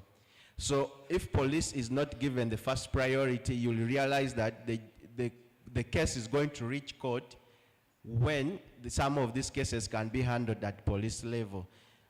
For instance, through diversions and other things. So we gave police the biggest priority, and the other number was for the prosecutors and the justice actors. Penal reform also conducted a number of research. We did 3 research covering basically the women offenders, and one of the research was about the impact of long imprisonment to the woman offender. And this thing looked at a number of things, and I want to request members, as you're exiting this ground, you can pass by the display tables and you pick some of those reports. They are at the table, and you read what were the findings in this research. We have a number of them. If you have time, you can pass by our offices and you pick some of these reports. So, but also we did 3 publications, and one of the publication we did was publication on mental health. And I want to inform members that this publication has been adopted by the police, and they are including, previously police had mental health as a course, as a topic in their training. While in the training period. However, with the adoption of the mental health curriculum, police is considering including the mental health in their courses as a full course unit coming forth with their training. So colleagues, this was my brief presentation. Like I said, I'm going to take 3 minutes. However, in our operation, we also had challenges, and just like other judges had alluded to, we have issues of delayed processes in criminal justice. You find you're handling one case for over 5 years, 3 years, 2 years, and it delays the process. And justice delayed is justice denied. But also, the women that you worked with, some you realize that they've spent over 10 years in prison. And the time they were arrested, they never had national ID. But you want to extend these services to them like the startup capital. However, they are not registered, or they cannot have a bank account. So it also limited our processes in extending these startup capitals to these women. My humble request is for the informal sector to work hand in hand with the formal sector to see that justice is extended to everyone who's eligible. I want to say that prison should be a place for only those who should be there. We shouldn't find people who are innocent. For instance, if you have 10 cases dismissed, it means that those people were in prison for no reason. So prison should be for people who should be there, and people who shouldn't be there shouldn't be there. But also we have a number of alternatives that can be used to handle cases before we think of the custodial. I have very many friends who are state attorneys, and every time you're having interaction with them, they are talking of custodial sentences, and they are not talking about the non-custodial sentences. I want to request colleagues that let us advocate for the non-custodial sentences, because today it is me, tomorrow it is you. So if you emphasize the issue of custodial sentences, you never know where that custodial sentences will find you also. I want to extend my appreciation to all the funders, all the stakeholders, and the police, prison, and everyone who has supported PRI to achieve all its goals. May God bless you all. Thank you for listening. Thank you, Dennis. 3 minutes are subjective, my lord. Everyone counts 3 minutes from their space. So thank you, Dennis. That is really telling about the achievements. The holistic approach, the empowerment, you can see real changes in livelihoods of individual persons, people, and not just numbers, but individual women. Thank you very much. They have very interesting reports. If you go to the right side of this, left side of this room, you see an exhibition there. The partners have displayed their reports and products. Those are for picking, free of charge, interesting research on access to justice, among others. This side, you'll see an exhibition. We are selling products from GWEDG, one of our partners. That money, of course, goes back to the work of GWEDG in Gulu. So pass by, they have beautiful products, beautiful bags as well. Let's put our hands together for the 4 partners. That is where they are seeing the achievements. We're going to invite Chris, hopefully was not influenced by the partners, just to share with us the major findings around what you see and what you saw with the FATE project, but also moving us forward in terms of sustainability. Are there opportunities to sustain all these gains, or is this the last of what we are hearing of FATE? So thank you very much, panelists. Please stand up for a picture. I would like to invite the community, the district-based partners. Please come very quickly, because it's 12:53. We are likely, my lord, to really finish at 2. So I am warning people in advance, because we have a major panel coming up. Yes, which is so important. So our partners from Gulu Nyoya, please come. The mediators, please come very quickly. Run. Anyone from the districts, please come and take this picture, because these achievements are really shared achievements. Thank you very much. Are we running or we are walking? Try. Great. From access to equality. Yeah? Great. Camera person, are you there? Today you're here. Okay, 1, 2, 3 from access to equality. 1, 2, 3, go. From access to equality. But are you smiling? From access to equality. One more time. From access to equality. Thank you. Another hand clap to them. And that box says, people, we see you. And of course, that people online, we see you as well. Thank you very much. The mediators, the coaches, the paralegals, thank you very much. Chris, where are you? Brenda, please come. You forgot. Come and introduce Chris, please. Chris, somebody will say something about you so that we know you. Brenda, very quickly, just 1 minute about who Chris is and what he was supposed to do. 2 seconds. Yeah. Yes, thank you, Sheila. Chris, how do I start? Chris Marshall is an independent consultant that responded to our call to conduct the final project evaluation for the FATE project. And like Sheila has said, his role was to find out our achievements, the lessons learned, and also steer us to how we are going to sustain the gains. So Chris, give the platform to you. You can introduce your other team as you make your presentation. Thank you.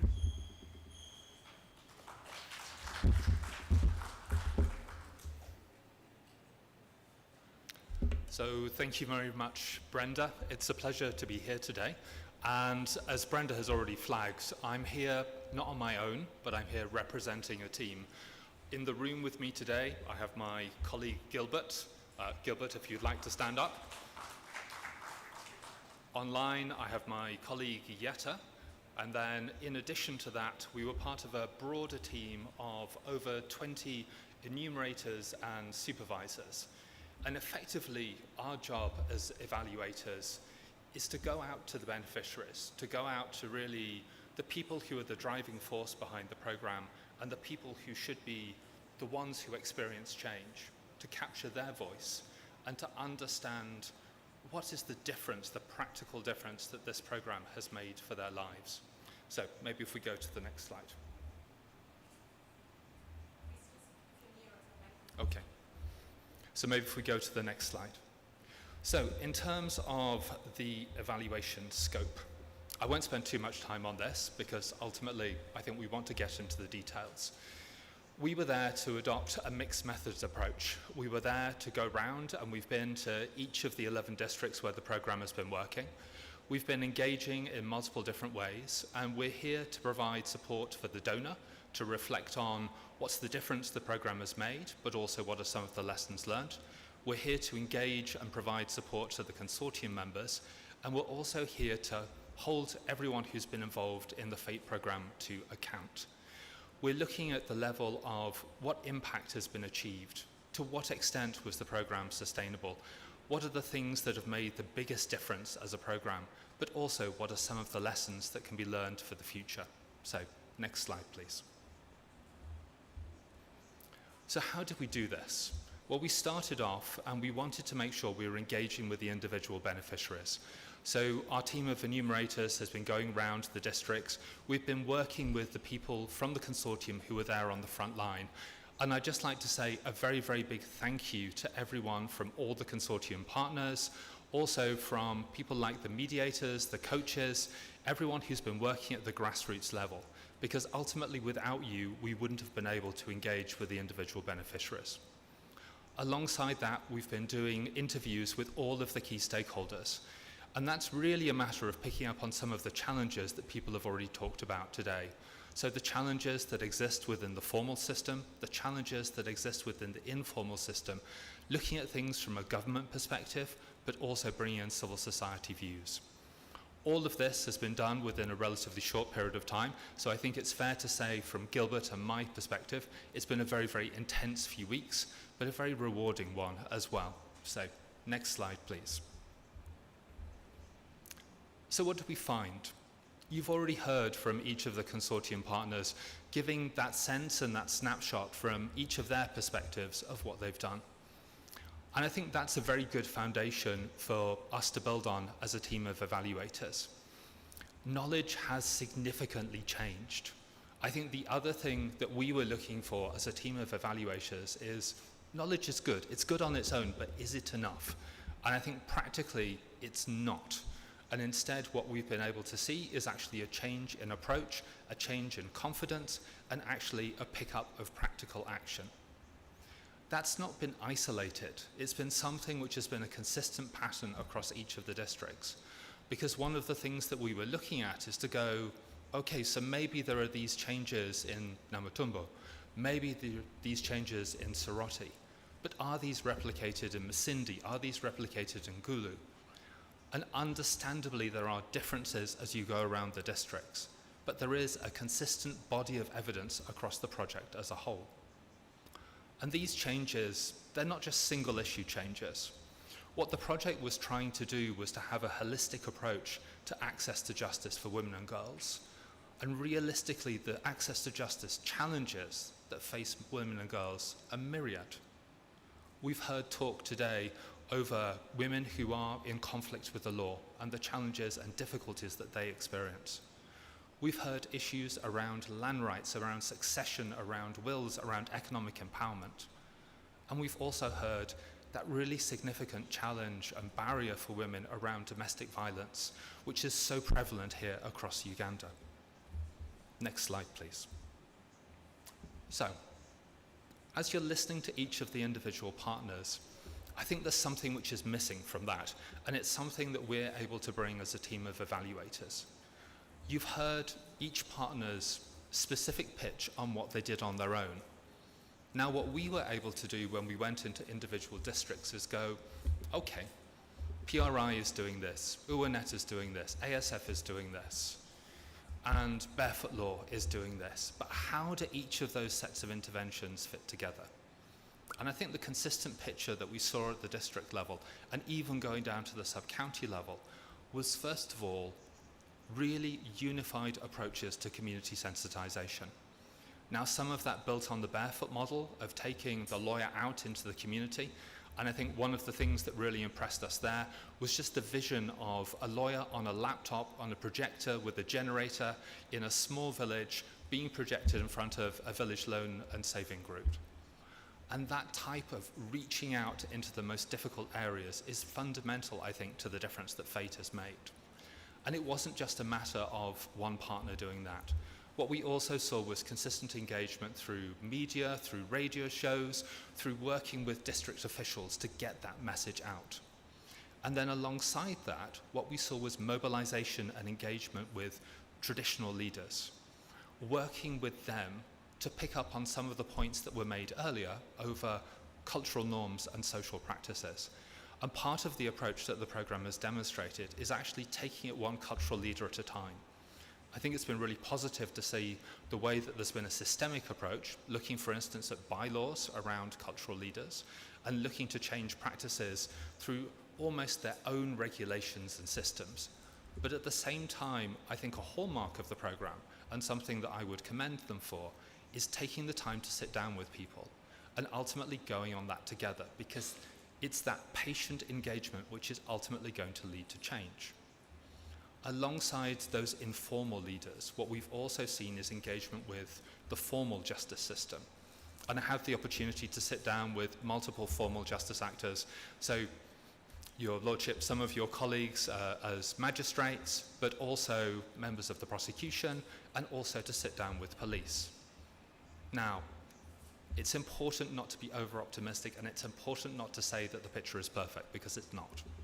But one of the things that we did see was significant changes.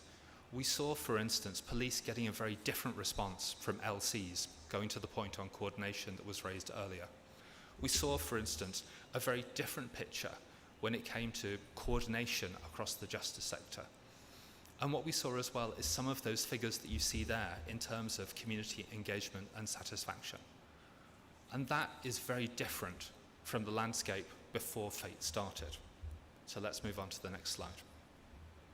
As I've talked about, knowledge is important, because actually it's the basis of knowledge that gives women and girls the ability to be empowered and the ability to take practical action in their lives. What you see summarized there are the high level of knowledge gains. And what we've seen, it's not just a matter of saying, well, actually, maybe the knowledge was really high to start off with. It wasn't. In some areas, we've seen approximately or maybe more than a 30% change. And that's a significant swing. It's a significant swing at the local level. And it's also important because it's meaning that universally across districts, there is a changing pattern. Now, some of the earlier knowledge that was there at the baseline, people said that came from historic practices, it came from school, it came from parents. And one of the things that we wanted to look at is that knowledge there maybe in younger generations?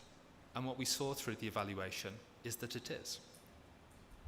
Let's move on to the next slide. Now, knowledge on its own is not enough. As I mentioned, when I sat down and went into courts, when I went down to the state's office, each of them said, before FATE, we had this sense of working with women and girls, and they were quite differential. They were afraid. They didn't like to come here. They didn't like to come to police. They worried what would happen. They worried that perhaps their partner would be immediately locked up. They worried that basically they wouldn't be listened to. Now, some of the issues that have been talked about this morning, so the challenges around PF3, the challenges around corruption, and the challenges around lack of transport, all of those definitely remain. But what we have seen is a shift in approach.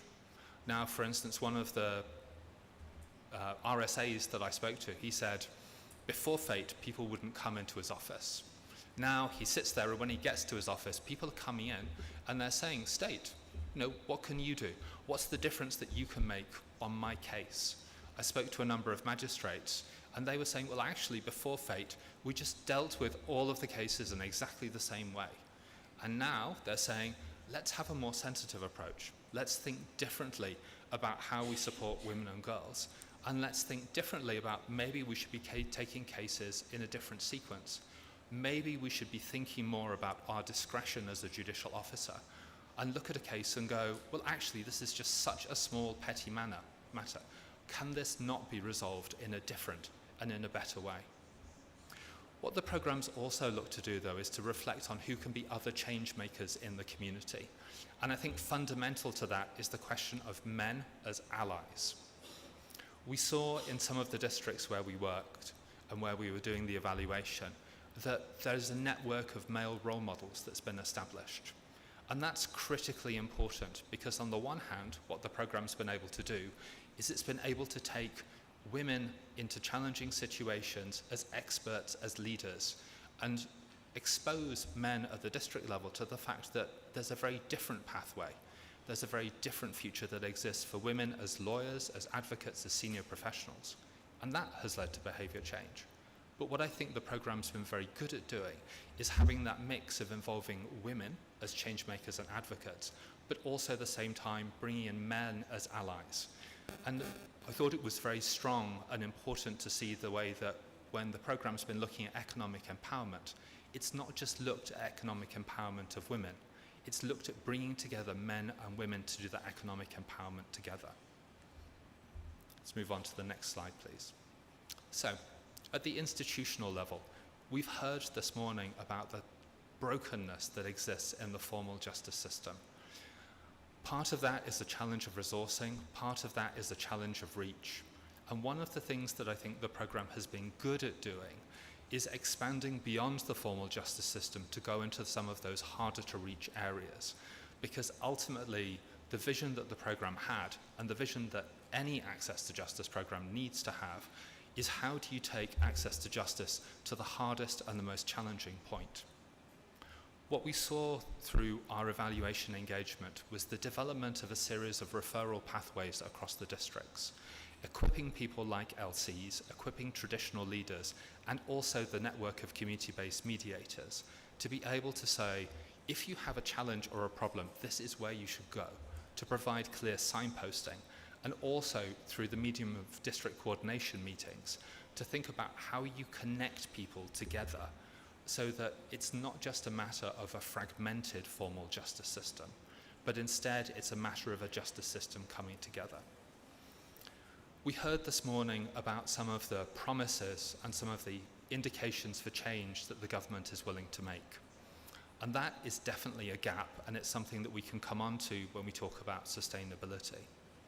But we have seen through the program that some commitments have already been made. So for instance, one of the conversations that we had as evaluators was with the ActionAid shelter in Gulu. And they were saying, before FATE, they had a situation that all of their funding was coming from effectively development partners. And that was a concern to them. It's a concern on sustainability. What they learned through FATE and the change that they've been able to make is that they've started to engage with the district. They've been bringing the district in much more. And off the back of that, the district has been saying, actually, maybe we could invest in you. What should that investment look like? What's the level of funding that you want and need?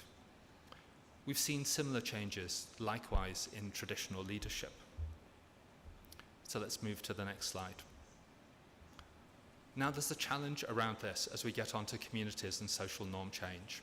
And that feeds into perhaps what FATE 2, if there is a FATE 2, should be looking at. Because as we've seen empowerment of women and girls, at the same time, it's difficult because you have to find ways to bring men along on that journey as well. And one of the recommendations that we would have for the future is thinking about how you make sure that a women's access to justice program properly includes boys and men as people who are potential perpetrators and as people who could be allies and need to be equipped to be allies. We have seen norm shift when it comes to traditional practices. And in particular, many of the traditional leaders that we spoke to said that they felt more equipped on how cases should be dealt with. They also felt more equipped on understanding the dividing line between their practices and where, for instance, they should be involving the formal justice system. And I think importantly, and just going back to women and girls, we saw a change in attitude. Women and girls reported that they're perceived differently in their households. They've gone from a position where maybe they were more objects and people who were subject to the whims of others. And a number of women and girls that we spoke to were saying, actually, I now feel strong. I now feel that people in my community are not going to touch me because they know that I know where to go. And it's that sense of there is someone that I can trust and there's someone that I can call on, which is fundamental to the success of FATE. Let's move on to the next slide, please. So, I'm going to focus on 3 lessons because I know I'm already overrunning and I'm short of time. In terms of the first lesson, I think it's important to work with a culture. And that comes down to understanding the culture. Okay. It comes down to understanding the culture and understanding the complexity at the local level. And that comes down to what we would recommend for the future, doing some sort of deep cultural analysis. And I think it's important for any program, firstly, to make sure that you're drawing on implementers that know the local culture. So work with implementing partners that are from the community. Work with mediators and coaches that are from the community, because that cultural competence and knowledge is going to be your bedrock for success. I think one of the things that was good about FATE is that they didn't assume that all 11 districts were going to be the same, because ultimately they're not. And it's important that you bear that in mind. Move on to the next lesson, please.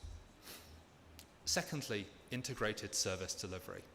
As has already been talked about, Uganda has a very complex justice system with multiple pathways for someone to be a justice seeker. One of those pathways is through the formal system, one of those pathways is through the informal system, but people are also increasingly looking towards mediation as well. I think what made FATE a success, and one of the things that you would need to include in a future Women and Girls program, is ensuring each of those components is adequately represented. One of the things that is critically important, and maybe would be an additional building block to build into a FATE 2, is a greater emphasis on legal aid. We have seen some of the cases being taken up, but it's fair to say that whilst many, many cases can be dealt with through alternative dispute resolution or traditional dispute resolution mechanisms, a good number of them do have to go through the formal justice system. And so finding a way to equip and enable legal aid as key providers right the way through the program is really, really important. Let's move on to the next lesson, please. So, what should sustainability mean? One element of sustainability has to be this component that Barefoot has talked about. So this whole idea of digital literacy. But it also has to be the component that we've heard from others. It has to be safety and security and legal empowerment, as Uwanet's talked about.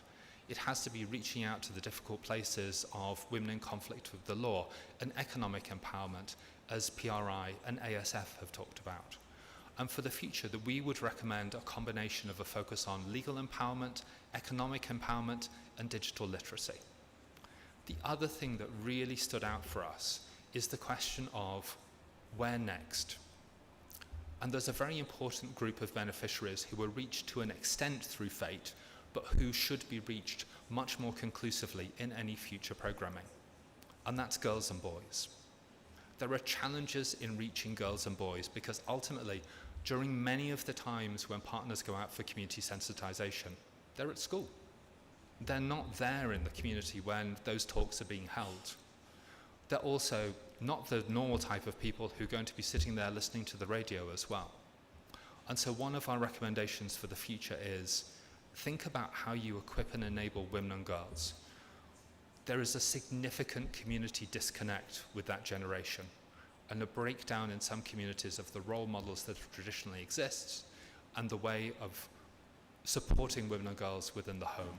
So that would be one of our core things to look at. The other core recommendation for particularly the donor community to think about is, do you want to go deep or do you want to go broad? Now, FATE looked at 11 districts, and as we've seen, there were significant changes across those 11 districts. There is a question there for yourselves as donors.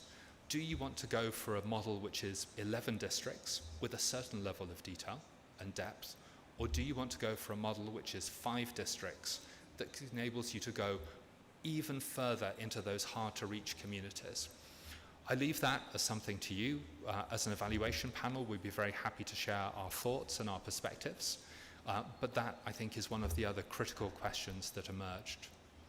The other aspects is making sure that you've got that sense of allyship and taking men on that economic empowerment journey.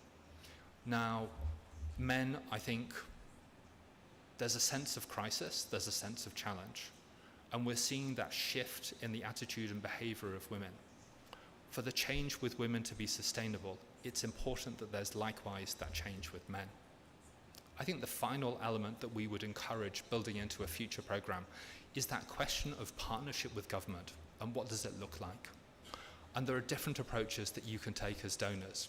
So for instance, in some countries, I've seen donors adopting the approach, let's brand everything as government. Let's not have it as a particular embassy or an international donor. And there's a value in that. But I think it's important, if there is a fate to be a fate to think about how can any program act as an effective advocate within government. How can you get government to take the changes and the lessons you're learning at the community level and implement them at the national level?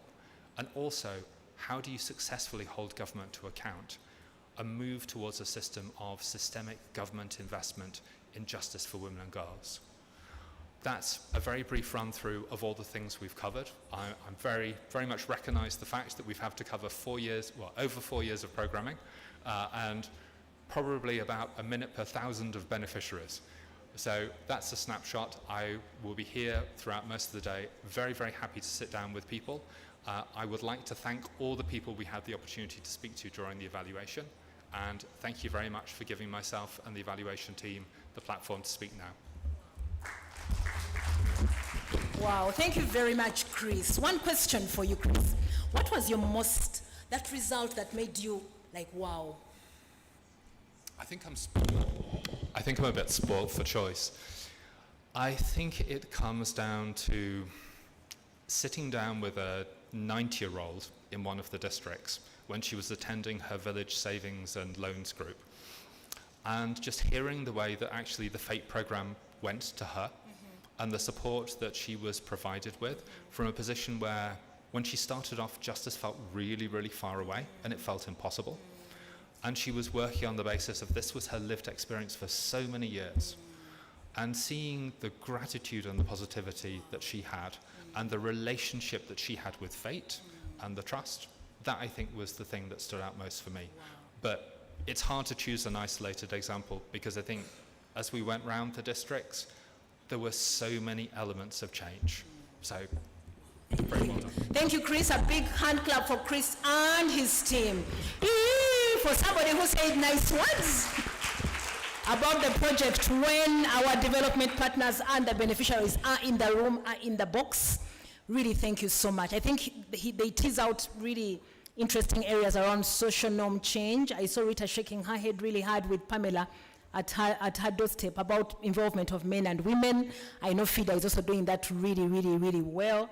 The question of turning the knowledge into action, I think that was really telling. Yeah, beyond just the knowledge, but also the action, and many other things. So congratulations. There's food for thought in terms of sustainability. I think it's a scalable phase. It's a scalable project, that's for sure. So congratulations again to the partners, and thank you again to Chris and your team. We are switching the gears very quickly. As I mentioned, 2 o'clock is our target. And we have briefed the panelists in the next panel, and they know what to do. So I would like to invite Pamela. Pamela, are you here? Yes. Please welcome Pamela as she. Yes. All the way from Grade G, Pamela is the Executive Director of Grade G Gulu. Pamela, thank you for the effort. Yes, there you go. Award winner of many awards, though. What do I do, Pamela? Do I move this chair? She'll come. Okay, great. But I also like to welcome our panelists as Pamela takes her seat. Meanwhile, you can stand and stretch a little bit. It is okay. But my Lord, now you're stretching to the podium. My Lord Justice Batima. Please come as you stretch. Please stand up. Patrick, thank you, Salongo. Please stand and stretch a little bit. There is no tea, but yeah. There is food. Thank you, my lord. I would like, please join me in welcoming His Lordship, the Honorable Lady Justice David Batema. We call him Lady Justice, and you will know why. Please clap for Honorable Justice David Batema from Uganda. Police is very well represented. Karunji Annette, I don't know if ASP, PSP, what, but Annette is the head of the GBV and trafficking in persons, Chibuli CID headquarters. Very smart. I think we shall salute her. Let us try that as she comes. 1, 2, 3, go salute. Hey, the ladies look like when they are saluting. Yes, you're welcome, Annette. Thank you so much for making that time. And then, of course, I would like to invite Lydia. Please come from Uganda Prison Service, Commissioner, Rehabilitation and Reintegration Department. Yeehaw. Thank you, Uganda Prison Service. You have been commendable in this partnership, including the police and, of course, the judiciary. Last but not least, FIDA Uganda, and your board chairperson is here. So, hey, give it your all. This is Joy, isn't it? Yes, Joy. Clap for Joy. Joy. Joy, come. Joy, no, here. Don't fear, Pam. Yes, that is Joy. Joy, you're welcome, FIDA Uganda. Okay, Pam, over to you. We have discussed the issue of time. Okay. It's them.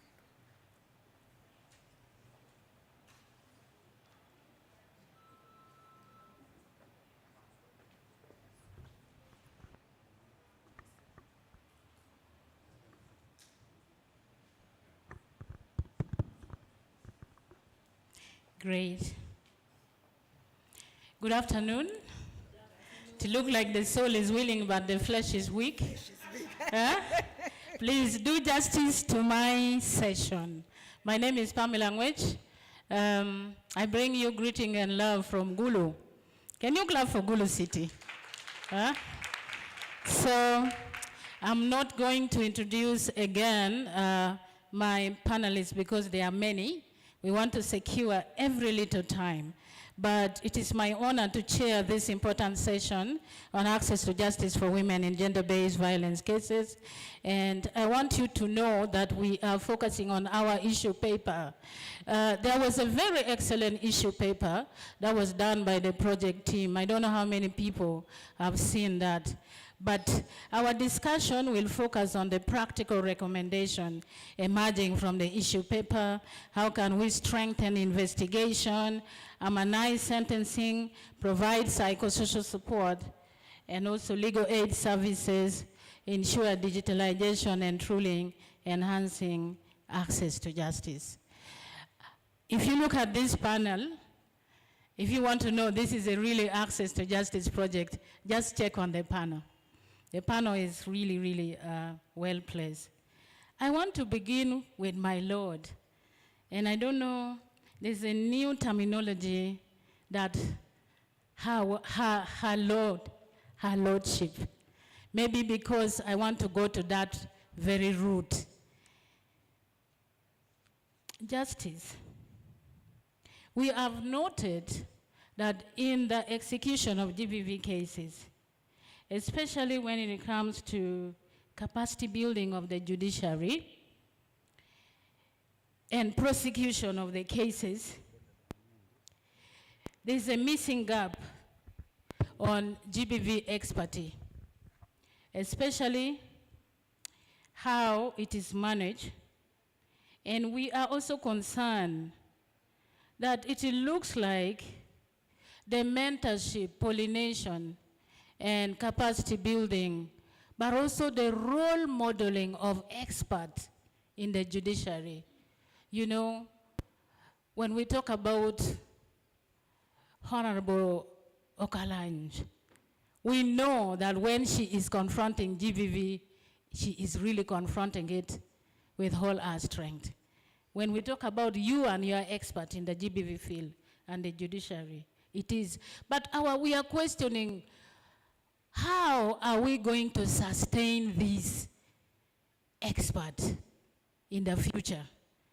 We see women movement building up young women leaders. But in the judiciary, we don't see that happening frequently. And I also wanted you to handle that, especially bringing in the aspect of gender-sensitive adjudication of cases. Thank you. Thank you, Chair. I want to correct the impression that I'm a Lady Justice. I am Sister Batema. Because I speak a lot of sisterhood, and I'm a recognized gender expert and a full member of FIDA, full member of the National Association of Women Judges, a full member of the International Association of Women Judges. Maybe I'm the only medalist in the Uganda government for gender advocacy, and at the international level. Again, I won the international award for gender advocacy in 2016. Now, how do we make our gains sustainable? How do we make judgment writing gender responsive? Yes, 3 areas. One is about substantive knowledge. The judicial officers ought not to be only sensitized, but skilled. They should be trained and be skilled to know the substantive changes in the law reform which is gender responsive. What are the gender biased laws, maybe in family law, in succession, in domestic violence? And what have been the implications of these changes? What are the gender neutral laws? How can we use them in judgment writing? How can we use international human rights instruments to be imported into our judgments? How can we use the Constitution of the Republic of Uganda to inform the outdated laws, cultures, and religion as sites of gender-based discrimination, which results into gender-based violence? How can we teach and make sure the judicial officers master the difference or similarity between sexual and gender-based violence and gender-based violence? Sexual, SGBV and GBV. Violence against women, violence against children, as can relate to religion, to culture. This requires not only sensitizing. The judiciary is above sensitizing. They will look upon you if your project, if your program is about sensitizing them. After all, we are learned people. We are not only educated, we are learned. So give us the skills of legal interpretation. In Karamoja, I interpreted the culture of rape, that you chase, throw down, and make her your wife. And I said, this is rape. And the DPP was saying, but that is our culture. When I was sentencing that man, Nakupoyet, it is there on the website. The assessors had advised, acquit. It is our culture. And I said, no, I'm convicting him. Because it is a culture among the Karamajongs, but he is going to rape the daughter of an RDC who is a Munyankole, who is a Musoga.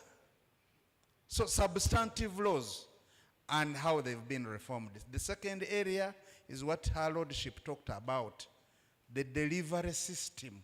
how can the judicial officers know where to refer the victims and perhaps refer those not only in conflict with the law, but in contact with the law. I may come to the law not because I'm a victim, but because I'm avoiding to be a victim. I am in contact with the law. How do I get benefits from that law? Referral, where the infrastructures, blah, blah. Then lastly, to make a gender-sensitive judgment, apart from the training and the infrastructure, it's about the attitude.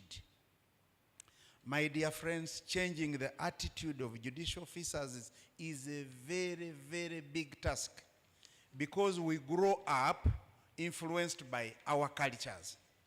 I'm a Msoga, this is how we behave. I'm a Mchiga, this is how we, I'm a Karamajong, this is how we do it. We are influenced by religion from day one to becoming a judicial officer. Our religion, I'm a Catholic, I cannot support abortion. Even if I'm a judge, how will the bishop hear that I supported abortion?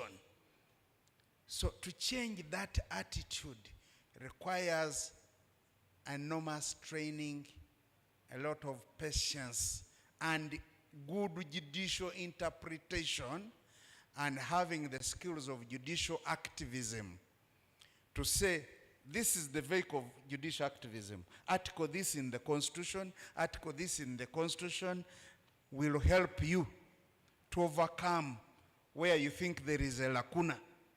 This one will give you the power to make the law as a judge. Attitude also comes with legal interpretation. You've seen many articles about me arguing with the DPP that you can't rape a girl, but you can defile a girl.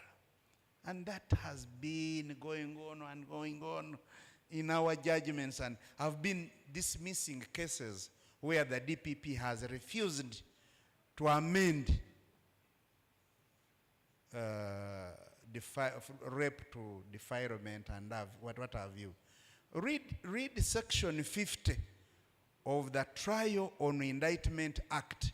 Section 50 says, once a person is committed to the High Court, and the summary of the case and the indictment do not disclose the offense as disclosed in the summary of the case, the High Court may order the DPP before or at any stage of the trial to amend, they use the word to alter the indictment by way of 1, amending, 2, adding, 3, substituting, 4, removing charges. And the DPP says, no, I have a right to charge anybody with an offense which I want. And I said, no, if it is rape, it is rape. You can't charge defilement where there is rape. You can't charge manslaughter where there is murder. Now, who has the ability, the power to direct justice for the women, justice for the victims? It is the judge. So that training is important. I have also written the bench book for women and access to justice.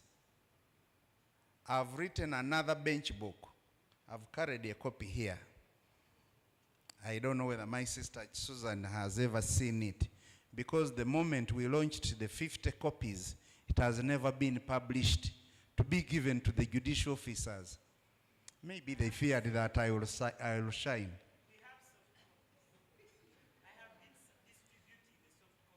Wow. But how many people all over the country have the internet? How many judicial officers have the internet? The physical copies, we got 50 copies from UNFPA, and that was it. Action Aid.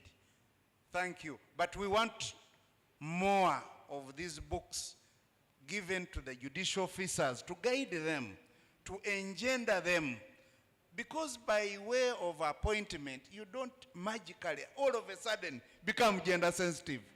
We must continue training them, changing their attitude over time. Invite us to these workshops. We share our experiences and cases. Invite us to those high-level workshops with the members of parliament.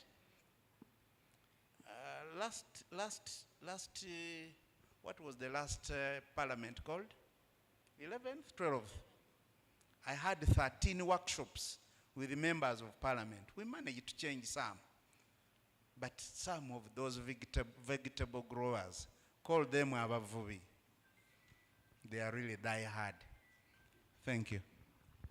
Thank you. Let's clap for him. Now you understand what experience skills means to judge and justice. Thank you so much. I'm coming back to the bench book. It's so interesting. I want to go to prison. I wanted to look at these issues, which is so common, that the issue paper notes that women are often detained for long periods on remand without trial.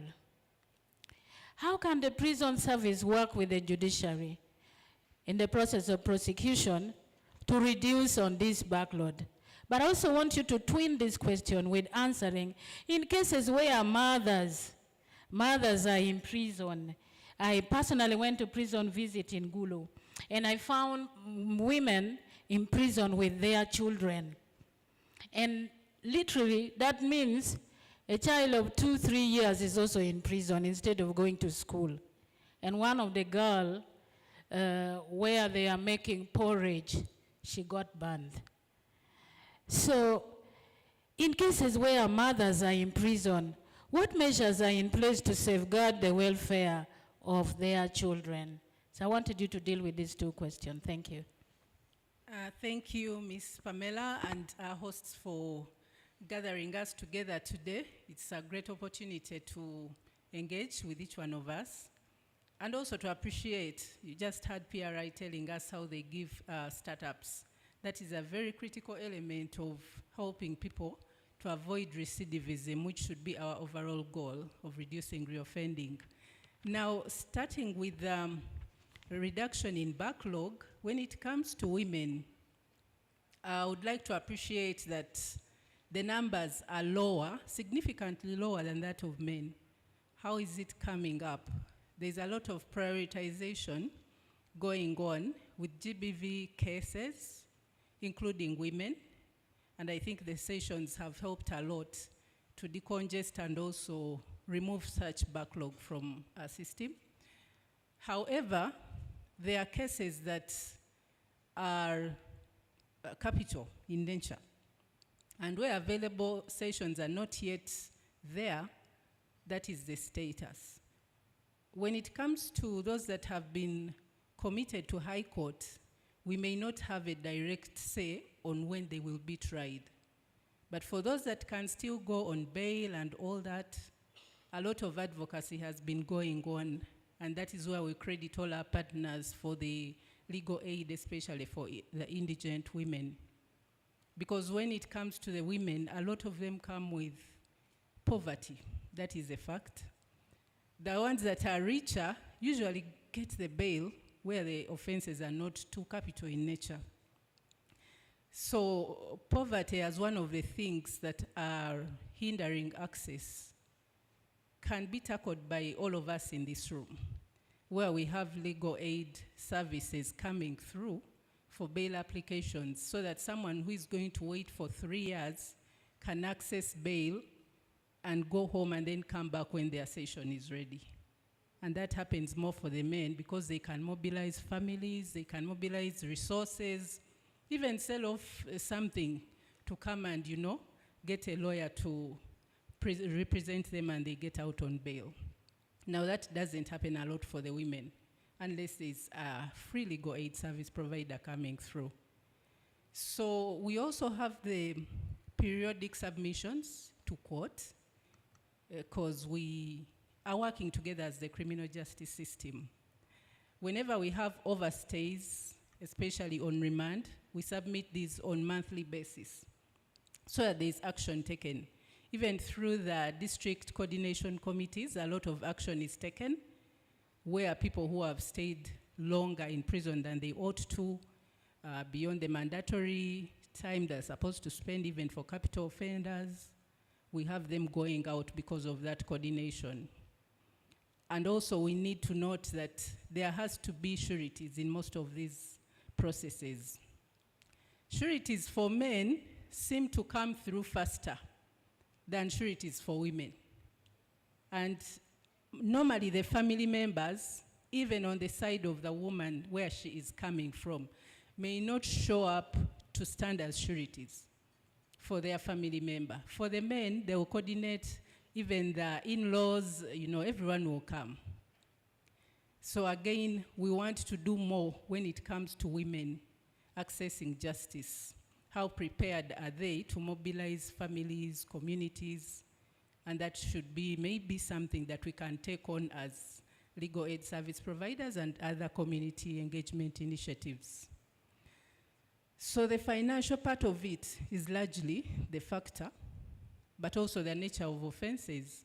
One time I tried to engage one prosecutor over a lady who had left behind 5 children, and the eldest being in P7. And I said, okay, the person who has been murdered is the husband, and she is the person that has been brought in as suspect. So where are these 5 children going?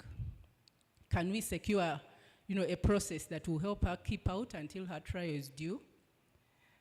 And this person went and did the necessary background checks and told me, you're helping this woman by keeping her in prison, because if she goes back, they are ready for her. They are going to murder her. So I thought twice. 2 days later, her in-laws came and told me, we need a wife to come out, because they still call her a wife. We need to sell off some property so that the children can be taken care of.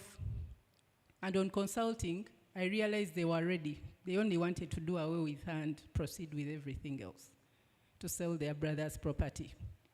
So there are women who are in prison in that situation where they are even safer for some time, especially where GBV is committed within the family settings.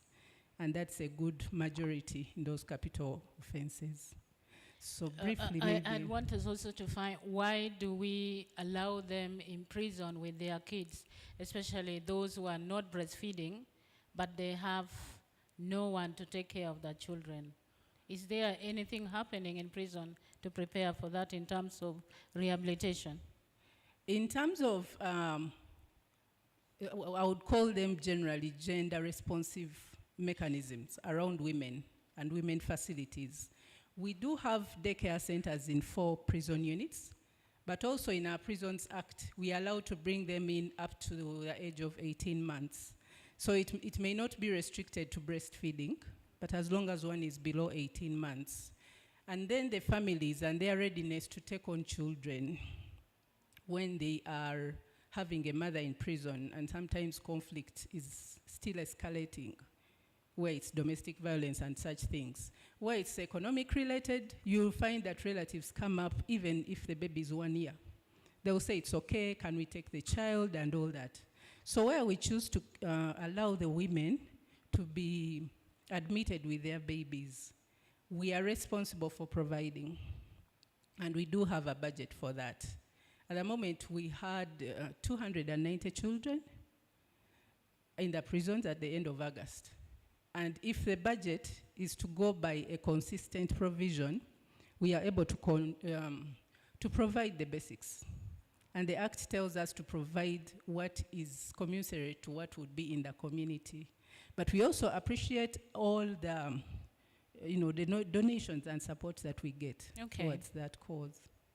Okay, so we appreciate government for providing for that budget that we have. Thank you very much. I'll come back to you later. I want to go to police. Connecting these 2 panels, there was a discussion on corruption, but I don't want to go to that. I want to go to investigation, especially that's where corruption usually appears. So my question for you is, investigation remain a bottleneck in GBV cases.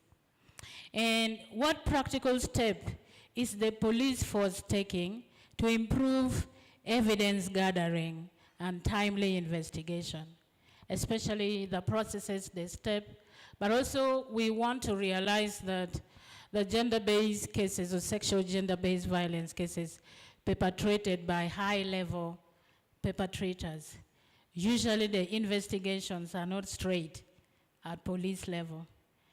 There's a way that the police seem to compromise that space and tend to favor perpetrators because of corruption. I'm not saying this is what is happening, but I have evidence. I want to give one practical evidence where the people that are working on the road, the Chinese, we all know them, and they've been abusing and sexually abusing girls. And there was a time when the gang raped one of the guard that was guarding their resident in senior quarter in Gulu. When the case was dropped to the police, they look like the high special perpetrators that cannot be touched. And we had to gather about 35 civil society running after that case. So clear case, rape case, evidence, proof, but still they were protected. Moreover, by the states who are the head of police. So can you take us through this investigation, which is a bottleneck? Thank you. Thank you so much, Madam Chair, and the organizers of this wonderful meeting. This is always an opportunity for us to share and pave our way out. So, as police, I realize that we have received the most punches, but that speaks to the special place that we hold in GBV cases or SGBV cases. We are the entry point. We are the first respondents. We are in direct contact with the communities. So really, this is expected, but we take it with positivity, and this is to speak to what we have done to improve our investigations. First of all, I'll first respond to that case of the gang rape. We have deliberately, as Uganda Police Force, created a specialized unit, the SGBV unit, which has its head office at the CID in Chibuli. Why?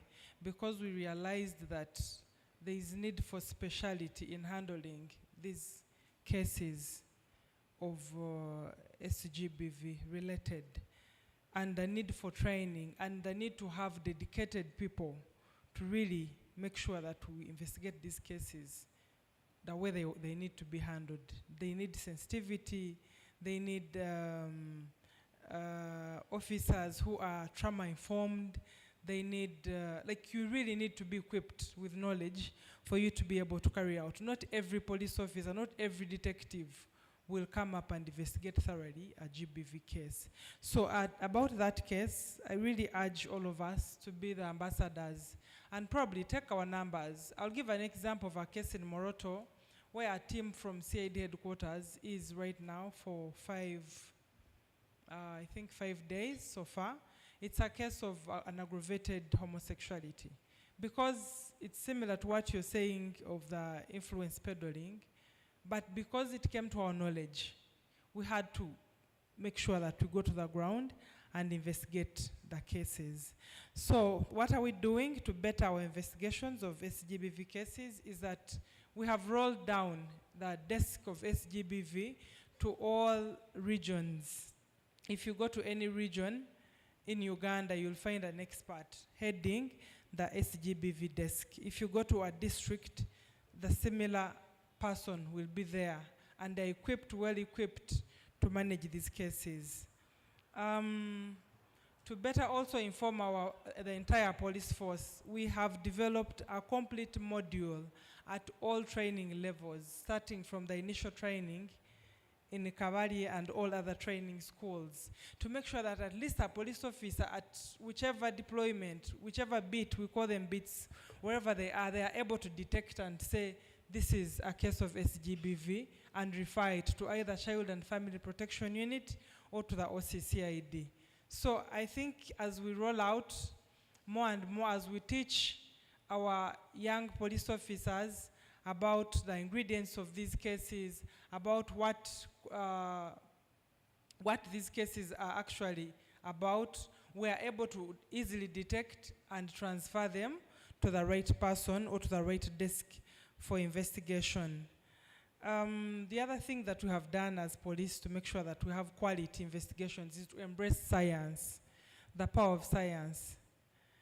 You know, in a case of a sexual-related case, which might not be able to be proved by 100 witnesses, only one scientific report could solve the puzzle. So we have embraced science, we have embraced, we have a whole department, though the other challenge that we have is that it's only based in Kampala, and with time we are working at making sure that we have decentralized forensic departments in all regions, but at least so far we are making the right step in the right direction to ensure that we embrace science. We have acquired specialized equipments. When you get time, you can pass by CID headquarters. Through our partners, so many of us here, partners, have come on board to ensure that we are doing the right thing and we are compliant with the international standards. We have acquired safe spaces for our children. We have friendly rooms for interviews.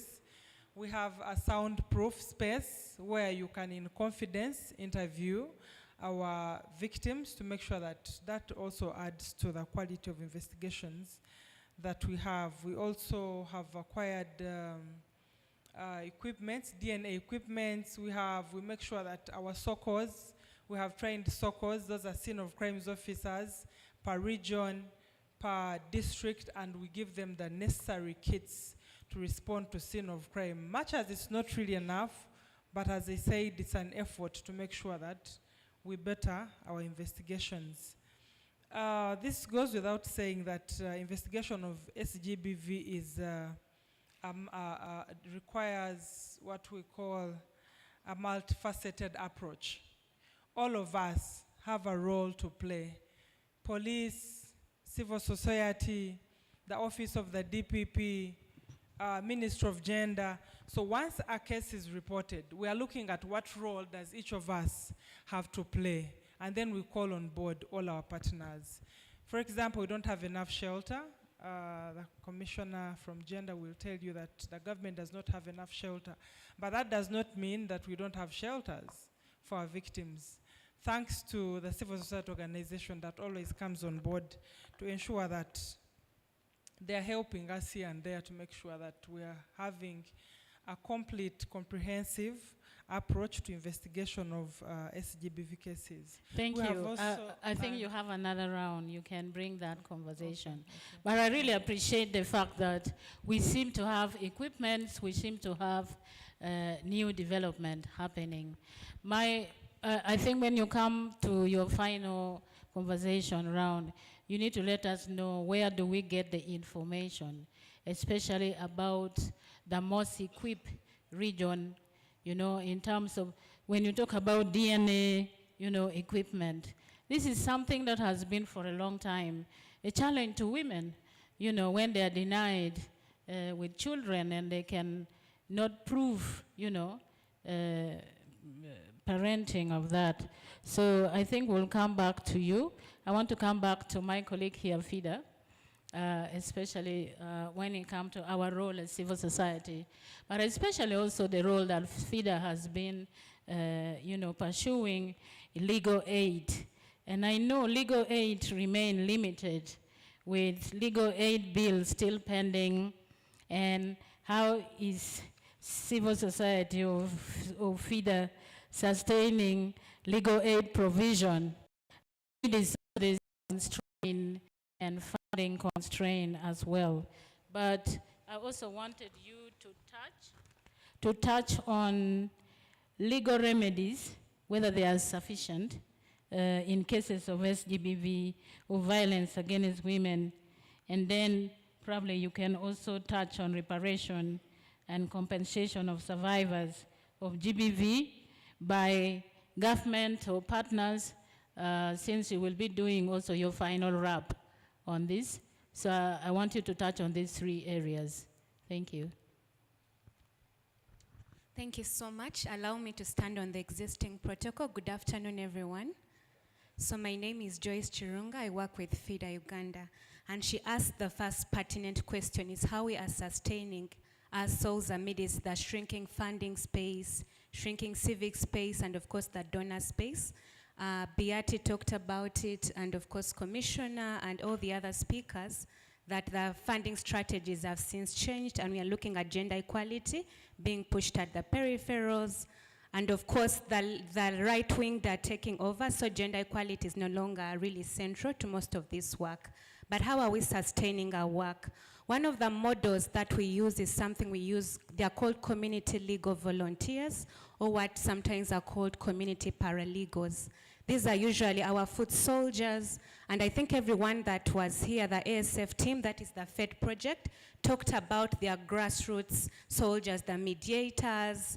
Those are the ones we usually use as referral pathways. They refer cases to us as FIDA, as legal aid service providers, but also we have a referral system amongst each other's partners, because one thing we are trying to do is provide holistic legal aid. Holistic legal aid means not just representing a client, but also making sure that she can attain counseling, she's able to be assisted to find a safe shelter for her to exist at the moment the case is being handled, but also can we have economic empowerment at the center of it. So what we are doing as FIDA is to have that coherent or holistic legal aid where we have all these services rooted together. And as FIDA, we have something called the SAME model, which makes sure that you're not only providing legal aid, but you're also making sure that the client does not return with the same case. Because usually at the center of it, and everyone has talked about poverty, but there's something called the feminization of poverty, where it's women who are mostly poor and of course usually return to the perpetrators. So that is one of the ways we are doing this. Then we have, of course, advocacy. We have been at the forefront of pushing for the National Legal Aid Bill, and of course, apparently there is the marriage bill, and the Witness Protection Bill, of course, which didn't see the light of that day, but is also crucial to the work we do. So one of the ways we are continuing with the work amidst the shrinking civic space is to push for some of these things. Of course, they have not seen the light of the day in the, is it the 12th Parliament? But we are strategizing for the 12th Parliament to make sure that legal aid can actually be state-funded and should not entirely rely on civil society like it does at the moment. So some of those are the strategies we are using. Then one of the key strategies, especially in SGBV cases, is something we call watching brief. So in most of these cases, we usually support state or police to make sure that they are handling these cases the right way. But the challenge is, of course, we are incapacitated. FIDA is in just 22 to 23 districts in Uganda, so you are unable to spread your wings to support as many cases as you could, especially when it comes to watching brief. So watching brief makes sure that the police file is ready, the evidence presented is sufficient enough to prosecute, but also in most cases there is really no translators in most cases, especially when you're dealing with women who face multiple vulnerabilities like refugee women, persons with disability, and all the other intersecting realities when it comes to women's rights. So that's one of the things that we are doing, and I would implore everyone here, that is a strategy we can use to make sure that cases are actually prosecuted when they go to court. And just like Justice said, sometimes cases are dismissed because not the right cause of action is actually placed on file. So what is our work as FIDA? To make sure that the right cause of action is actually placed on file. So that is briefly what we are doing as the legal aid service provider, but also as building that ecosystem to make sure that right from the grassroots, we are decongesting the courts. We are making sure that if it's a petty offender, do not waste courts' time so that they are able to handle some of these cases. But also, we really advocated for the special court sessions that are happening, and I think that is one of the modalities we should use. And we are pushing that they should actually be institutionalized so that they are fully funded by government, and SGBV cases are handled as soon as they are presented to the court system. Then, of course, you talked about the remedies available. Of course, there's simple defilement, there's defilement in its own self, there's rape, there's all these other issues that come up in court. And one thing I must state is we have been advocating for the sexual offences bill. I don't know if most of us know about this, but we have been pushing to remedy a lot of what is missing in the Penal Code Act, a lot of what is missing in some of these laws like the Anti-Trafficking Act and the FGM Act and all these that usually perpetrate, that are really there to cure these other forms of GBV. So the remedies are there, but the implementation, of course, remains lacking, especially when it comes to prosecution. And I'll give an example of women really burn out when it comes to these SGBV cases. They are so often when we are watching brief and the victim is like, I think I'm tired, I can't proceed, because the case is taking long. But also the other challenge of sometimes as donors, like FET has closed, so what happens to the cases that FET has been handling at the end of the day? Are they transferred to another legal aid service provider? Are they going to die out now? So there is, okay, I'm being told to summarize. There's a lot to say, especially about SGBV cases, but there's something we are working on. We need an ecosystem that can push cases together, and that means as we are waiting for the National Legal Aid Bill, what can CSOs do together? What can donors do together? How do we ensure sustainability of some of these projects, that the cases are handled to finality and not are left in the middle? And I think I worried a lot when they said, oh, and it was leaving Kamuli, because we have been, every time we receive a call, that's the first place of referral. And I kept wondering, so what happens to especially those cases? So reparations and remedy, I must state the laws are clear, but it's very difficult, especially to push for remedy and reparations, especially when the case is not prosecuted the right way, evidence is not collected the right way. In most cases, it even fails before it even gets to prosecution. So unless we cure some of these bottlenecks on this very end, we shall not see the light of that day when it comes to SGBV. But there's a lot of progress, like most of the judge, his lordship has said, police has said, and prison. We just need a coherent way of working together. Thank you so much. Let's clap for FIDA for being very gender sensitive. Coherent way of working is the best way to move forward. We are closing. I'm giving you 1.5 or 2 minutes to wrap up as we close. Justice. The challenges with the National GBV Bench Book. I want to go back to that. First, let's clap for him for this book. They look so heavy, but what challenges remain in implementing the National GBV Bench Book across all courts?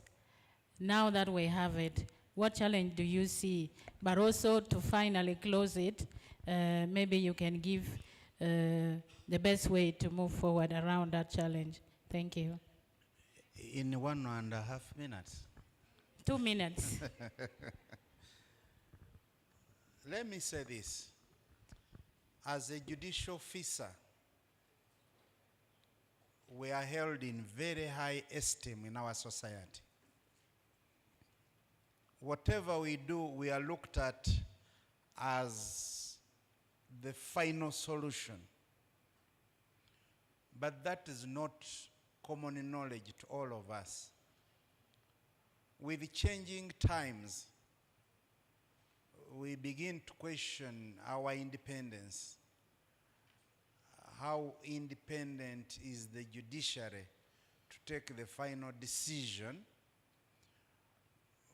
when some of our colleagues think they should listen to orders from above? In Busoga they say, Abasoga bampwitu. We are big-headed.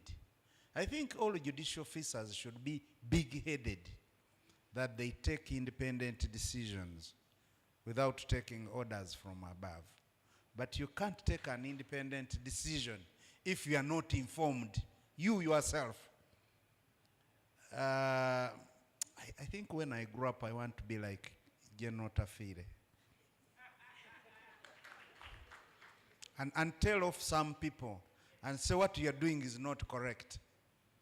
What you are doing is not what you are employed to do. If somebody is going to take all this long without being tried, then why am I seated in that chair? If the state attorney is not ready to prosecute, or if the state attorney commits somebody for trial and the judiciary is not ready to prosecute, grant bail. Dismiss the case for want of prosecution. So what is the state? Is the state attorney? We know that the state is made of the executive, the judiciary, and the legislature. A coordinated movement of giving justice to the people, both men and women and children, should be made. The budgeting should be concurrent. Why do you fund the judiciary and you don't fund the state attorney? Why do you fund the police and you don't fund the prisons? That's why jails had been created. And I think it is high time we revive the energies we began with in chain link, in jails. For our civil society, I must confess, today was the first day I heard of FET. Yet I've been in charge of Namtumba since 2022. So who have you been coordinating with? We cannot be perfect, we cannot be holistic unless we identify the institution where the final decision is going to come from. You do all the good work at the grassroots. Then we come to police and court and we fail your efforts because you have not identified us as partners or identified as the last in that line of holistic delivery. You don't identify Sister Batema in Iganga, in Namutumba, and you think you are in Namutumba? How? Me, where there is a funeral, I'm always called in as a chief mourner. And I take that opportunity to talk to the people about gender equality. If we are burying a woman, I talk about the unremunerated work of a woman we are burying and how expensive she has been, how useful she has been in the home. And everybody leaves the funeral, the burial, knowing that we are burying somebody very, very expensive, very important in the family line. When you come to my court, I use the courtroom as a gender classroom. What I teach at Makerere is what I teach in court. And I say, this is spousal consent. This is what it means. Madam, you have a right over this property, A, B, C, D. And I ask even those in court, whose daughter are you? Whose son are you? And they begin identifying with men and I say, was your father ever pregnant? In which ward did your father produce you? So we use it as a classroom. The network should be continued. FET too should find strategic entry points. How are you going to make your research, your teaching come and enter in court with that vibe? That when you come to court, I'll ask, where is the mediator from Munsinze? Where is the mediator from Namtumba? And I give you the platform to say, first go and attend to these people before I make a judgment. In Rakai, Masaka, we had a program called SHARE, Safe Homes and Respect for Everyone. And we were talking about male circumcision as an entry point to end HIV. How informed is a woman when she's giving in to the open orders of the husband? And how will police treat it? And how will the LOCs do it? So we still need phase 2, but coordinating with the male champions, with the judiciary, with the police, family and children's unit, so that we do one wholesome thing. But I want to thank all the efforts that have been done. I need not water them down. A lot has been achieved, but we can do more. Thank you for the good work done. We shall come and support you in phase 2. Thank you so much. Let's clap. We need to break the walls around the judiciary. That's what I can see. But it's not easy as you think. All of you seated here, apart from FIDA, it's not easy for civil society to collaborate with you sometimes. I want to mention my experience in post-conflict reason. One time in Amoro, 10 years ago, when we were doing community policing with police. So we arrived under a tree where the beneficiaries were waiting for us. Immediately they saw the police coming out of my car. They all ran away. They all ran away. And I started saying, stop, we are not here to arrest anybody. We are for dialogue. We are bringing police close to you. They told me the last time they were here was when they were arresting people. So that means the situation and the context is changing. We are calling for more collaboration, more multi-sectoral approach, and we take note of that. Thank you very much. Now, 2 minutes for you for prison. We were appreciating that you have some rehabilitation support or grant. What is the transition process in final reintegration into society, especially if there is a halfway to prepare the women for transitions, or maybe how you see them going back, you know, from the aid, which was there, to lack of aid, or from prison to going home. I know you've been doing that.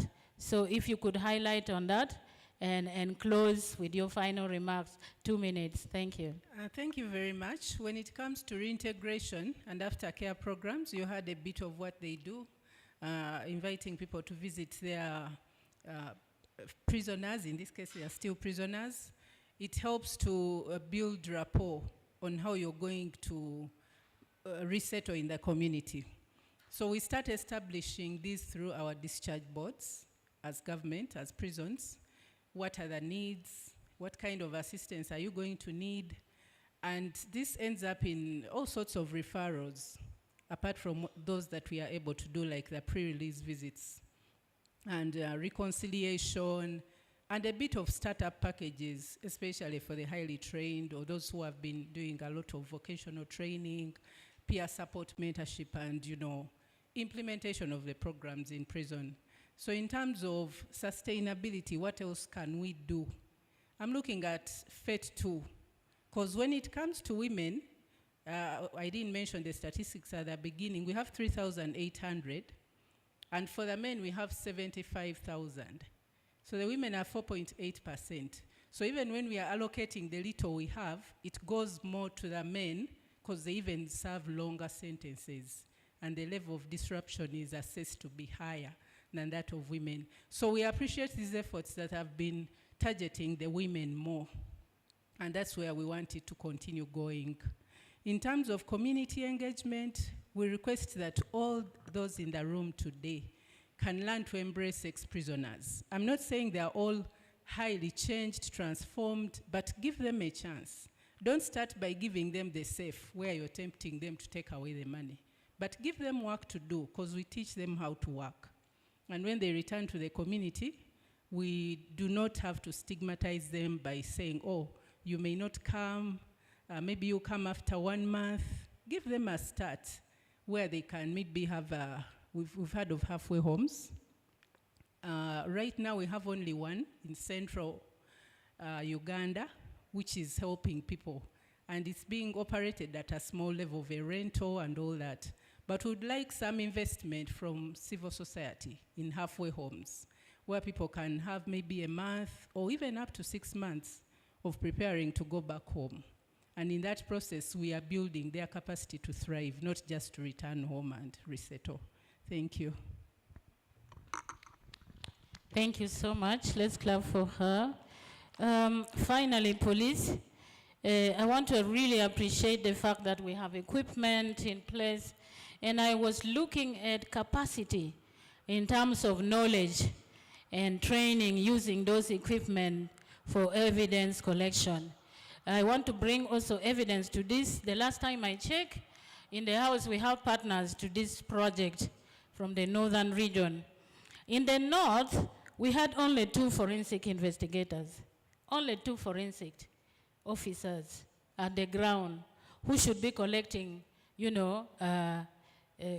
crimes related forensic information.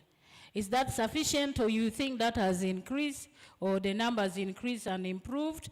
The last time I also checked, I have 2 partners here. I still have Francis Odongyo, who is doing really legal redress. And when it comes to investigation and talking about equipment and responsiveness, I think we are still not very satisfied. So I wanted also to find out if you could escalate in terms of probably in the north, where are these equipment seated?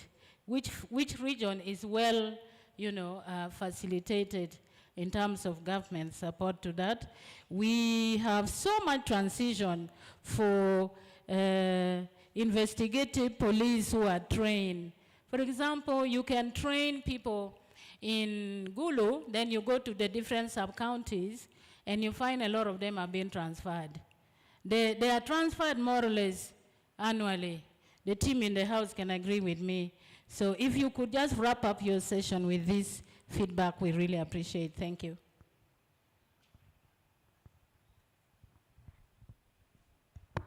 Thank you so much, Chair.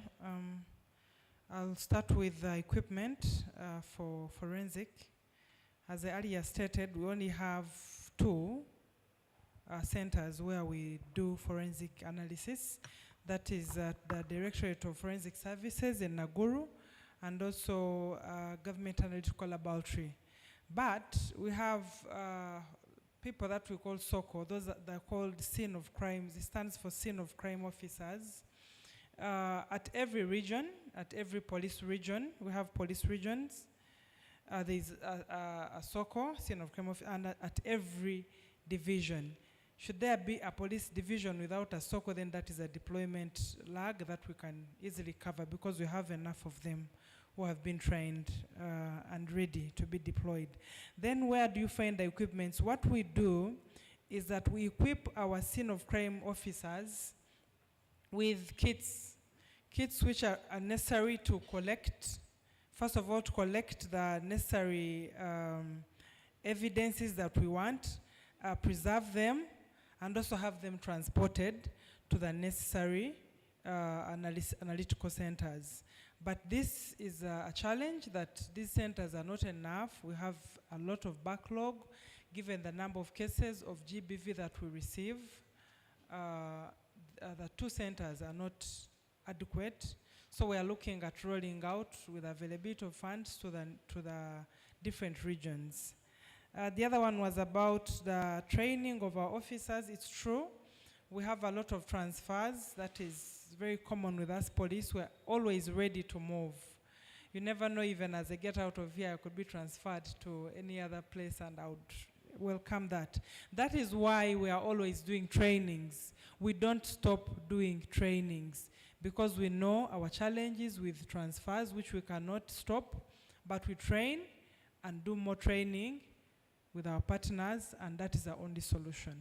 We cannot stop transfers of officers. Thank you so much. Thank you. Let's clap for the panel. And as we come to the end of these sessions, thank you very much for listening, and to our distinguished panelists for your rich insight, and to all participants engaging in this discussion. What has come out true is that access to justice for women and girls affected by gender-based violence is not just a legal matter.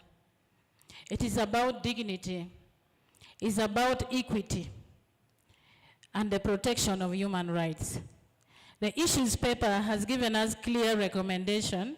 I encourage you to pick one and go with it today.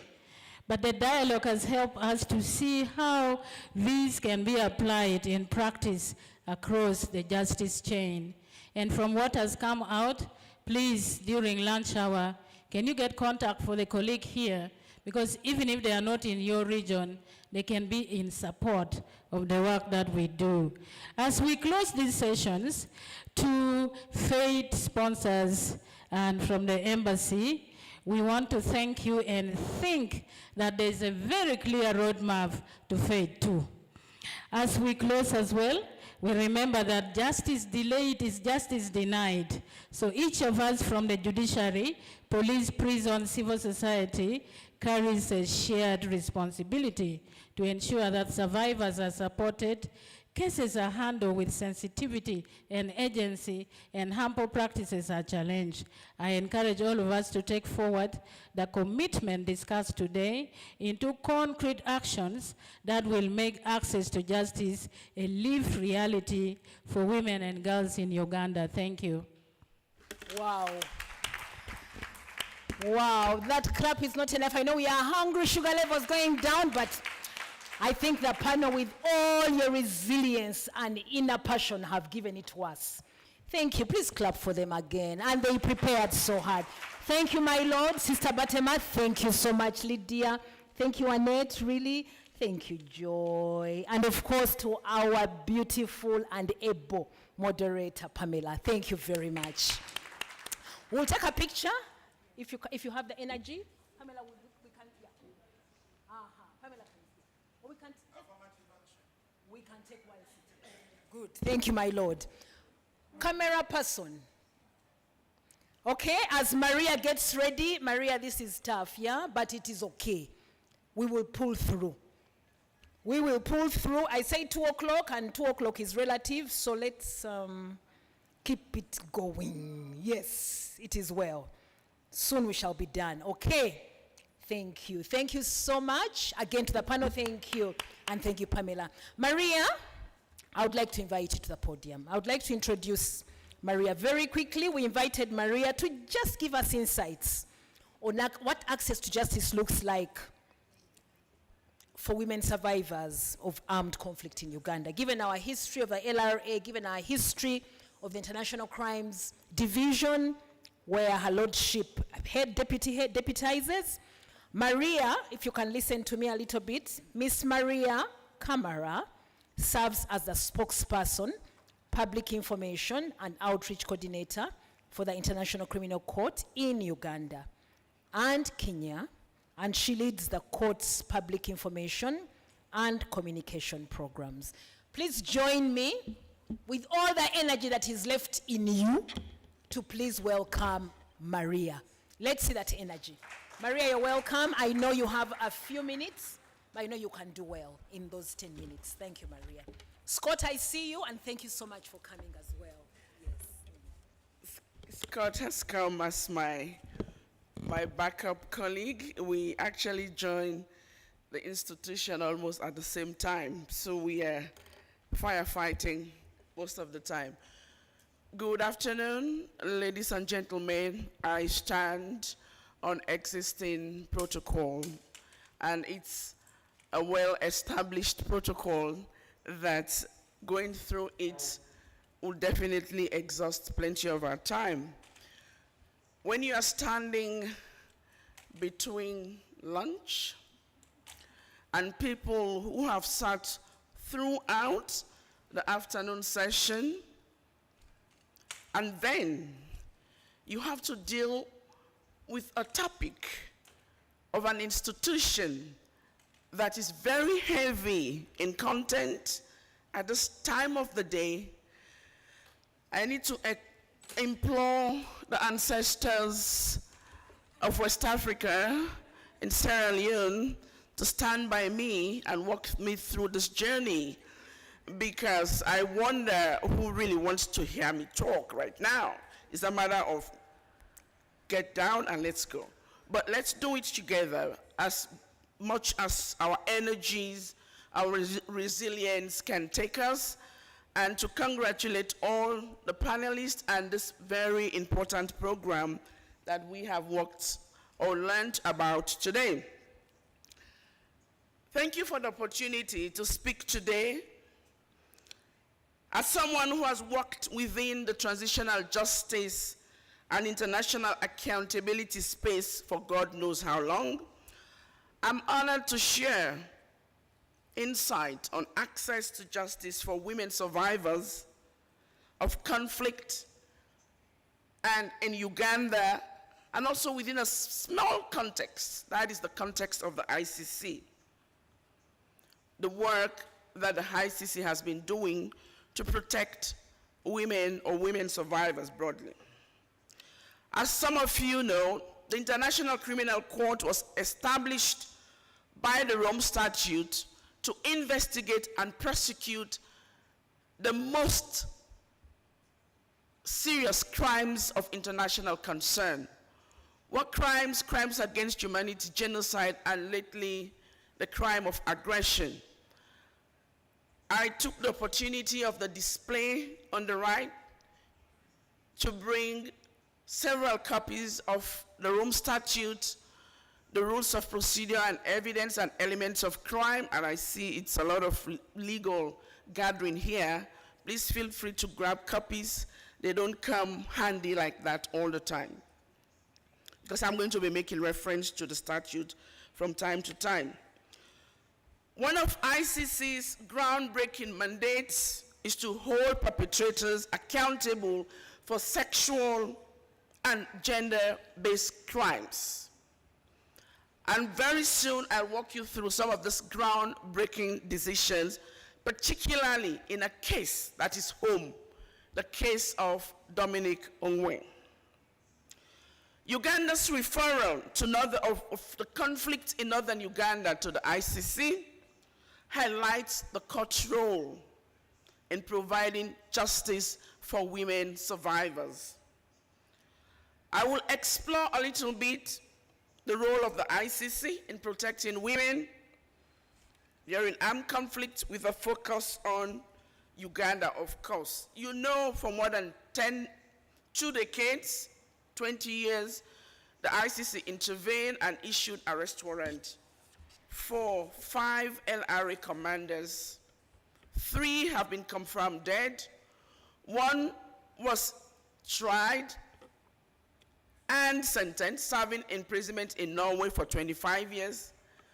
That is Dominic Ongwen. The other, Joseph Kony, remains a fugitive, and just like last week, an absentia proceeding was held, and the judges confirmed it was legal and it's within the Rome Statute that such a process could take place in the absence of the suspect.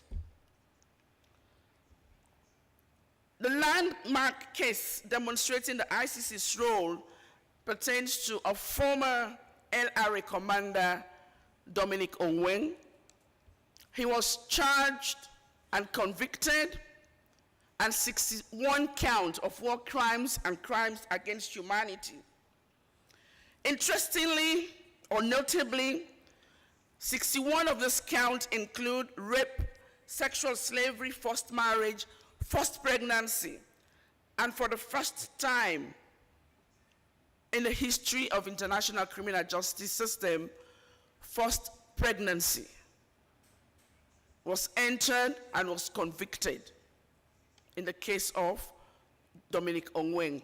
And this tells you how the ICC has been very interested and passionate, not only as a provision in the Rome Statute, but to ensuring that women, girls are protected under the Rome Statute and through the investigative work that it does.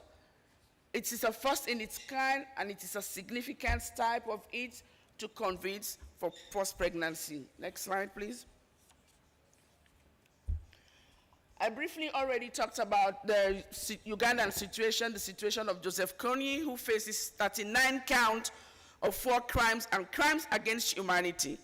And I just flagged out the gender-related crimes that are embedded within the 39 counts.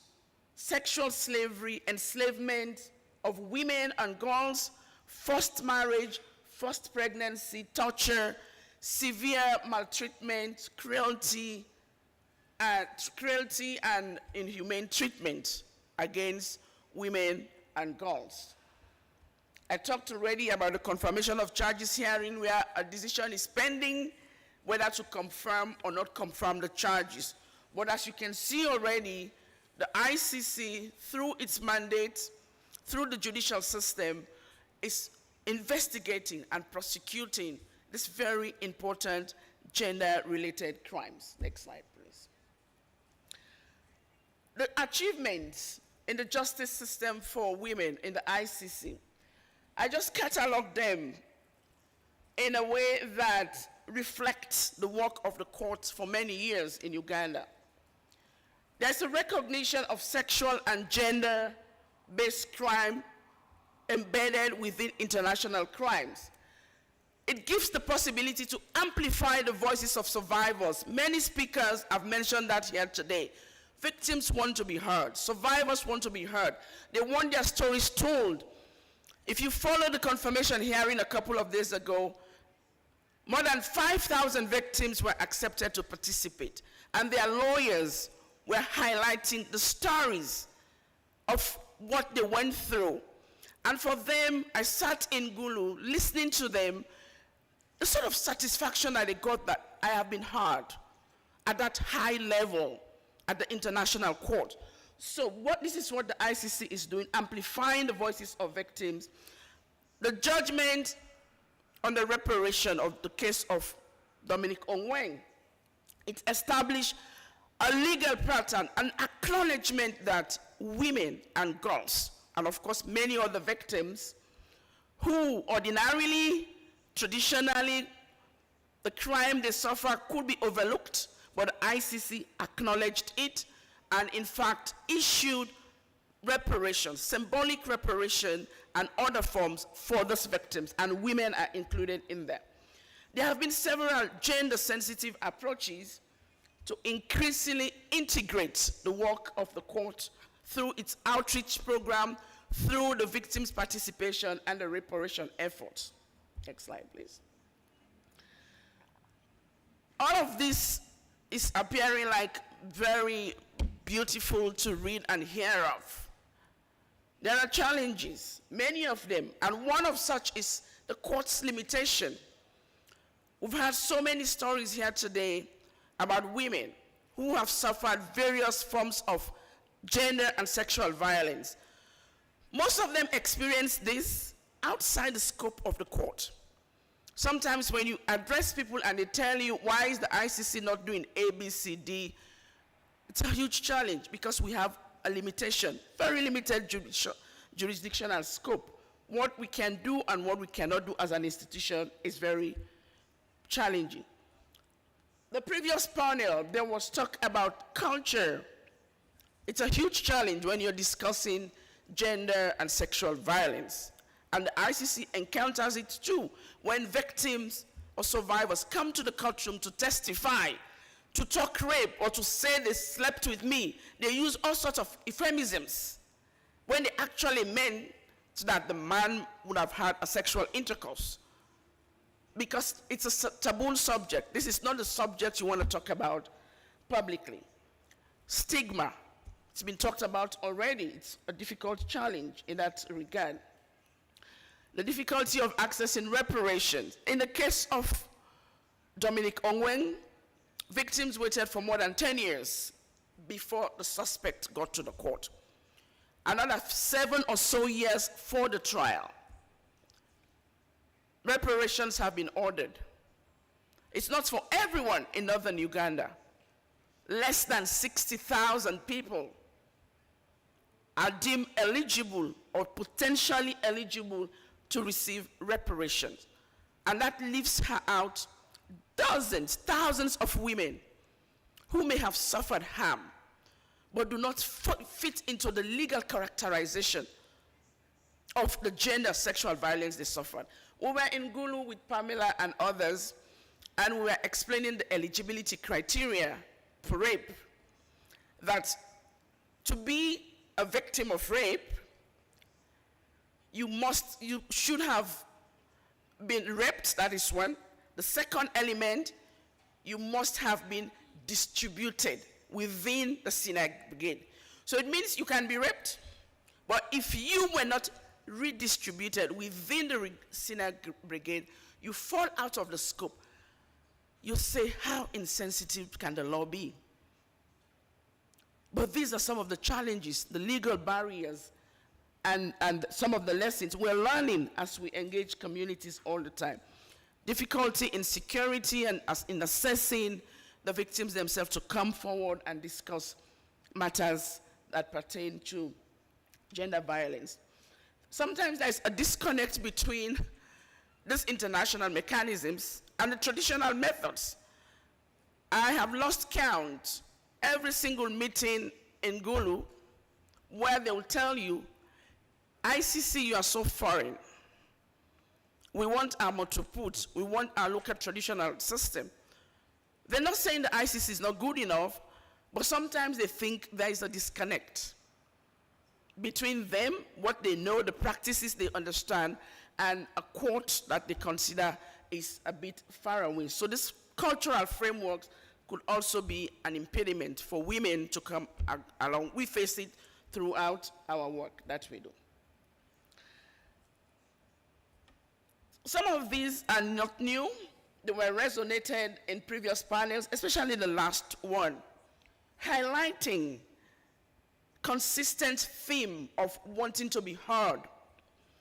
The victims want to be heard. We want to be heard, not just being helped. When they come to the ICC, they don't come there just because they need help, because they want to go to The Hague. No, they want to tell their stories. And some of them have never had the opportunity to tell a story of what happened to them.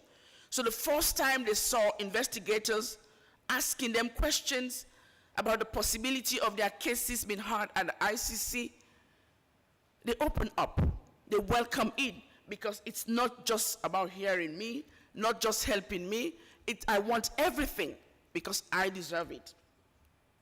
It is not just about the courtroom. That is not what justice is for women. It is about rebuilding the dignity that is lost when a woman is raped, abducted, a child is conscripted and used in active hostilities. And this is part of the work of the Trust Fund for many years.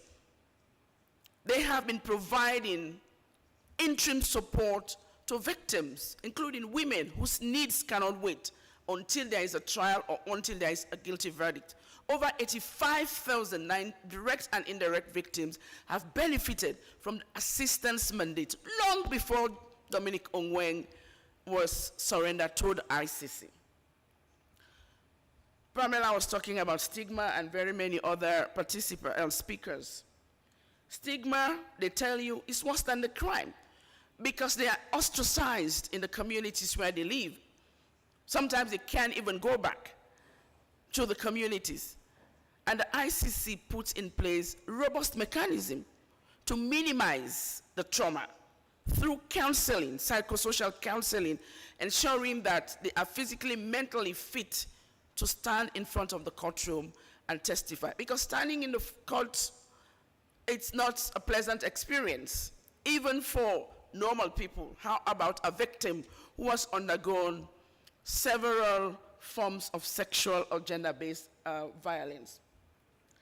I wouldn't want to go through this because we have talked about it, the experts have discussed it in detail, why we need to strengthen a survivor-centered approach for both international and national justice system. How do we sustain them? There's a lot of talk in this room today about sustainability. It's not just implementing, but how do you sustain a legacy of a justice system so that once it exits the scene, there is also a way in which the national system can take over and sustain all those gains that have been made. We have to reach out, we have to talk about this. Legal literacy, and the last panel did delve on literacy, education, reaching out to people to understand their rights. And we do that through outreach, through our engagement with our partners, through the VPRS, through consultations with the Trust Fund is also engaged in, so that people understand what we are doing in the context of our work, to integrate these local systems to international system, because in that way they will be owned. Ownership, legitimacy of these judicial processes is very key, and this is something the ICC has embarked on for many years. Next slide, we just finished. So justice for women survivors of conflict in Uganda, specific to those that the ICC have interacted with, it's not only about punishing the perpetrators. There's a lot more than that. It's about restoring the dignity of the victim or the survivor, listening to their voices, amplifying the pain, their experiences, their views, and their concerns. And there has to be an urgency to those who have endured these unimaginable crimes in the context of different conflicts in northern Uganda, which the ICC only looks at a very small component of it. I would like to stop here before I get chased.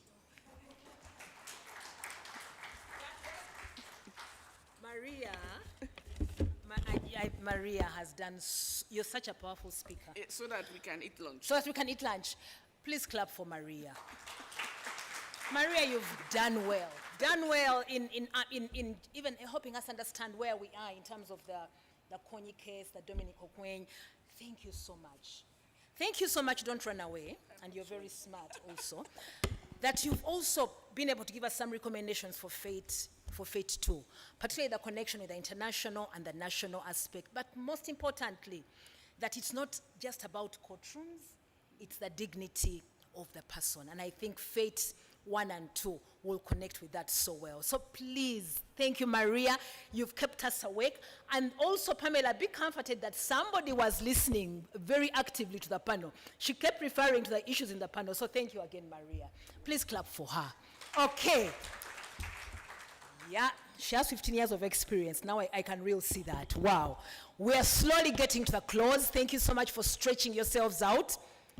Any questions, any comments, very quick ones in terms of moving forward? The issue of sustainability is critical.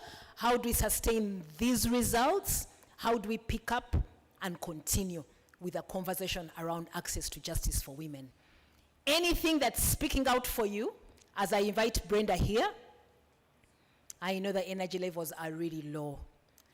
But this was also a very good information session, yeah, to just share with us what has been happening with Fate 1, what strategies have worked very well, but also in terms of Fate 2, what are those things in terms of sustainability and deepening the engagement. I think Chris challenged us. Do we want to deepen or do we want to expand? That's a question Irene and your colleagues have to definitely answer. And of course, Sister Batema leaves us with that challenge around connecting. How do we continue to connect and deepen those connections? So thank you again. I don't see any hands up, so I'm going to invite... Hey, there was no question, my lord. It was just saying if there was anyone with a comment, especially around sustaining the results, and how do we move forward to Fate 2. You're welcome, my lord. Okay, Brenda, please come and take your seat. But I know that boxes are still very active. Are they still active? Do we still have people in the boxes? Are they there? Okay, the boxes are still active in Gulu. We have Okello Charles as Brenda comes to step up for the accolade session. Please come. Esther, women leader in Gulu, thank you so much. If you can see you, if you can just display the box in Gulu would be nice. Ajot Beatrice is there as well, LC1. Adong Santa, if you're still there, thank you very much. And of course, SP Ayesiga, the DPC in Gulu, was in the box in Gulu. If we can show that. So we really appreciate them for being here. Namutumba is also very well represented in the box. I have a list of names here. Naigembe Esther, local leader, Busulana Yasin, the mayor, Bamulambe Elizabeth, local leader. Mary, called Mama Police, is also there. Nabanja Madina, leader, PWDs is there. Brenda, where are you? Lumulu, Lumala is also there, VCLA, and many more. Thank you very much. We really appreciate, and we see you, and we acknowledge. I haven't seen any comments from the box. I don't know where we look when we're seeing comments in the box, but we know that you're there. Okay, Brenda, come and take us through our last, almost second last session, the award of accolades. Brenda? Before Brenda speaks, Yes. there's a point I missed. There is another forum called religious platforms. When you go to the churches, when you go to the mosques, these are gender discrimination sites. The church, the mosques, the way they treat the women as inferior and the men as superior. The men lead and the women follow. We need to do a lot of empowering there and questioning the status quo. I had come with a book here called Women Out of the Shell. This is a pastor I had taught women's rights, and she's writing to say, yes, women are equal to men, but the male pastors have been sitting on us. Wow, thank you very much, Sister Batema, for those useful resources. Is the book on sale, the one for the bench? That one, which ones are on sale? Is on sale. How much? 50? But maybe she has reduced the price, I don't know. Okay. You give us the address. Thank you very much, Sister Batema, for those resources. Okay, for the accolades, I've been asked to invite Irene, of course. Please join us here as we prepare the accolades for our partners. Grace Babihuga, you are going to close. Please join us on the table as well. Rita, if you're still around, please join us. With all your energy, your left energy, your resilience, Rita, please come. That last energy before we go for lunch. And of course, my lords, the justices. My lord, Sister Batema, please join us here as we give the accolades. And my lord, Susan Okalan, if you're in the room or as you're coming in, please join us here. We're just going to recognize, and then we shall be good to go. Okay, we're going to stand. Yeah, you can just stand straight there. My lord there. Irene, where are you? I think you'll do at the end. Yes. Okay. When her ladyship comes, my lord, we need you here. Okay. Brenda. Yes, so this is going to take a very short time. I know it's standing between your lunch and you're going back home. So we've prepared some accolades and certificates to recognize really all the stakeholders we've worked with in the different sectors, the mediators, the paralegals, the police, the prisons, and the implementing partners. So, Jimmy? If you can just go through it.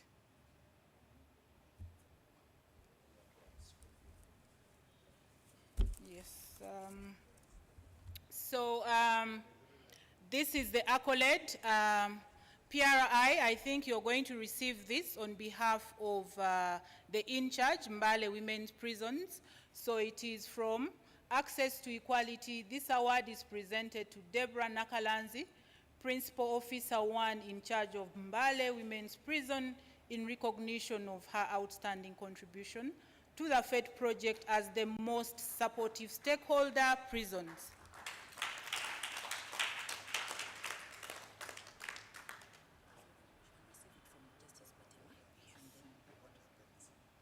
She'll receive it from you, and then she'll go. Shake hands. Photoman, are you there? Yes, that is to who? This is to Deborah Nakalanzi, Mbale Prisons.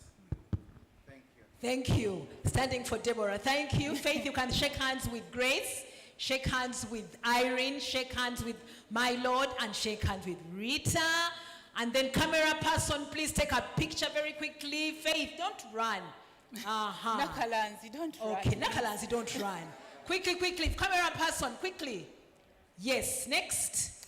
The next award is presented to Gwedji in recognition of their outstanding support as the best performing implementing partner. So Geoffrey, we call upon you to come and receive it on behalf of Gwedji. Geoffrey will receive that on behalf of Gwedji. Yes, we shall rotate so that everybody has a chance to hand over. Yes, that is the trick that Sister Batema is doing. Thank you. Yes. Geoffrey, that's Gwedji. Please shake hands with everybody. With Irene as well. Shake hands with Irene and with my Lord. With Rita. Great. That's how it goes. Thank you, sister, for that trick. So the next award goes to Amo Sophie as the top performing mediator. Wow. Amo Sophie, are you? Sophie, that's why you came. Did you know? Sophie, please clap for Sophie. Sophie, congratulations. Come and receive the award here from Irene. Shake hands with Irene. Shake hands with my Lord. Look, face that side so that the camera person can see you. Sophie, the happiness. Great. Sophie? Congratulations, Sophie. Come and shake hands with my Lord. That's a great handshake. With Rita as well. Big hug. And then from Sister Batema, and Grace. Great. And stand here now for the picture. That picture, please. So, okay. Nice. Thank you. Sophie, thank you. Next. Yes, the next award goes to Codette Emmanuel as the male champion mediator. Emmanuel, congratulations. A big clap, people.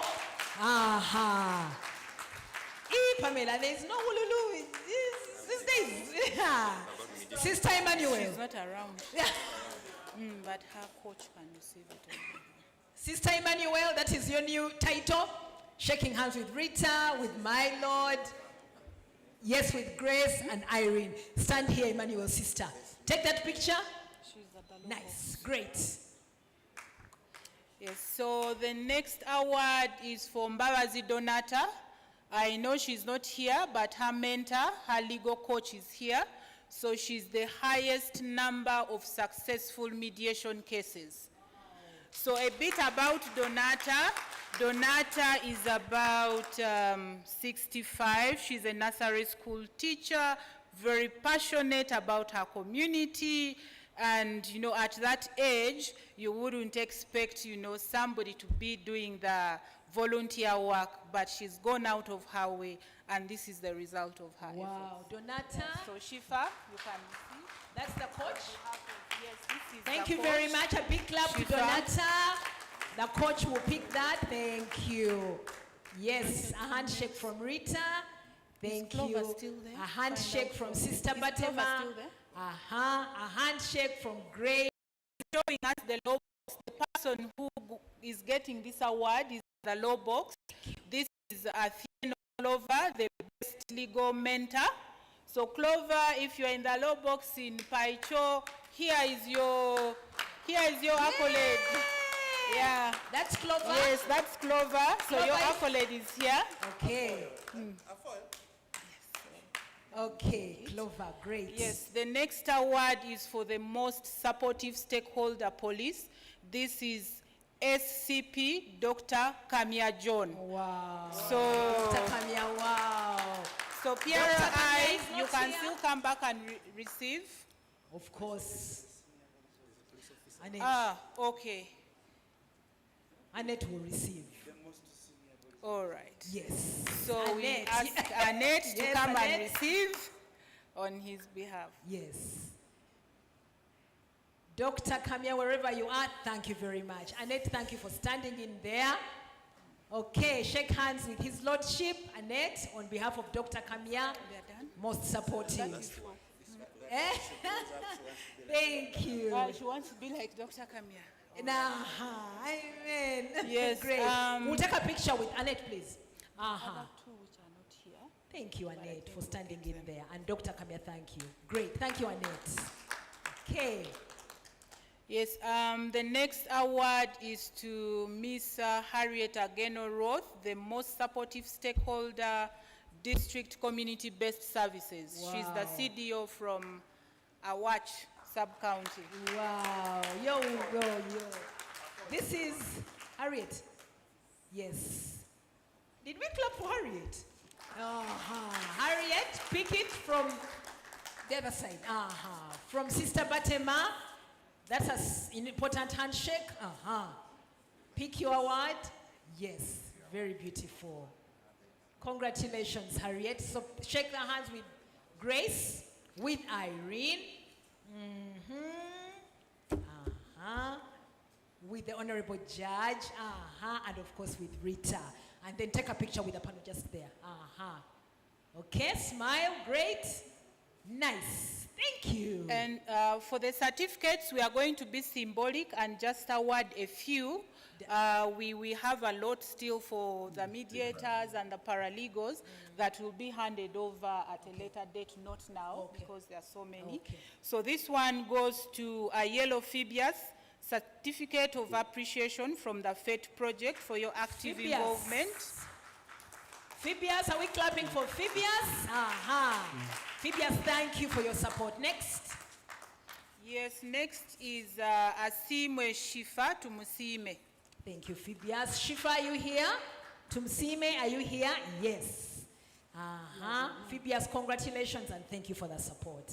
Take that picture quickly. Great. Yes, next is Winnie Lydia Aguero. Winnie, are you here? Congratulations. Yes, very nice picture. Shake the hands, shake the hands. Shake that hand, and shake that hand. And that picture very quickly. Photo man, photo person, there you go. Great. There. Hey, take the picture here. Photo person, take that Yes, picture. and before I forget, there are two more accolades also. We are not going to give them out here. One goes to the most supportive informal justice actor. She's a cultural leader, religious leader from Namutumba, Lydia Muloki. Wow. Right? Yes, so who on it? Please take. I take this one and I use it as a bait. It's an accolade. It's, we'll give it to you. It's not here, but we'll give it to Kale Sebo. Yes, so thank you so much. I think, Sheila, I'm taking on your role. The next bit is the closing remarks. Yes. So you can take your seats. Irene and Grace, I think you'll stay behind because Irene is going to invite Grace and just say something about Grace. I know you said something already, but say something. Grace, you can stay standing. Okay, there you go. Thank you, Sheila. Thank you, Brenda. This is a very huge task. Grace has provided this project very, very technical support. I said at the opening remark that she has humbly been a part of this team without physical presence in the team. But again, all this work that you see here wouldn't have happened without the support that has been provided by Grace. We're lucky that she's our technical support because Grace has been in this world of access to justice. For us here who are lawyers and have registered with the Uganda Law Society, if you don't have her signature on your PC or your identity card, then perhaps you're Gen Z. But for the bulk of us here, when you hear the name Miss Grace Babihuga, we remember her for the great work that she's been doing with Uganda Law Society, and we are happy that she's now doing this work at the policy level. And I think for FET partners, we are a great beneficiary. I could talk on and on, but Grace, thank you so much.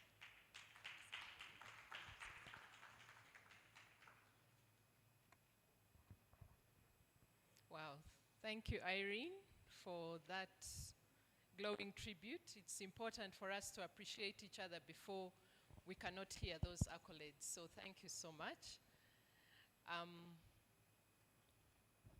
Distinguished guests, ladies and gentlemen, My role here is very simple. I have a nice long speech written, but I still stand between you and your meal, so I would like to declare this meeting closed. I thank you. Wow.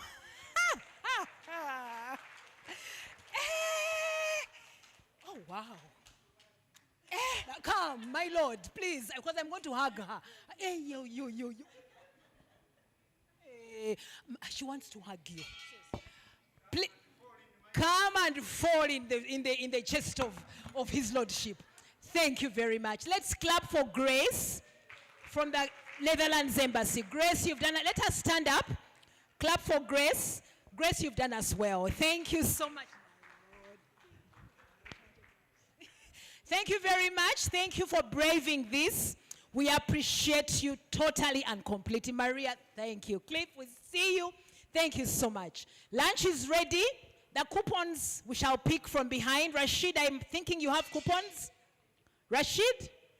Yes, please pick the coupons as we go. Where is the restaurant? Where is the first floor? First floor. First floor is the restaurant.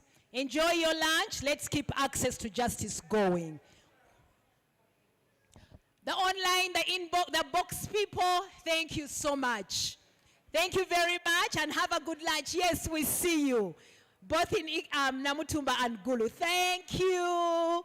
And we see all of you. God bless you all. Yay, okay, we see you. Thank you, digital people. Thank you, Barefoot. Thank you, our partners. Thank you for making this. Okay, lunch is ready. Let's go for lunch. Coupons. Restaurant is first floor.